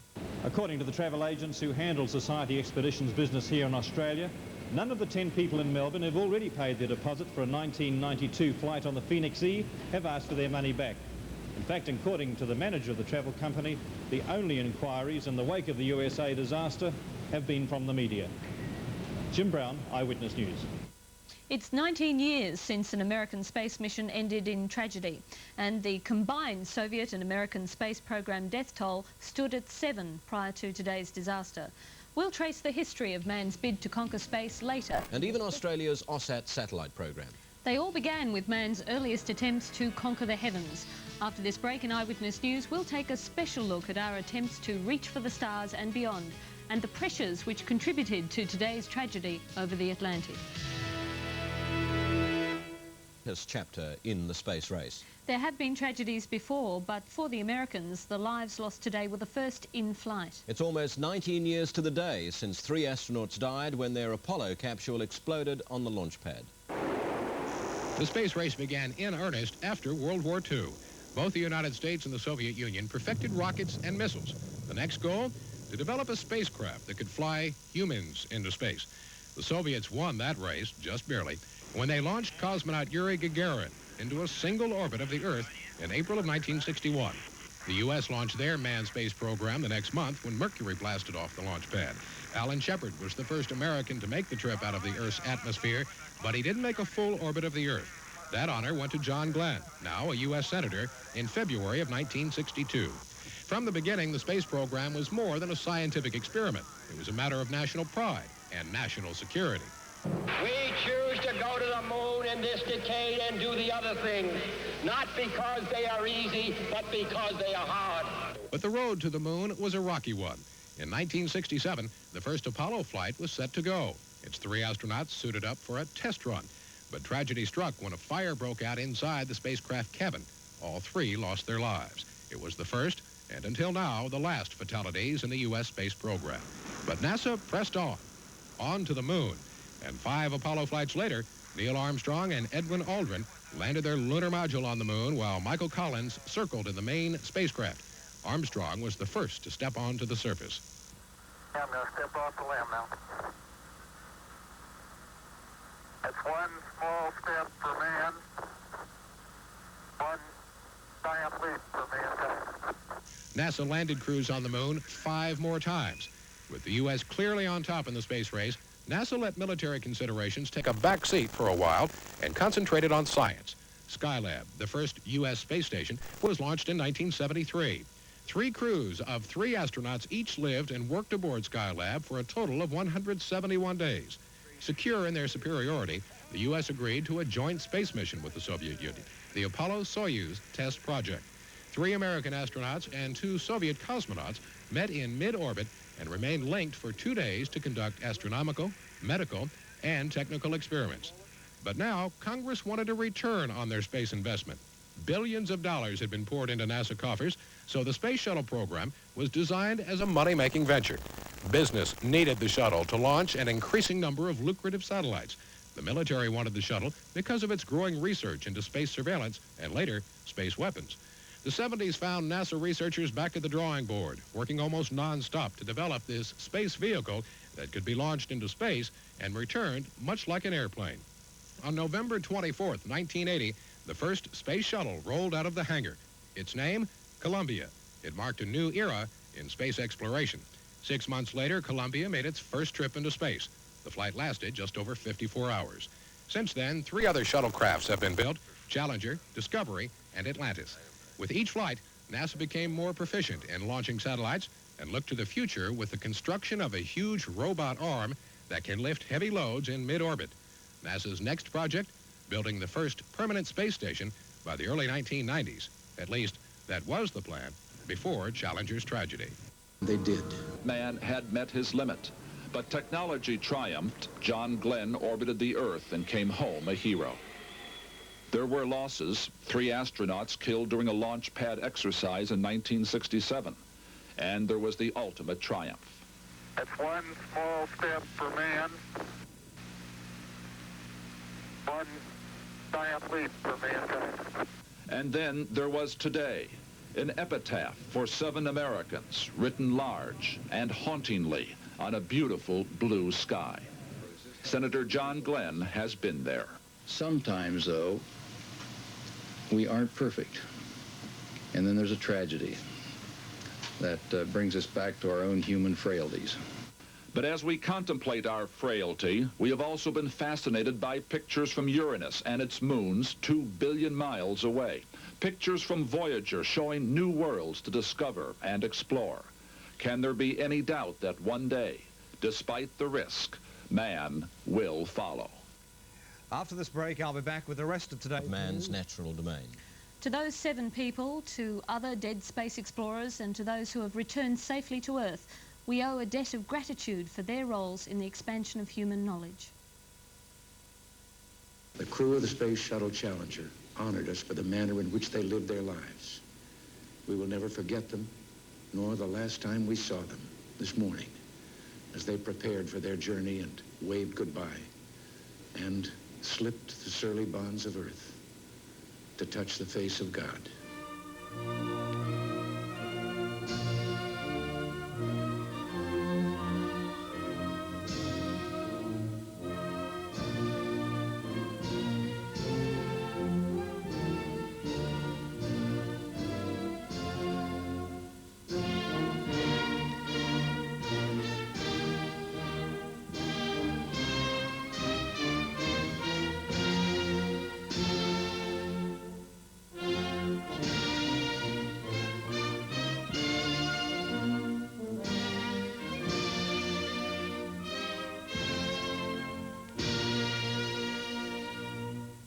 but the task of interpreting it could take weeks. The explosion occurred just over a minute after blastoff, about 4 o'clock this morning, Australian time.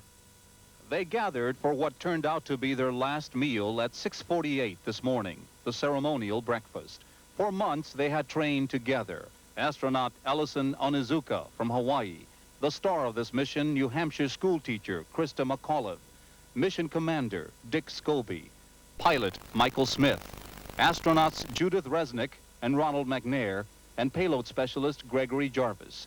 After 3 days of delays, they appeared tired but quickly rejuvenated by applause as they headed for the launch pad. Scobie, followed by mission specialist Judy Resnick, Ron McNair, and pilot Mike Smith, followed by Krista McAuliffe, teacher in space, Ellison Onizuka, and payload specialist Greg Jarvis. Final preparations before liftoff. The ground crew gives McAuliffe an apple for the teacher, and wishes of good luck. Initially, liftoff was scheduled for 9:38 this morning, but again there were problems. A hard freeze overnight left ice on the launch pad, a 2-hour delay, and then NASA discovers a faulty fire detector on board the shuttle, another hour's delay while it's replaced.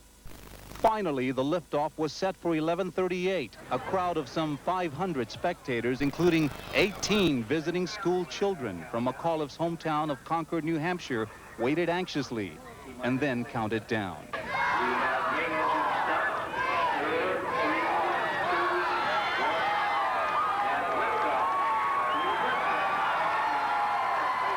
The liftoff appeared flawless. The spectators, including Krista McAuliffe's parents, Grace and Edward Corrigan, watched proudly through tears of joy. 65 seconds into flight, NASA Control orders Commander Scobie to go to full power. Challenger, go with throttle up. Challenger, go with throttle up. Suddenly, an explosion. Flight controllers here looking very carefully at the situation. Obviously a major malfunction. NASA loses all communication with Challenger, but the crowd still does not realize that something's gone wrong. Within seconds, Challenger disintegrates. We have a report from the flight dynamics officer that the vehicle has exploded.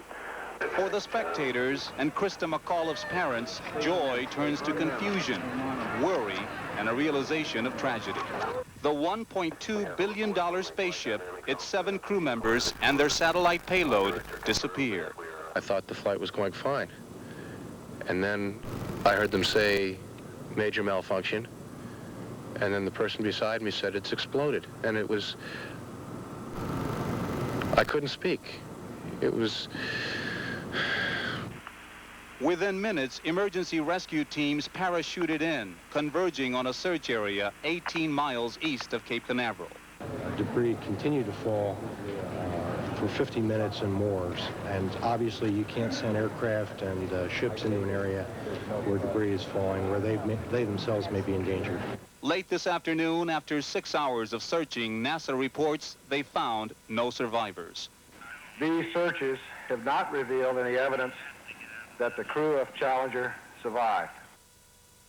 Never in 55 manned space flights has the United States suffered such a disaster. Messages of condolence poured in from all over the world. Earlier, a visibly upset and emotional President Reagan told the American people in a national address that the space shuttle tragedy would not mean the end of U.S. efforts to conquer space. Nancy and I are pained to the core by the tragedy of the shuttle Challenger. We know we share this pain with all of the people of our country. This is truly a national loss. 19 years ago, almost to the day, we lost 3 astronauts in a terrible accident on the ground.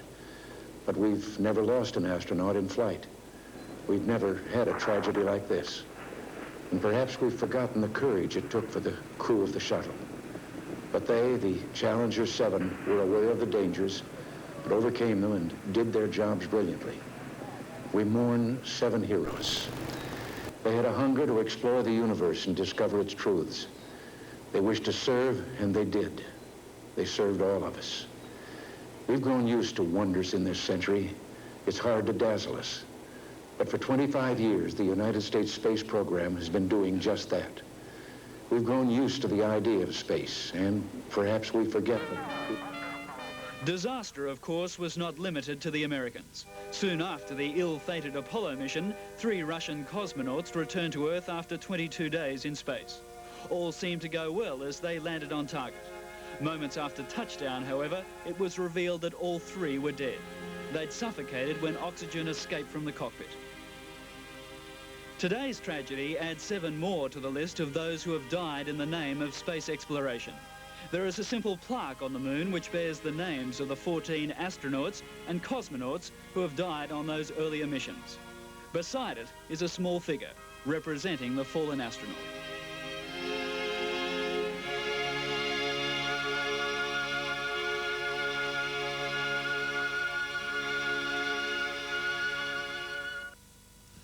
Risky business indeed, and yet they go on, taking more giant steps for mankind. We'll be back in a moment with our press. Day was to have been the answer to a dream which began when she entered a contest announced by President Reagan to put a teacher into space. She beat 11,000 other would-be astronauts from amongst the American teaching profession, and she had planned to conduct the world's first classroom from space. She'd also planned to wear a button which read, "I touch the future, I teach." One of the things that I would like to do when I go aboard the shuttle is to bring back the wonder of it all. Those were Christa McAuliffe's words when she was introduced to the press last July 1st as one of the 10 finalists in the Teacher in Space program. She was one of more than 11,000 teachers who'd applied for the honor. She told NASA she wanted to demystify spaceflight and to humanize the technology of the space age. And the winner, the teacher who will be going into space, Christa McAuliffe. Where's that you?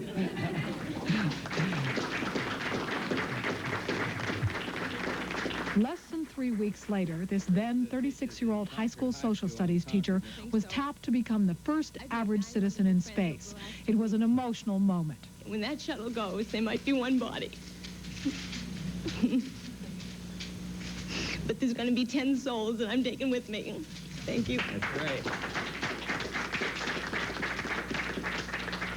Her husband, Steve, and 9-year-old son, Scott, and 6-year-old daughter, Carolyn, received the news with understandable pride. So, Scott, how do you feel about your mother flying in space?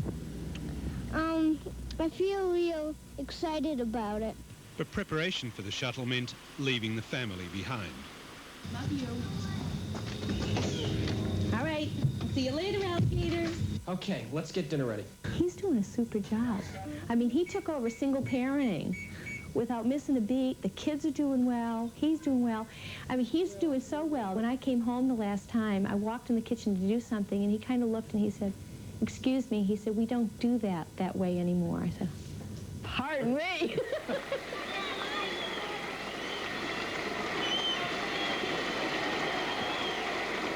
But beyond the hoopla of being an instant celebrity, McAuliffe was faced with the demands of being an astronaut in training. Despite a few joking complaints about the close quarters on the shuttle, she said it was like putting 6 people in a pup tent. She clearly relished the challenge. She also devoted a great deal of time to what were to have been 2 live televised lessons from space. The first of those, which was to have given school children around the country a glimpse of daily shuttle life, had been billed as the ultimate field trip. Christa knew the risks, but still, she had faith. They do have the ability to have contingencies. There are plans in case there's a problem. And also the thought that, I think I'm going to be up on Challenger's 10th mission. And that just to think that the shuttle has gone, I mean, 10 times. I mean, that's an exciting thing. And no, I think it's a very safe program. In an interview shortly before her tragic death, McAuliffe reflected on what she was doing. She said she hoped to inspire others to reach out and try new and different things. If that message can get back to kids and to anybody, that, you know, to go for it, you know, to go ahead and push for something, maybe that you don't know whether you're going to attain it. I had no idea I was ever going to be chosen, but I felt good because I reached out for that. Christa mentioned she'd be taking 10 souls with her into space. Well, that was a reference to the others on the short list who missed out. And one of them was James Rowley, a science teacher in Centerville, Ohio. He was the runner-up. So if Christa hadn't been able to go for any reason, he would step into the shuttle.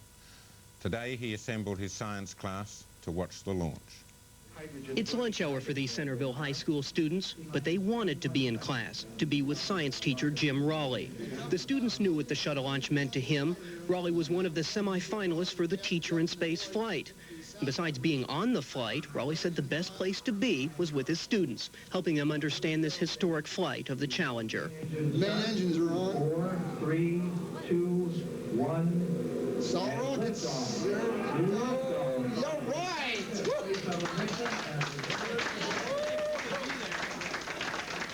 The interest soon turned to bewilderment. For a few minutes, even Raleigh didn't understand what was happening. Go about 45 seconds after liftoff, a huge fireball. I don't understand.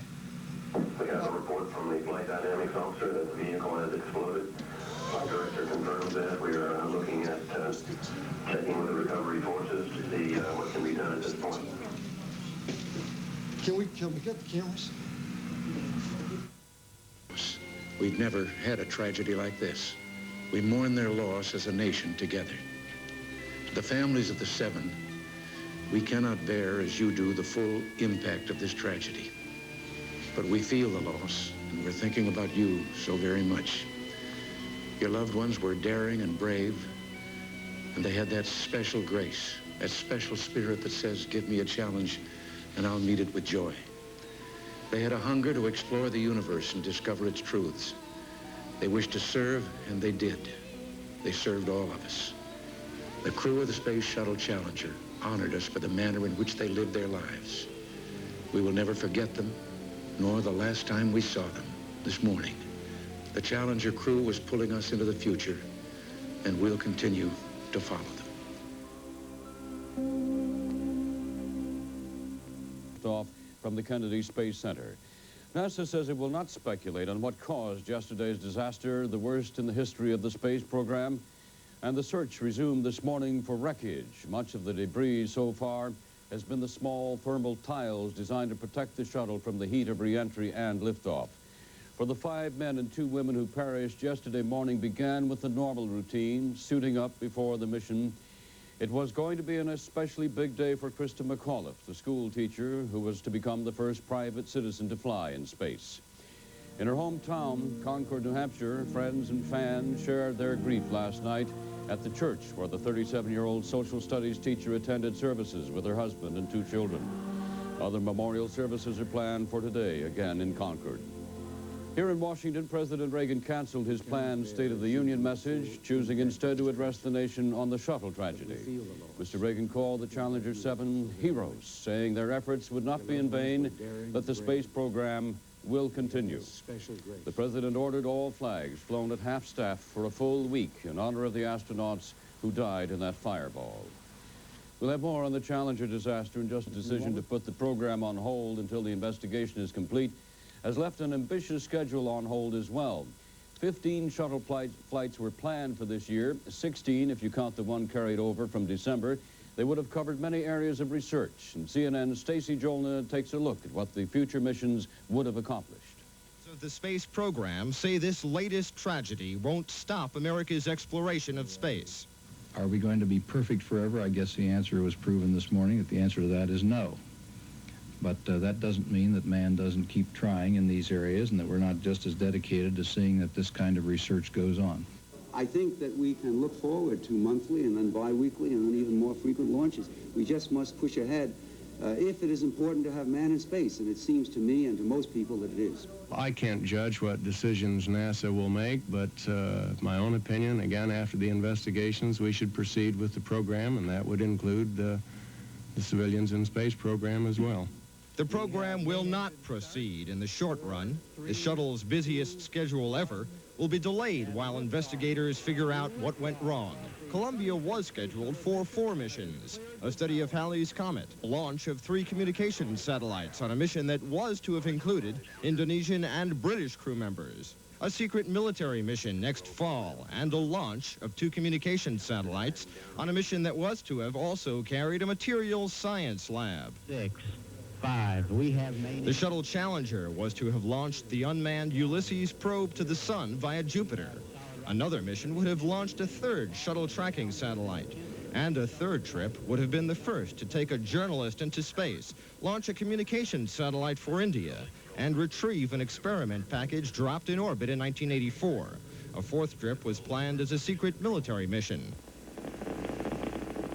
Shuttle Atlantis was set to send the Galileo probe to Jupiter, as well as launch a $1.1 billion Hubble Space Telescope.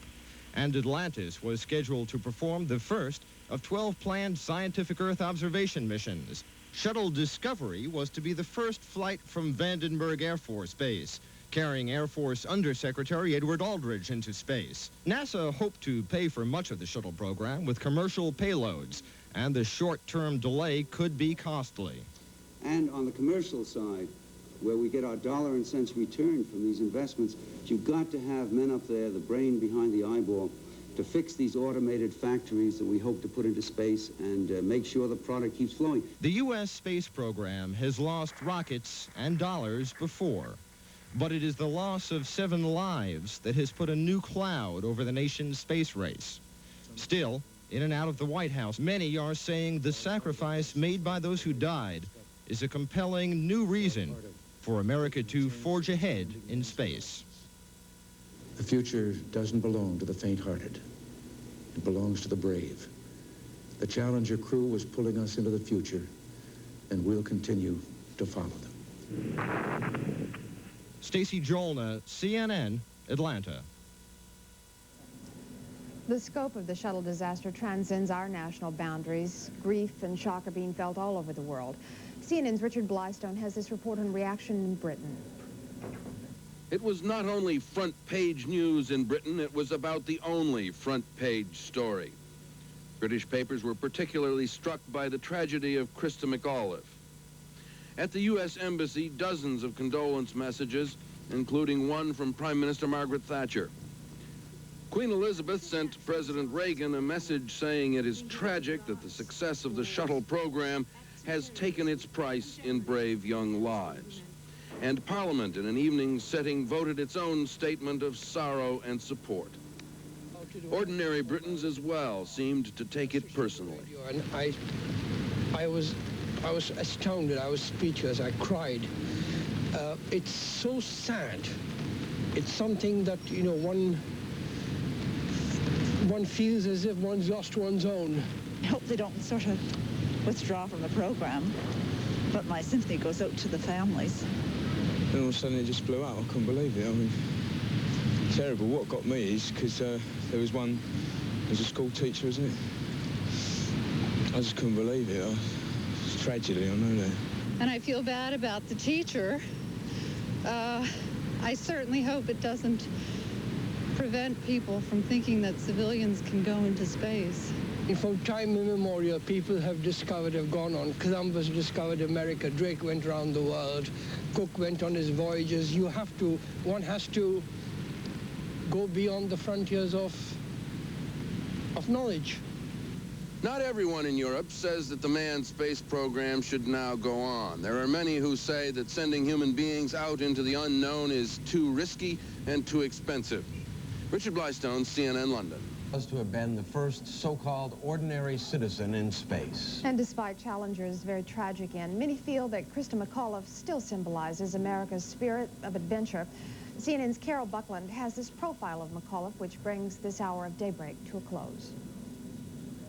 Christa McAuliffe from Concord, New Hampshire. One of the things that I would like to do when I go aboard the shuttle is to bring back the wonder of it all.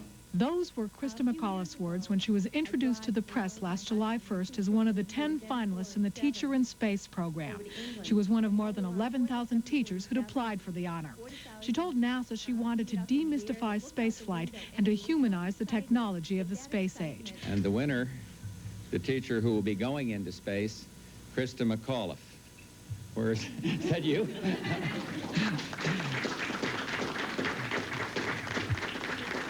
Less than 3 weeks later, this then 36-year-old high school social studies teacher was tapped to become the first average citizen in space. It was an emotional moment. When that shuttle goes, there might be one body. But there's going to be 10 souls that I'm taking with me. Thank you. That's right. Her husband, Steve, and 9-year-old son, Scott, and 6-year-old daughter, Carolyn, received the news with understandable pride. So, Scott, how do you feel about your mother flying in space? I feel real excited about it. So it seemed did her whole hometown of Concord, New Hampshire. But beyond the hoopla of being an instant celebrity, McAuliffe was faced with the demands of being an astronaut in training. Despite a few joking complaints about the close quarters on the shuttle, she said it was like putting 6 people in a pup tent. She clearly relished the challenge. She also devoted a great deal of time to what were to have been 2 live televised lessons from space. The first of those, which was to have given school children around the country a glimpse of daily shuttle life, had been billed as the ultimate field trip. In an interview shortly before her tragic death, McAuliffe reflected on what she was doing.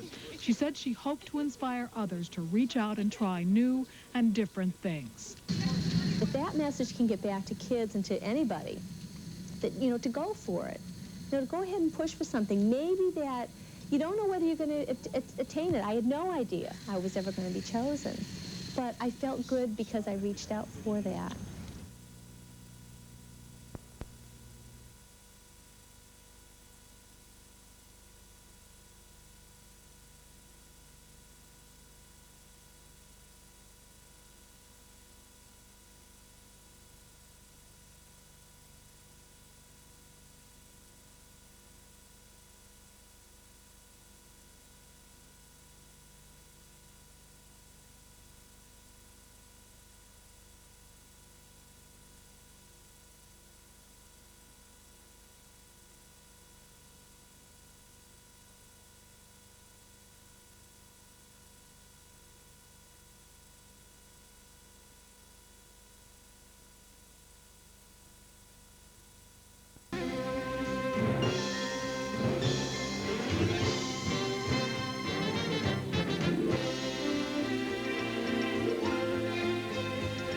Good evening. U.S. Space Agency officials are a long way tonight from determining what caused the fiery death of the shuttle Challenger and its 7 astronauts. However, the head of flight operations has confirmed that the disaster, the worst in the history of space exploration, has halted the shuttle program and is not prepared to say for how long. Investigators have reported that debris from the explosion, which obliterated Challenger, may be scattered too widely over the Atlantic to reveal the cause of the fire. Still no answers to what caused the worst tragedy in U.S. spaceflight history. 75 seconds into what had been a routine launch, a tremendous explosion as Challenger flew at 2,000 miles an hour, 10 miles up, 18 miles off the Florida coast. A slow-motion replay indicates a possible problem with one of 2 peel-off rocket boosters. Then a blast that shattered the shuttle's huge external fuel tank and the shuttle spacecraft with it. Aboard, astronauts Dr. Judith Resnick, Francis Scobie, mission commander, Ronald McNair, Ellison Onizuka, teacher Krista McAuliffe, Gregory Jarvis, and pilot Michael Smith. Teacher McAuliffe's family, standing on Cape Canaveral bleachers, watched in horror as they slowly began to realize what had happened. We feel that space travel is safe now. It's not that earlier feeling that, oh, it's going to blow up or something's going to happen. The shuttle is a really good, safe program. Right at this point, I feel that I'll be okay if I go off. With few details of what caused the loss of 7 lives, manned spaceflight director Jesse Moore was asked, could it be NASA was under too much pressure to get this flight off? There was absolutely no pressure to get this particular launch off. We have always maintained that flight safety is our top priority consideration in the program, and we look at the status and readiness of the systems based on that. The shuttle program had already been troubled by mechanical failures, cameras that wouldn't work, satellites which were supposed to spin into orbit but didn't, and delays which had threatened to cut back the 15 missions that had been planned for this year. Another big NASA project to put a permanent space station in orbit, a place astronauts could shuttle to and from. That plan had run into problems and had been pushed back, perhaps to the late 1990s. A planned unmanned mission to get a closer look at Halley's Comet was scrapped completely. Not enough money. There have been other criticisms. For instance, that the military was moving in on NASA, taking over more and more of the civilian space program, changing NASA's traditional role. But NASA has survived previous problems, from the earliest days of the unmanned rocket tests, through the drastic fire 19 years ago yesterday aboard Apollo 1 on the launch pad at then Cape Kennedy, taking the lives of Gus Grissom, Edward White, and Robert Chaffee. So today there were promises to keep going. We'll continue our quest in space. There will be more shuttle flights and more shuttle crews, and yes, more volunteers, more civilians, more teachers in space. Nothing ends here. The future doesn't belong to the faint-hearted. It belongs to the brave. If that message can get back to kids and to anybody, that, you know, to go for it, you know, to go ahead and push for something, maybe that you don't know whether you're going to attain it. I had no idea I was ever going to be chosen, but I felt good because I reached out for that. Searchers have located the cockpit and emerged. More on the space shuttle tragedy. It's one of those rare events which jolts the world, not necessarily because of the number of people killed, but the way in which they died. This one was different, tragically different. After 25 years of space exploration, which is always awe-inspiring and sometimes heart-stopping, I guess we've become blasé about the dangers involved. And today's first in-flight tragedy on the edge of space was all the more poignant because one of the shuttle crew was not an astronaut, not a specially trained modern-day Cook or Columbus. She was one of us, a teacher, a mother named Christa McAuliffe. Her mission was to humanise the technological mystique of space travel, to report back to us, and specifically the children, on an Earth with no boundaries, to see the people of the world as one whole people, without borders, without races, and without any bickering. It was a worthy ambition, but it was not to be. And in a moment, we'll have a special report on Christa McAuliffe. But first, the price of man's triumph over gravity has not been without cost. America's first space shuttle, and the shuttle has cleared the tower. After what seemed like countless successful voyages into space over recent years, the danger involved in space travel had all but been forgotten.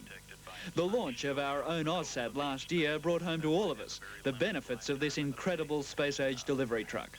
Today, however, the dangers of space exploration once again became reality. 1 minute, 15 seconds. Velocity 2,900 feet per second. Altitude 9 nautical miles. Downrange distance 7 nautical miles. We have a report from the flight dynamics officer that the vehicle has exploded. Flight director confirms that. We are looking at checking with the recovery forces to see what can be done at this point. We're not sure what's going to happen, but we take that risk, and that's what the progress in mankind is made of. And in this particular instance, because we were laying our lives on the line, but it was for big risk and it was for big things for our country. It was for big things, perhaps, for the whole world.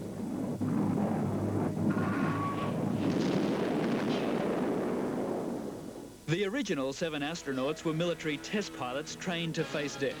The unflinching truth was that despite all possible care and precautions, death might come, and on some sad occasions, did. Astronauts do not have a death wish. They believe and appreciate life very, very strongly. What they do is they remove those causes for which most people would have some kind of fear. For example, if the parachutes don't open when you're coming down, it has ruined your whole day. As pilots, their job was to master their machines and never to panic, pushing themselves to the limits. You find we're a very, very proud group of individuals, a group, as I like to think of it, that was driven to do some of the things we were on our ego. As a result, we look back at some of this training, if you will, in a light that, why do we need this? Because we're not going to fail. And yet we all knew, realistically, that the risk we were taking, this certainly was a possibility.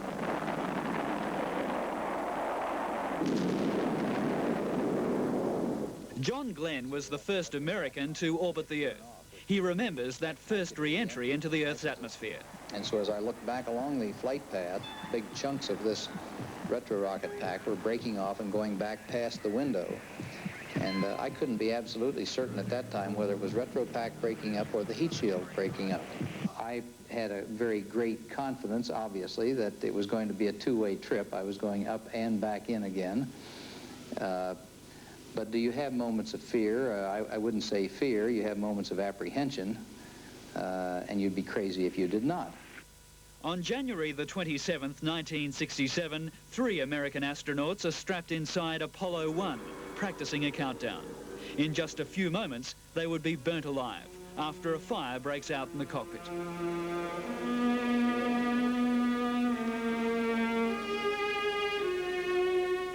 And the feeling was that, yeah, the spacecraft wasn't really good, wasn't as good as the Gemini spacecraft at the time, but we'll make up for that with our own ability. And this, we led ourselves down the primrose path along with many other factors, but I do believe that we have to share the blame for letting the situation get to where it is. Like today's disaster, the entire population of the United States was stunned. Then came the unlucky Apollo 13. Hey, Houston, we've had a problem here. Say again, please. Houston, we've had a problem. On this 13th mission, on the 13th day of the month, an explosion ripped through the rear of the spacecraft. The whole panel is blown out. It's really a mess. Copy that. What followed was one of the most amazing recoveries in space history, as the 3 returned to Earth inside the lunar module, a function that it was never designed to perform. Odyssey, Houston, we show you on the mains. It really looks great.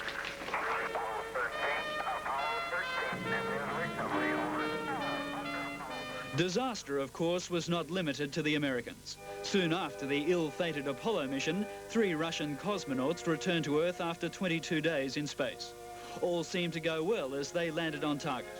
Moments after touchdown, however, it was revealed that all 3 were dead. They'd suffocated when oxygen escaped from the cockpit. Today's tragedy adds 7 more to the list of those who have died in the name of space exploration. There is a simple plaque on the moon which bears the names of the 14 astronauts and cosmonauts who have died on those earlier missions. Beside it is a small figure representing the fallen astronaut.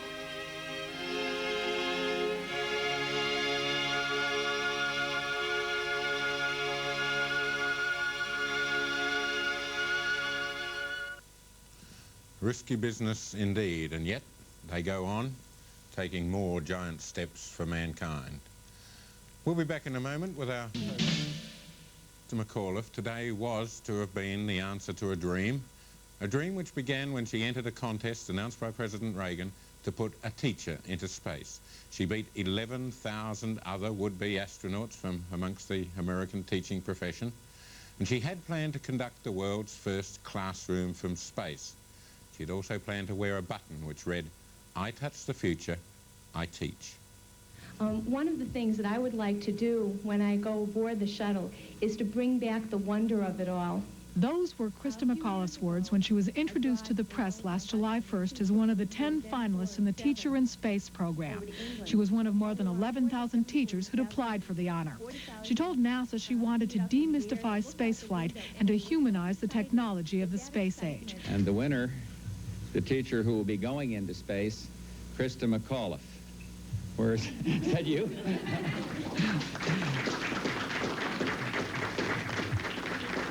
Less than 3 weeks later, this then 36-year-old high school social studies teacher was tapped to become the first average citizen in space. It was an emotional moment. When that shuttle goes, there might be one body. But there's going to be 10 souls that I'm taking with me. Thank you. That's great. Her husband, Steve, and 9-year-old son, Scott, and 6-year-old daughter, Carolyn, received the news with understandable pride. So, Scott, how do you feel about your mother flying in space? I feel real excited about it.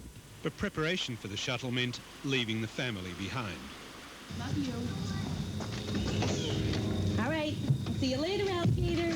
Okay, let's get dinner ready. He's doing a super job. I mean, he took over single parenting. without missing a beat. The kids are doing well. He's doing well. I mean, he's doing so well. When I came home the last time, I walked in the kitchen to do something, and he kind of looked and he said, "Excuse me," he said, "we don't do that way anymore." I said, "Pardon me."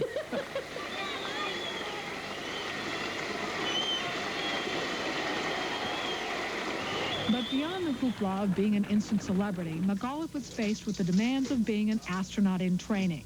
Despite a few joking complaints about the close quarters on the shuttle, she said it was like putting 6 people in a pup tent. She clearly relished the challenge.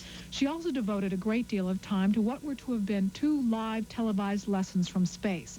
The first of those, which was to have given school children around the country a glimpse of daily shuttle life, had been billed as the ultimate field trip. Krista knew the risks, but still, she had faith. They do have the ability to have contingencies. There are plans in case there's a problem. And also the thought that, I think I'm going to be up on Challenger's 10th mission. And that just to think that the shuttle has gone, I mean, 10 times. I mean, that's an exciting thing. And no, I think it's a very safe program.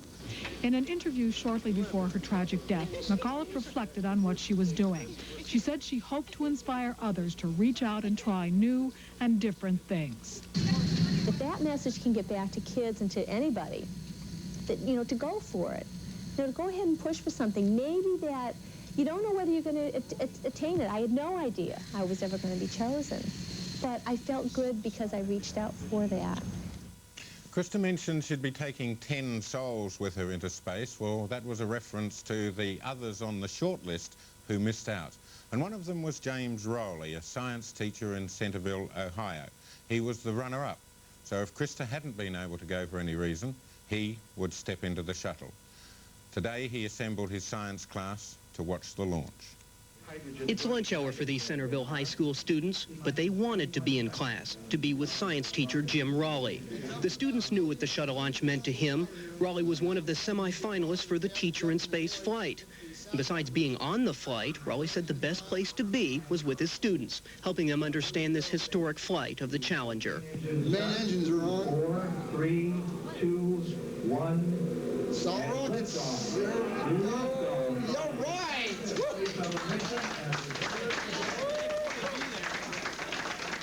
The interest soon turned to bewilderment. For a few minutes, even Rowley didn't understand what was happening. Go about 45 seconds after liftoff, a huge fireball. I don't understand.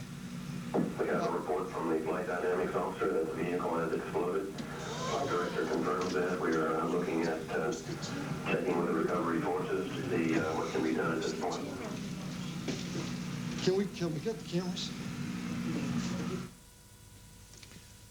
Well, James Rowley's face probably says it all. A sad day for America and a sad day for all of us.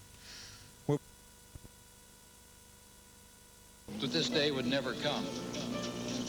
But unfortunately it has, and with a tragedy that all Americans share together. I felt as if my whole body blew up inside when I saw that. And I can just never be as shocked as I am now. We were enjoying the entire event. We were celebrating with her. Then it stopped. That's all. This is truly a national loss. Washington and around the nation, flags are at half-staff to remember the 7 crew members of the Space Shuttle Challenger.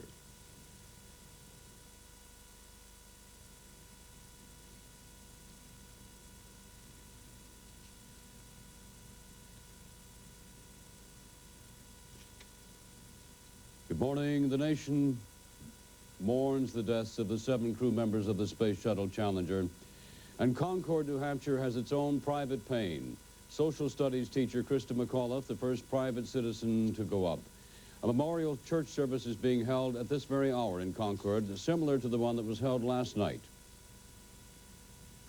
The minister at that service told his congregation, while we grieve, we must also be happy for what she tried to do. McAuliffe was to have taught 2 lessons for her students on Earth. One she'd already entitled The Ultimate Field Trip. The other was to have been Where We've Been, Where We're Going, Why. Meantime, 8 planes and helicopters have joined a number of ships in the Atlantic Ocean just off the coast of the Cape in the search for debris that might have come from the shattered Challenger. Several small pieces of wreckage drifted ashore overnight. Residents who might find anything that could be part of the shuttle have been asked not to touch it, but to turn over the information to their local police. An investigating team will meet today and begin a long, meticulous process of determining what caused the Challenger to blow apart 74 seconds after liftoff, 10 miles up, 8 miles out from the Cape. NASA has suspended the shuttle program for this exhaustive investigation. But President Reagan vows the exploration of space will continue. We'll continue our quest in space. There will be more shuttle flights and more shuttle crews, and yes, more volunteers, more civilians, more teachers in space. Nothing ends here. Our hopes and our journeys continue. The President, as you know, postponed his State of the Union address last evening until next Tuesday, as he called yesterday a day of mourning and called for flags around Washington to be flown at half-staff for a full week. While NASA examines its data, other experts are speculating on what might have caused the fiery explosion. Television tapes of the disaster seem to reinforce suspicions that the problem centered in the external fuel tank. The company that built that tank, Martin Marietta, refused to comment. And Mission Control says it has no indication of any problems with the shuttle's 3 main engines or its solid fuel rocket boosters. Tom Intier is here now to give us some more information on the disaster yesterday and what speculation there is today. It is still speculation at this point. It is nothing more than speculation. The only people that are really going to have the true answer is the official investigating board of NASA, and that could take a long time. The fire that killed 3 astronauts in 1967 took 22 months to complete the investigation, and we could be talking about an even longer time here. Let's go back to the videotape. This is what the investigators will be looking at, but it is only part of what they will see. Onboard flight recorders and computers were spitting out data 30 seconds before this scene occurred. The flight recorders on the ground received millions of bits of information from the performance of the shuttle's engines, the solid rocket boosters, and the external tank. It is those computer tapes that will be gone over millisecond by millisecond, not just the last few seconds of flight, but probably the entire time that the shuttle was on the pad, going through the weather problems, going through the delays in fueling that morning. It will be the last seconds that will be gone over probably the closest, because they indicate where the problem may have started. When you look at the slow motion replays, when you slow down the videotape very, very slowly, you can see a small red glow. First on the one side of the external tank, and then it develops between the shuttle and the external tank. If it moves forward a little bit, we'll see it here. It spreads then from the underneath point where it's breaking out right there, up and down that area. That is a line that contains propellant, highly volatile hydrogen that powers the shuttle's main engines. But from these blurry pictures, what can people speculate on? It's the prelude to the explosion that was going to occur right there when the external tank itself started to blow apart, enveloping the shuttle in a ball of fire.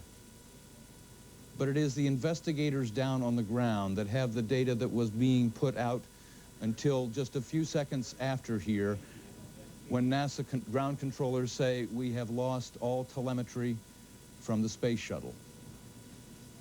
It is that information, the telemetry, that will be so important in this investigation. In addition, NASA had 6 cameras trained on the space shuttle in its minute or so of flight.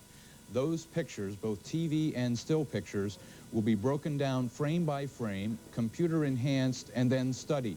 The debris that is being picked up off the coast of Florida from the Atlantic Ocean will be stored and also looked at piece by piece, both under the microscope and treated chemically to study what may have caused America's worst disaster in space. Bob? Thank you, Tom. CNN correspondent Larry Lamont is among those members of the press corps who have covered past elements of the shuttle program.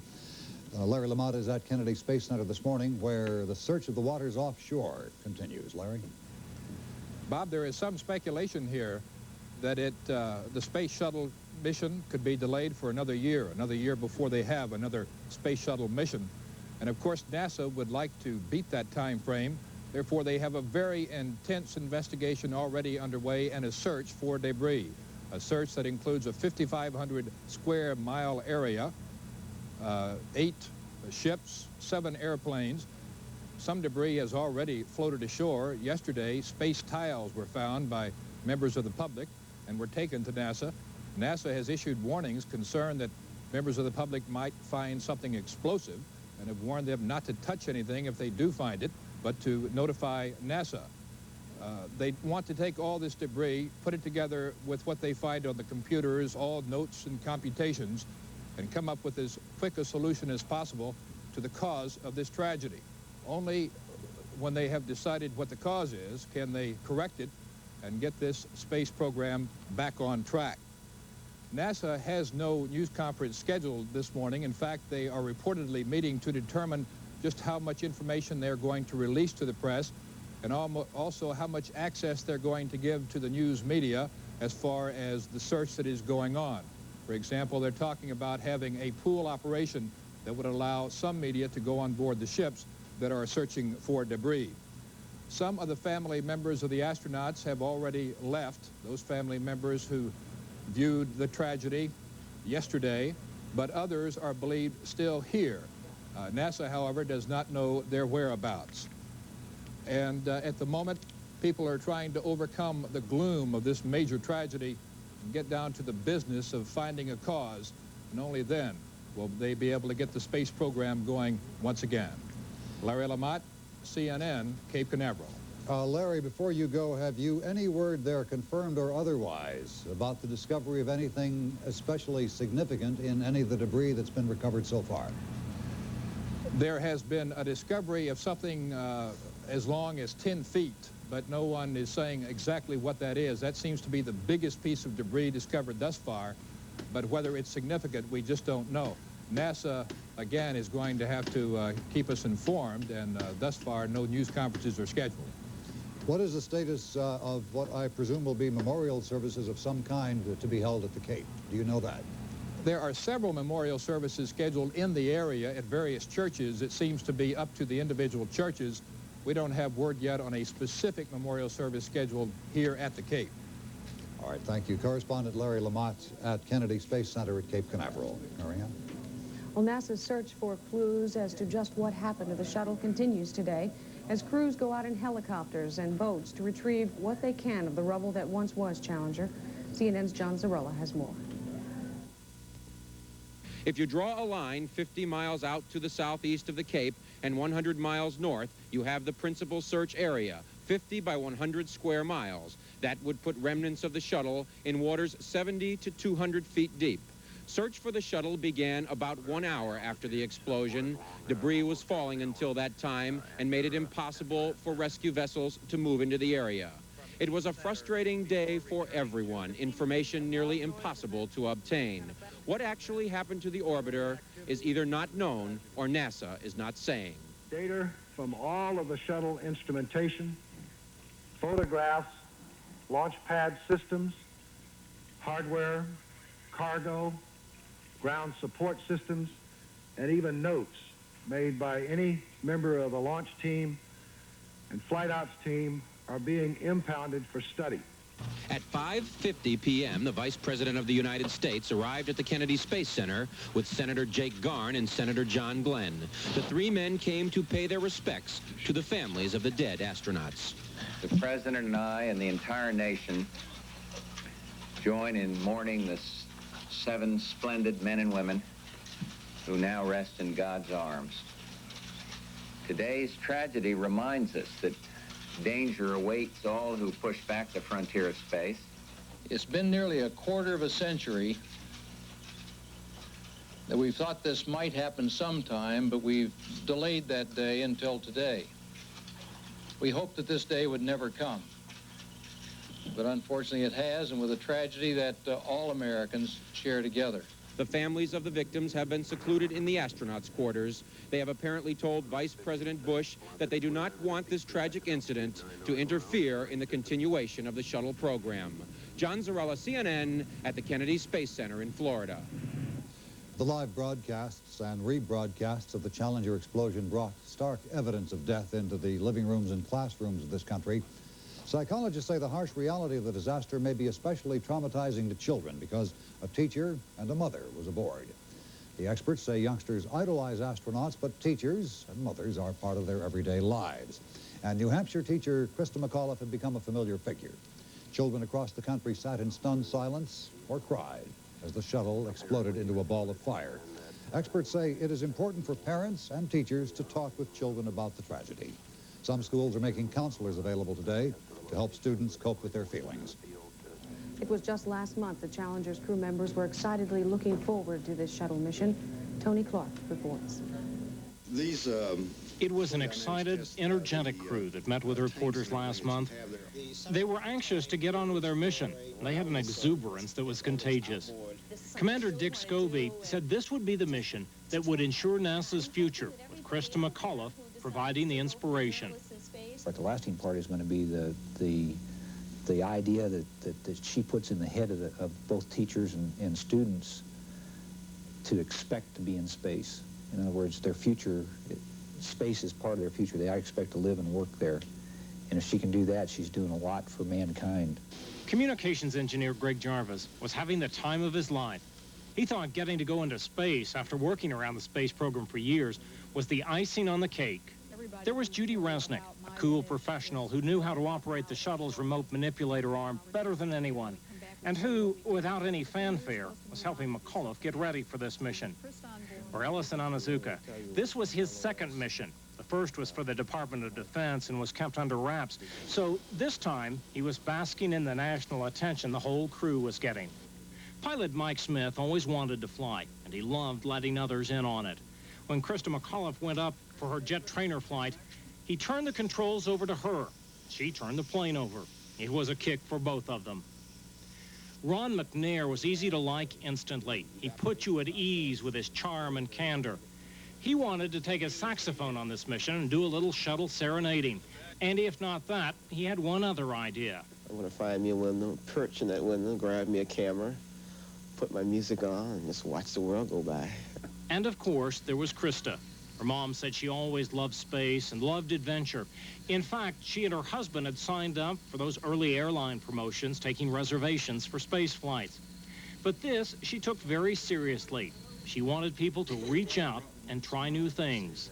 They were 7 people who worked as a team, and they are being missed very much here at the Johnson Space Center. Tony Clark, CNN.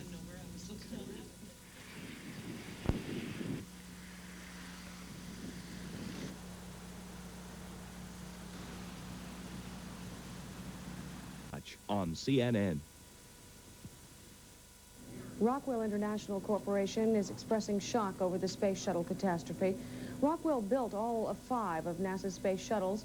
One of them, the Enterprise, never flew at all. Rockwell workers reacted with stunned silence at the news about Challenger. Some of them wouldn't comment as they went home early yesterday.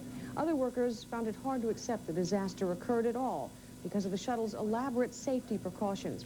One Rockwell employee pointed out apparently it wasn't the shuttle that malfunctioned. NASA's 4 main shuttle contractors have promised their cooperation in trying to find out what went wrong. The investigation team today begins what is expected to be a long study aimed at learning the cause of the Challenger catastrophe and the search of the Atlantic Ocean offshore for more debris from the exploded spacecraft resumed this morning at first light. Reaction to the catastrophe came quickly from several official quarters. 1 minute 15 seconds, velocity 2,900 feet per second, altitude 9 nautical miles, downrange distance 7 nautical miles. It is with deep, heartfelt sorrow that I address you here this afternoon.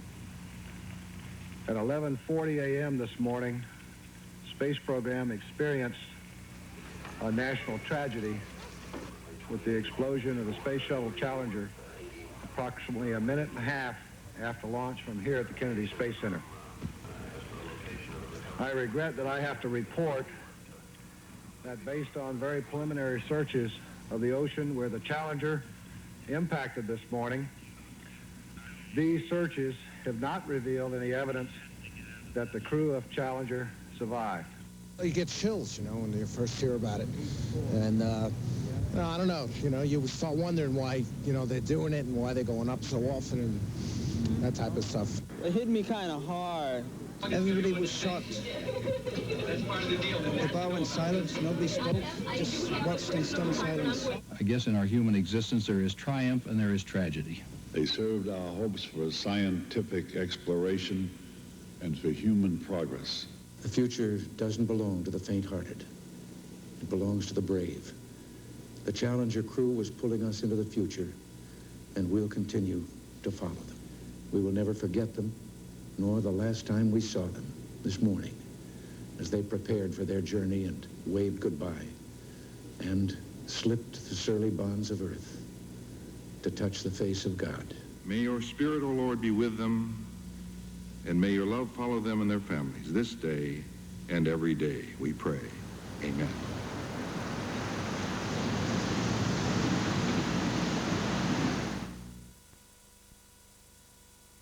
Asked for prayers for the 7 dead American astronauts. The pontiff expressed his sorrow at the loss during his weekly general audience in Vatican City. The Pope asked that God accept in his embrace the souls of the lost, courageous space pioneers. As the shuttle's smoke began to clear yesterday over the Atlantic, sorrow began to set in around the world.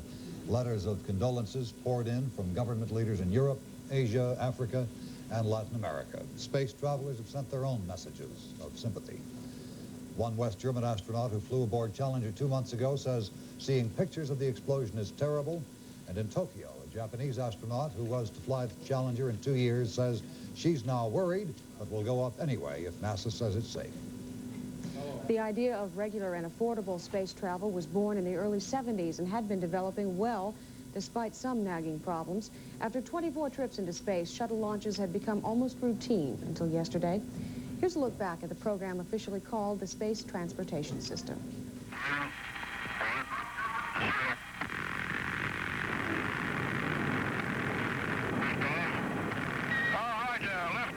Clock has started.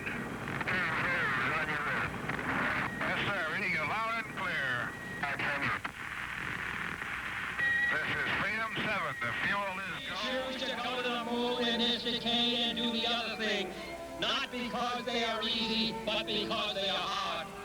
Because that goal will serve to organize and measure the best of our energies and skills. Because that challenge is one that we're willing to accept, one we are unwilling to postpone, and one we intend to win, and the others too. all the way. Godspeed, John Glenn. 5, 4, 3.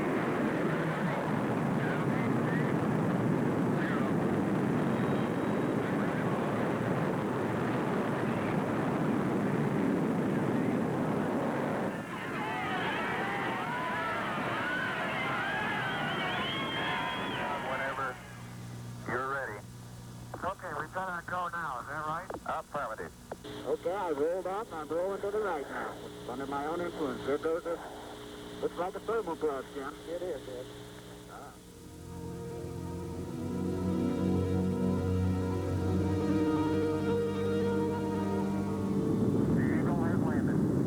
You got a bunch of guys about to turn blue. We're breathing again. Thanks a lot.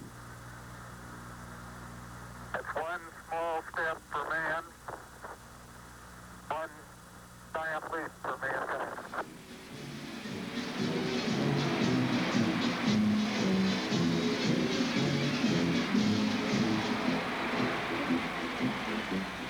Clear back a big cloud pattern way back across toward the Cape. Beautiful sight.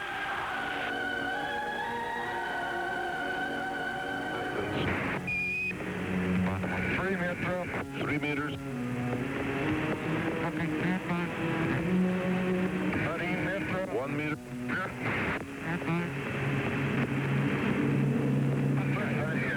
Contact. Here. Glad to see you. Here. Push it right. 4, we've gone for main engine start. We have main engine start.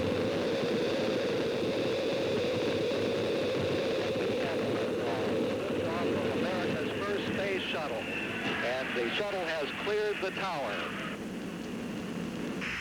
5, 4, 3, touchdown. Look about, skipper.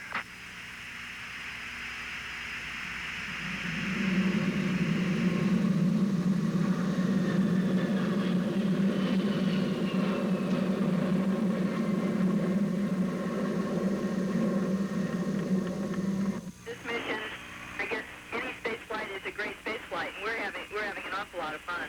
We have main engine start. 4, 3, 2, 1, and liftoff. Liftoff of the 25th Space Shuttle mission, and it has cleared the tower. Now control program. Roger, roll, Challenger. Good, roll program confirmed. Challenger now heading downrange.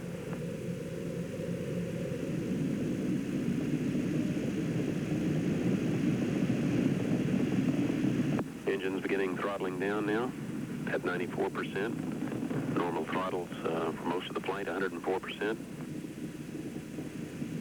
We'll throttle down to 65% shortly. Engines at 65%, 3 engines running normally, 3 good fuel cells, 3 good APUs. Velocity 2,257 feet per second. Altitude 4.3 nautical miles. Downrange distance 3 nautical miles.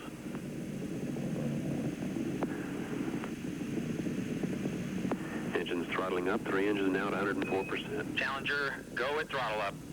Challenger, go at throttle up.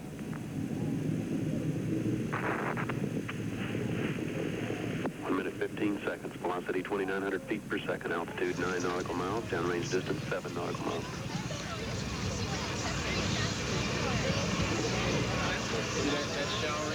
Downrange field.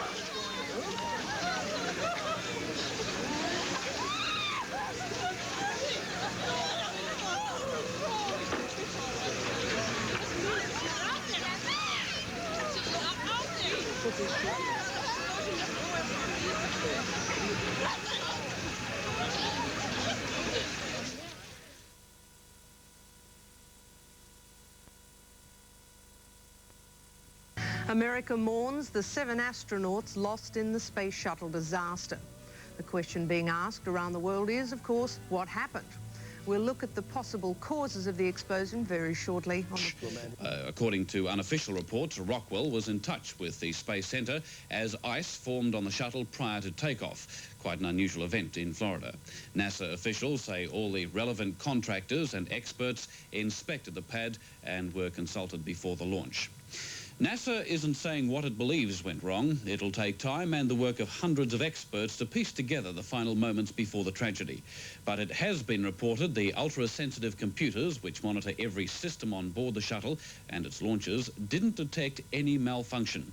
Ken Chambers of Cable News Network reports on the latest theories on what happened in those final seconds. The first visible sign of a problem was the explosion itself.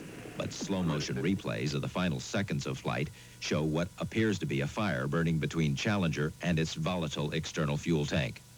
A fuel line from that tank to the shuttle to power its 3 main engines runs along the underside of the space shuttle. Less than a second later, after the fire appeared, it seemed to trigger a huge fireball that enveloped the entire ship. All that remained were 2 solid rocket boosters careening out of control back to Earth. In any case, the investigation is expected to take months and hundreds of experts. A big search continues off the Florida coastline today in the hope of recovering vital evidence about the cause of the Challenger explosion. Ships, planes and helicopters are searching the area where the shuttle wreckage fell, and some has already been retrieved. Several small pieces drifted ashore in the Cape Canaveral area overnight, and NASA says the largest object recovered is about 3 meters in length. Police are also patrolling beaches where local residents have found wreckage. NASA has warned people against picking up the toxic remains as they could be dangerous. Of the space shuttle, which happened yesterday. Of course, NASA officials are desperately looking for the problem. We'll find out what those possibilities are shortly. It's associated with the space shuttle program, have begun the painstaking process of trying to find out what went wrong in the shuttle tragedy yesterday. Debris is being collected from waters off Cape Kennedy in the hope of finding a clue to the mystery explosion and subsequent loss of the shuttle's 7 crew. Network 10's John Wiseman is at Cape Kennedy, and we cross to him now for the latest information. Good morning to you, John. Hi, Kerry. How are you? Very well. Well, John, first, the speculation that we hear this morning, there is some school of thought that the company, which I believe is Rockwell, who make part of the shuttle, phoned NASA and recommended against the launch because of icicles due to uncommonly cold weather in Florida that morning. Icicles being made on the fuel tanks. Is that true? Yes, that came out in questioning at a press conference here at NASA this morning. A question was asked whether Rockwell, which is one of the major contractors on the shuttle project, had called NASA that day asking to have the shuttle delayed after it had seen pictures of icicles around the pad and on the shuttle. The answer from NASA was that there had been a phone call. They didn't confirm that Rockwell wanted the blast-off delayed, but they said there had been a phone call. There had been a lot of discussion about the ice. Several inspections were made of the pad and also the shuttle itself. Expert teams went out there hours before the blast-off, and as late as about 20 minutes before. All the discussions led to the conclusion that the blast-off should take place and the ice was not going to affect it. But there's a lot of speculation here that the ice could be possibly the cause of this tragedy. John, how can they pinpoint such a problem? It's going to be extremely difficult, and as they admitted here today, they mightn't be able to do it. Their plan at this stage, and they've set up a lot of expert teams to look at every area, from equipment, the components, the debris that they find, to look at the computers, to look at videotapes, still photos, anything that they can find. They say that they will comb everything. It's going to take, it's going to be a very lengthy process. There have been some reports that they may hope to get some sort of preliminary report up in as short a time as 6 weeks, but it's going to take months. They're waiting on debris. That's a painstaking process. The situation here is that they've so far found only small parts, the biggest about 3 metres in length, although there's a late report that there may be a big find on the seafloor just off Cape Canaveral. But so far, only small parts brought in, and they're going to have to inspect everything minutely. It's going to take a long time, and as they say, Kerry, they mightn't be able to pinpoint it. Are they happy that all their backup systems and their computer systems have worked correctly? I mean, is the sort of problem that happened yesterday, is it the sort of thing that could have been detected by a computer? We're going to have to wait to find out on that. The computers are so complex and they process so much information that to go back through it now, the scientists here are going to have to, that's going to take them a long period of time. They have to break it down into what they call milliseconds, a time span of milliseconds. It's so short, and they're going to have to comb through that. There could be indications there as to what caused this. It'll take them a long time to find out, though. What about the assistance for the families? Of course, it's a terrible time for them. How do NASA officials cope with this problem? They say that they are grieving for their colleagues that they've lost. They grieve more for the families who are left behind. Some of those personnel obviously are service personnel and will be looked after by the government. The families have all gone home from here at the Kennedy Space Centre now and are being cared for by other members of family and friends, relatives. The government will step in to look after them. There's some question... But what I'm getting at, I'm sure the press would be very anxious to talk to these people. Now, how does NASA, if they choose to, try and prevent this? I think at this stage they're trying to shield them as much as they can. They have not given clear indications about where the family are. It only emerged today. They said they've gone home. I know that at the school in New Hampshire where Krista McAuliffe came from yesterday, they tried to shield the children there after the disaster happened. So they're trying to protect them as best they can, but obviously at some stage they're going to be talking to the media. John, can I ask you what else came out in the morning news conference we haven't heard before? The two key points, I think, Gordon, would have to be about the future. Just on what happened, NASA says it doesn't know, it won't speculate, it won't comment on speculation, and it won't comment on the videotape pictures we saw of what occurred. So nothing on what happened. They say they won't say anything on that until they've got a definite conclusion. The two probably key points were about the future. They said that the manned space flight program is going to continue. They're sure of that. They will start flights again as soon as they understand what went wrong and can ensure that it won't happen again. And the other key point was that they say they will keep putting civilians into space because space exploration is just far too valuable to leave it to a few highly trained people. But as you say, John, it's going to be very difficult to get a conclusive answer. And with those doubts hanging over the space shuttle program, it must really worry the officials after so much hard work for so many years. Sure, but they also look at it in this sense. They say we've had so many good launches. We've had a quarter of a century of pretty good luck, and we haven't had a major disaster like this one. We had the other astronauts trapped on the pad many years ago, but this was the first accident in flight. They say that we've had a good run. We had to expect some trouble sometime. It's happened. We don't like it, but we've got to accept it and go forward. John Wiseman, we'll leave it there. Thank you very much. I know you'll keep us up to date. John Wiseman talking to us from Kennedy Space Center. And John from Network News will continue the reports, of course, from NASA Space Center over the coming days, and we'll be bringing the news as it breaks in this, the worst ever space tragedy. On the bottom. Right now, we're focusing on things floating on the surface, however. The U.S. Air Force says some of Challenger's protective heat tiles have now washed ashore along Florida's beaches. Things are beginning to drift in, especially the lighter pieces. And so I think we can probably expect it to come drifting up on shore. In a news briefing just a short time ago at the Cape, Manned Spacecraft Director Jess Moore talked about the broad scope of the forthcoming investigation. We'll be looking at everything from the checkout, getting ready to launch, through the performance of all the propulsion elements up until the time the event occurred. And so they're going to be looking at everything within their sphere of responsibility, let me say. And they're going to be going through it with a fine-tooth comb. Months will probably be needed to find out exactly why the explosion occurred. It will take much longer for many to get over the loss of the 7 crew members. It's just like, you know, losing a member of your family. At the Kennedy Space Center, flags are at half-mast, and through the night, the mission clock was left running, although Challenger's mission ended just 72 seconds after takeoff. There are, Steve, at the moment in this country, in both Washington and the Cape and in Houston and elsewhere, more investigative panels being formed to deliberate and ponder these great questions that we don't have any answers for that I can ever keep track of. A lot of answers yet to come, and it may take months to get them. And of course now there's the speculation that the shuttle program may be put off for another 12 months or so. Could easily happen. It's frozen for now. As we talked about yesterday, after the 1967 disaster in which 3 astronauts were killed, the space program was shut down and realigned and moved on to new successes.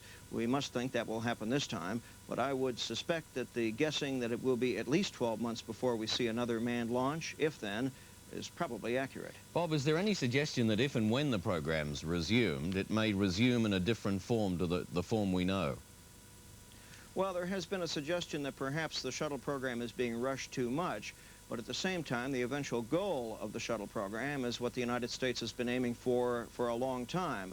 Long-term manned space stations in orbit around the Earth, eventual platforms to go off and discover what's on the planets, such as Mars and Venus, our most closest neighbors.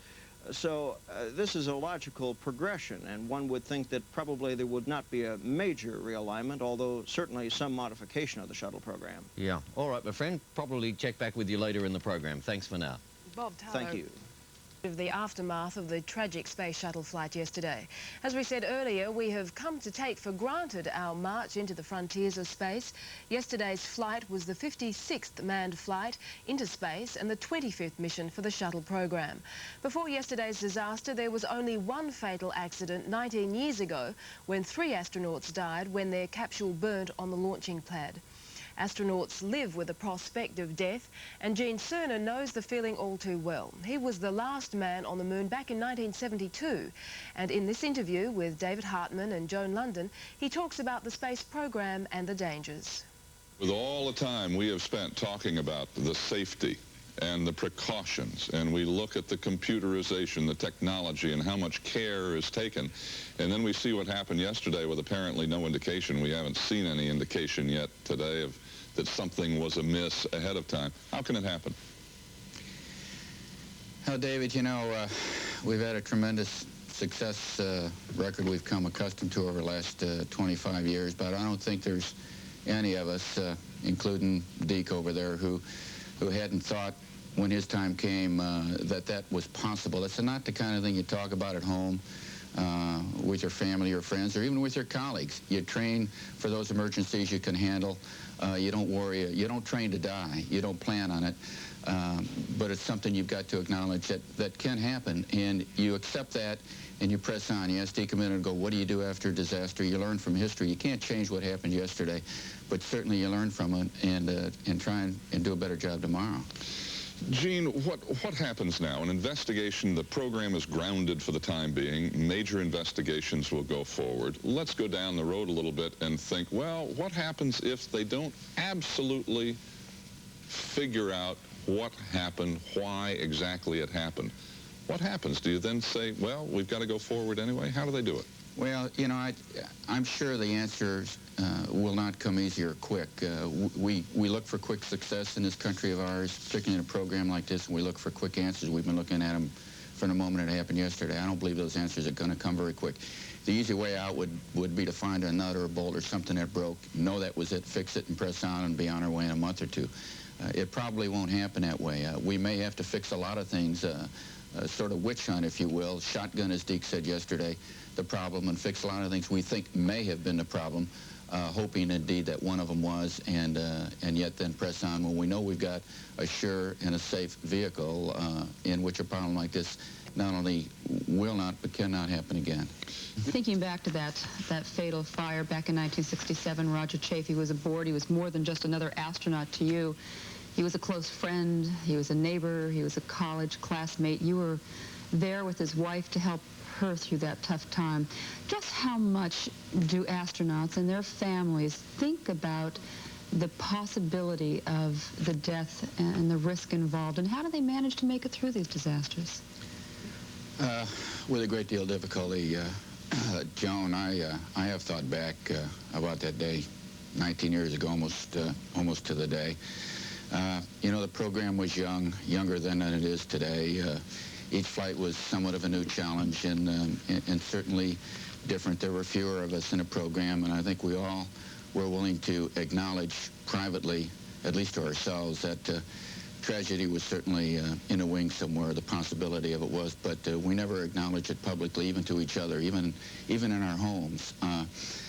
Even though we knew it might be there, it might come someday, possibly to one of us personally, if not to our friends.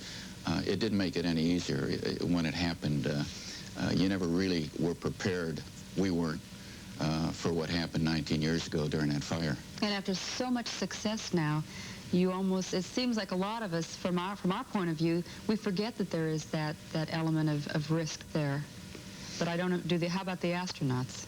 Well, you know, we talk about the bravery of the guys or the gals who go into space, but the guys and the gals who stay home, the old ones and the young ones, they deserve a lot of credit. I think one thing that I remember very vividly was something that was said that came home very close to me. If you think it's difficult going to the moon, you ought to try staying home. And I do indeed believe those words are a tribute to the men and the women, the wives, the husbands, and certainly the children who do have to stay at home while we go out and have a good time. It's not quite that simple, but that's what it amounts to.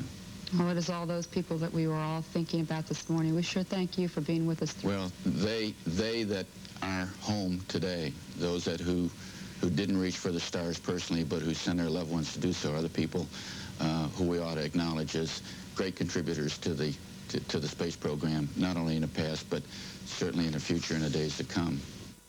On the other side of the news, the car of the year. Covering an area of 10,000 square kilometres in the Atlantic Ocean, recovering wreckage from the Space Shuttle Challenger.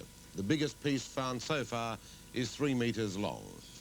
The disaster yesterday came 19 years and a day after another US space tragedy when 3 astronauts died on the Apollo program's launch pad. Space program barely escaped tragedy early on. In 1961, on the second Mercury mission, Gus Grissom nearly drowned. His capsule was lost in the ocean.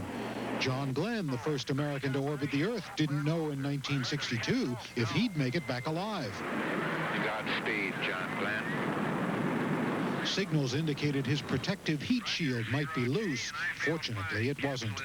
5 years later, 3 American astronauts did die, not in flight, but in a launch pad fire during a test of their Apollo cabin. After the deaths of Gus Grissom, Ed White, and Roger Chaffee, NASA completely reworked the Apollo spacecraft to make it safer. Despite that, an oxygen tank explosion crippled Apollo 13 on its way to the moon. The 3 astronauts on board nearly didn't make it back. Apollo spacecraft at least had escape rockets to pull the astronauts to safety during a liftoff crisis. Ironically, the first shuttle had ejection seats for its crew. Experts believe that they wouldn't have saved any lives and they were taken out. The space agency hoped that its remaining built-in safety systems would protect shuttle astronauts. And in 2 heart-stopping launch pad shutdowns like this, We have an RSLS abort. We have an abort. and an engine failure last year, they did, until now. Soviet leader Mikhail Gorbachev has sent a telegram of condolences to President Reagan and the families of the shuttle crew. A friend of astronaut Judy Resnick has written a number of books on the space program, and this morning she says the pioneering project must continue despite the tragedy. I'm overcome with grief.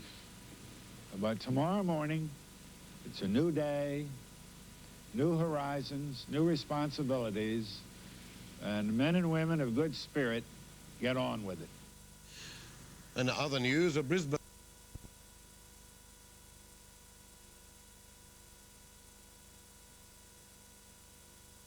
in the world's major centres, commencing in London.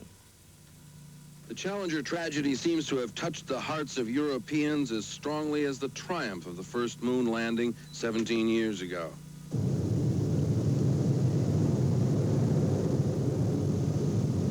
Intensified by images and brilliant color, and brought closer because one of the dead was an ordinary civilian. I was astounded. I was speechless. I cried. It's so sad. It's something that, you know, one feels as if one's lost one's own. The U.S. Embassy in London, its flag at half-staff, put out a condolence book. Some visitors brought flowers. Some signers added the words, "To the brave." Across Europe, leaders sent messages of grief and sympathy. Pope John Paul prayed that God accept in his embrace these courageous pioneers of progress, of science, and of man. Some opponents of the Strategic Defense Initiative, both east and west of the Iron Curtain, have seized on the disaster as evidence that SDI could lead to catastrophe. A communist-backed general in Greece called the shuttle crew the first victims of Star Wars. Polish television said the accident proves how unreliable space technology is. But Czechoslovakia's Communist Party paper has expressed sorrow and called the deaths a toll paid by man in his effort to unveil the mysteries of outer space. From America's allies, even greater support. We really were all totally shocked.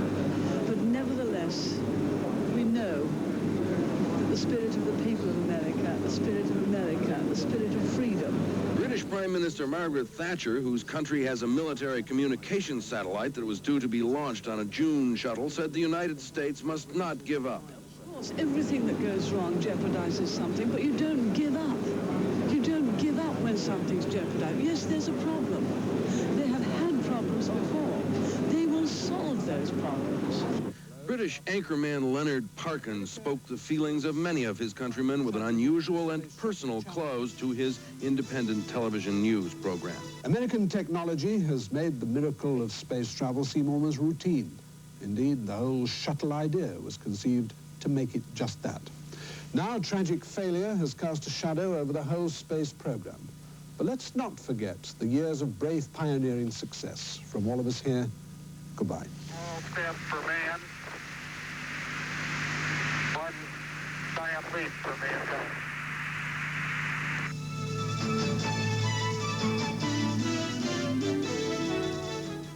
There was no gloating in Moscow over the Space Shuttle Challenger disaster. 4 Soviet cosmonauts have already been killed in space flight. The risks are understood here. My colleague Mead Jorgensen interviewed academician Roald Segdeev, one of the leaders of the Soviet space program. For those who already decided to dedicate their careers, their lives to that particular field of activity, it is it's very grave, of course, but anyway, it wouldn't stop us. We knew from the beginning that the space flight is not a stroll. At the American Embassy, the flag flew at half-mast. On the streets of Moscow, Soviet citizens expressed sorrow and condolences. Мне бы хотелось передать в связи с этим всему. I would like to express my deepest condolences to the American nation, to wish them not to have a similar tragedy in the future. On the streets of Tokyo before dawn Wednesday morning, the reaction was what you'd expect just about any place in the world. Shock, disbelief, and sadness. I'm very surprised of your saying now everything has gone wrong. Early morning workers speaking both Japanese and English urged that America not allow the tragedy to end its space efforts. American viewers should be cautioned, too, that while they may appear to be smiling, it's rather a look of astonishment. Space shuttle, Stitter. I don't know how to say it, Brian.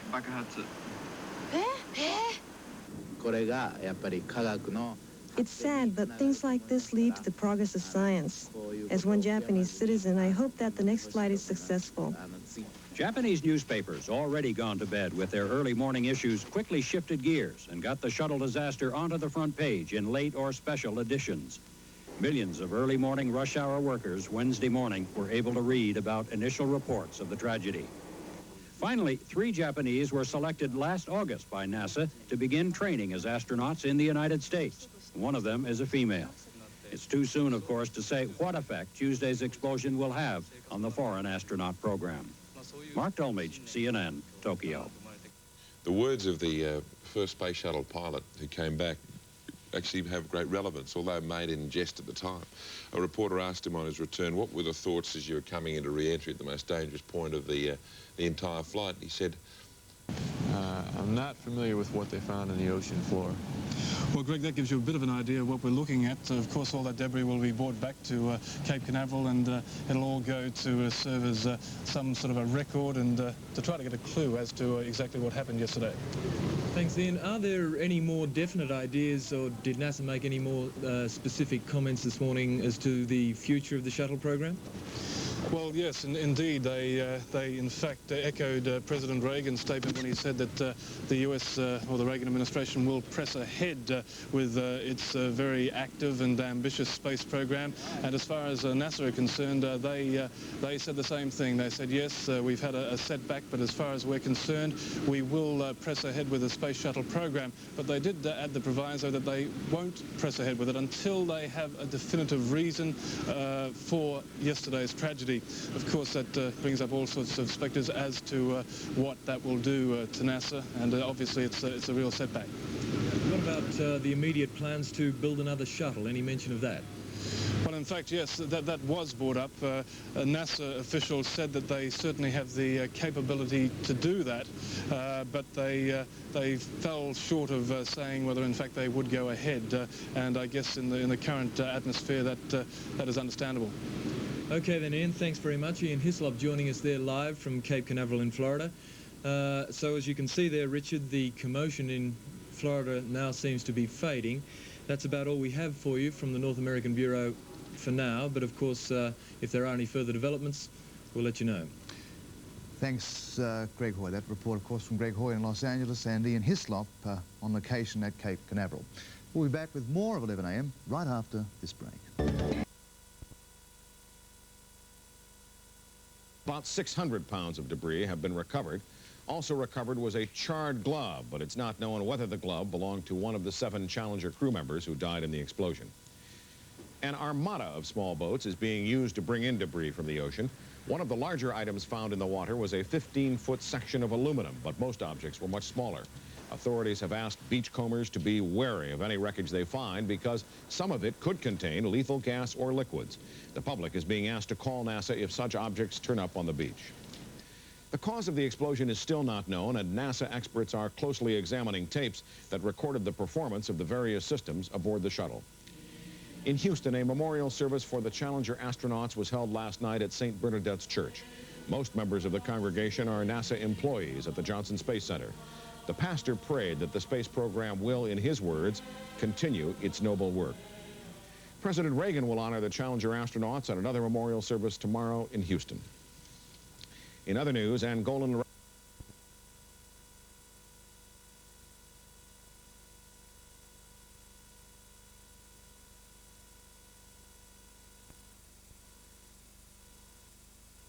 Why Space Shuttle Challenger exploded on Wednesday, killing all 7 crew members.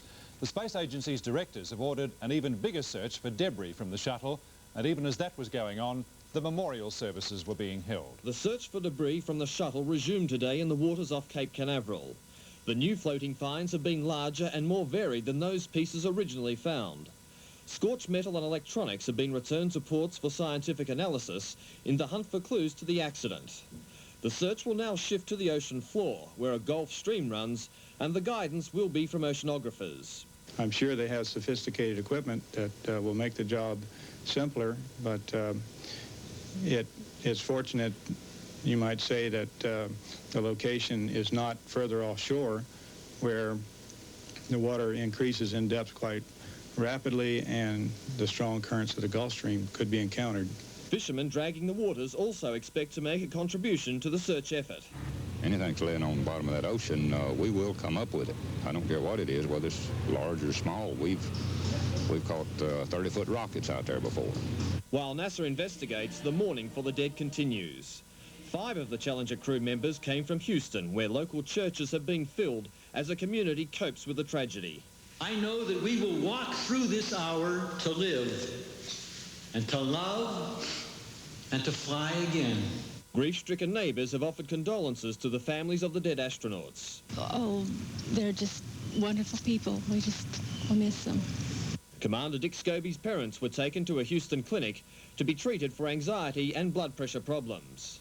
Flowers from throughout the nation have arrived at the Space Center as a mark of respect. The Pentagon's military space program could be delayed by at least 1 year in the aftermath of the Challenger explosion. Defense Department officials here say this poses a serious threat to President Reagan's Star Wars defense program. A spy satellite was to have been launched under the shuttle program this year. The Pentagon has been pushing for its own space operation, and Congress has given the go-ahead for 2 such programs.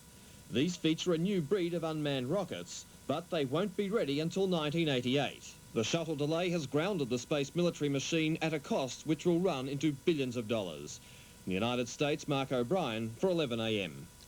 It's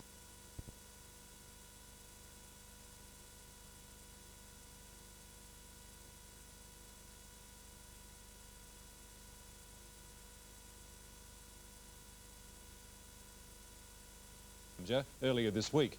Meantime, NASA has ordered an even bigger search for debris, requesting that every piece be returned so that no clue is lost in the effort to find the reasons for the explosion. In the Philippines, President... ...of technology and its shortcomings. We take 11 a.m. out this morning with this salute to the 7 who died on Wednesday morning. And liftoff of the 25th Space Shuttle mission.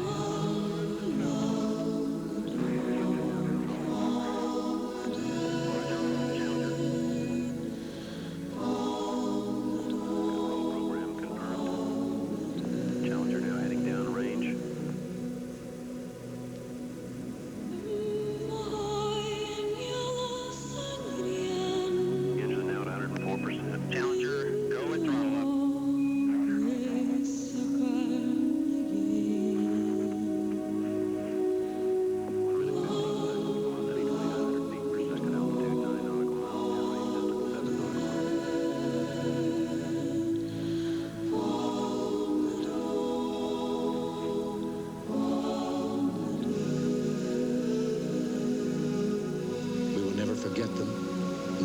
last time we saw them this morning as they prepared for their journey and waved goodbye and slipped the surly bonds of earth to touch the face of God.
And tissue tonight to determine whether they're human remains from the Space Shuttle Challenger.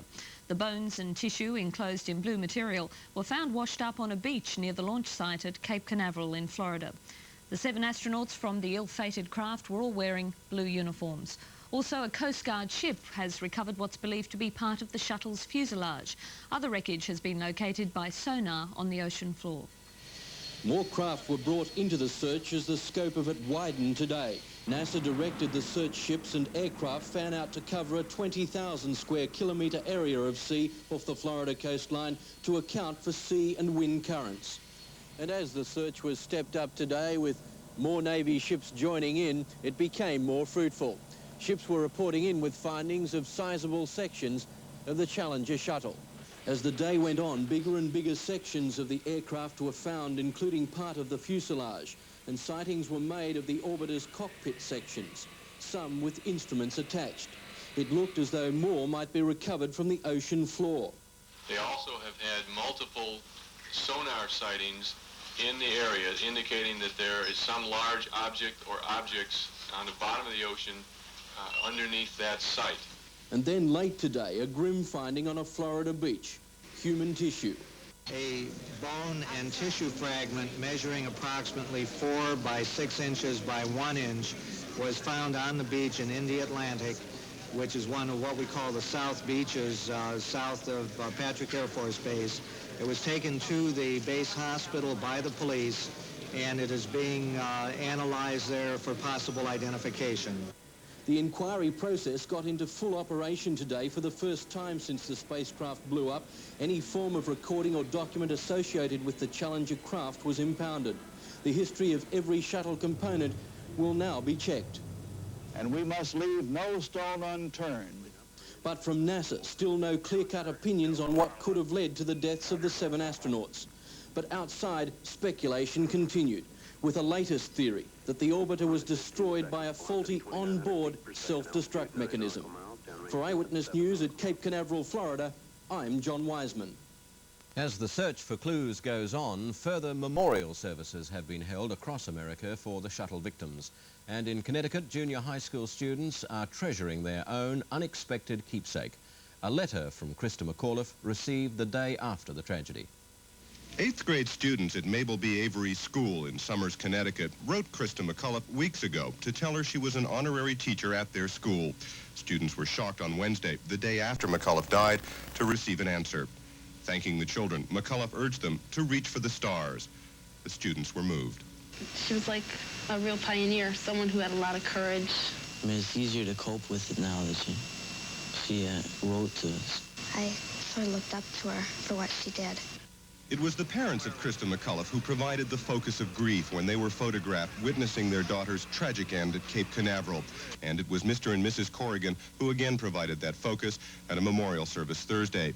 The occasion was a memorial to Krista McAuliffe at Framingham State College, from which McAuliffe graduated. Governor Michael Dukakis of Massachusetts likened McAuliffe's death to the assassination of John Kennedy. Following the ceremony, students released 7 black balloons, one for each crew member on the shuttle. To try to forget. and 7 balloons floating away said all about how they felt. Krista's parents attended a memorial service at her old school in Massachusetts. Tomorrow, they'll be listening to the President at another gathering to remember the dead. Meanwhile, Krista McAuliffe's husband, Stephen, issued a statement through his law firm, saying to the American people, "We wish we could comfort you the way you have comforted us." And above the Edwards Air Force Base in California, where the shuttle pilots train, a flypass. They call it the Missing Man Formation. One jet veers off, the others continue. Life goes on. And late this afternoon, searchers made a grim discovery. They have found what is believed to be a piece of human bone, probably from a foot, with skin and material still attached to it. It was washed up on a beach not that far from the launch pads. Robert Penfold, National 9 News at the Johnson Space Center in Houston. The Iron Curtain has parted briefly to allow a reunion between an American professor in an effort to find a cause for the explosion which claimed the lives of the 7 crew. Salvage crews have retrieved hundreds of kilograms of debris, while pieces of human tissue and bone have also been found washed up on the shore. Small pieces of the Challenger continued washing up on the beaches near Cape Canaveral today. There was one particularly disturbing finding. A bone and tissue fragment measuring approximately 4 by 6 inches by 1 inch was found on the beach in India Atlantic. The bone was taken to an Air Force Base hospital for identification, and NASA officials were quick to caution against speculation that it was the remains of a crew member. Out to sea, ships and aircraft continued an expanded search of the crash area, and late today there was a report that the Coast Guard had found a large object underwater, possibly the fuselage. As the search for wreckage of the shuttle continued off Cape Canaveral today, NASA officials here at the Johnson Space Center in Houston were busy preparing for tomorrow's memorial service. It's here that the President will join the families of the 7 astronauts. Meantime, technicians in Houston continued to pore over the outputs from the shuttle's computers in an effort to see if anything was other than normal. But the main interest focused on the tape footage of the launch. Vapors can be seen on the outer side of the now suspect solid rocket booster. NASA officials have been comparing the ill-fated launch with the one last October. Independent experts point to the vapor leak as a vital clue. A leading authority on crocodile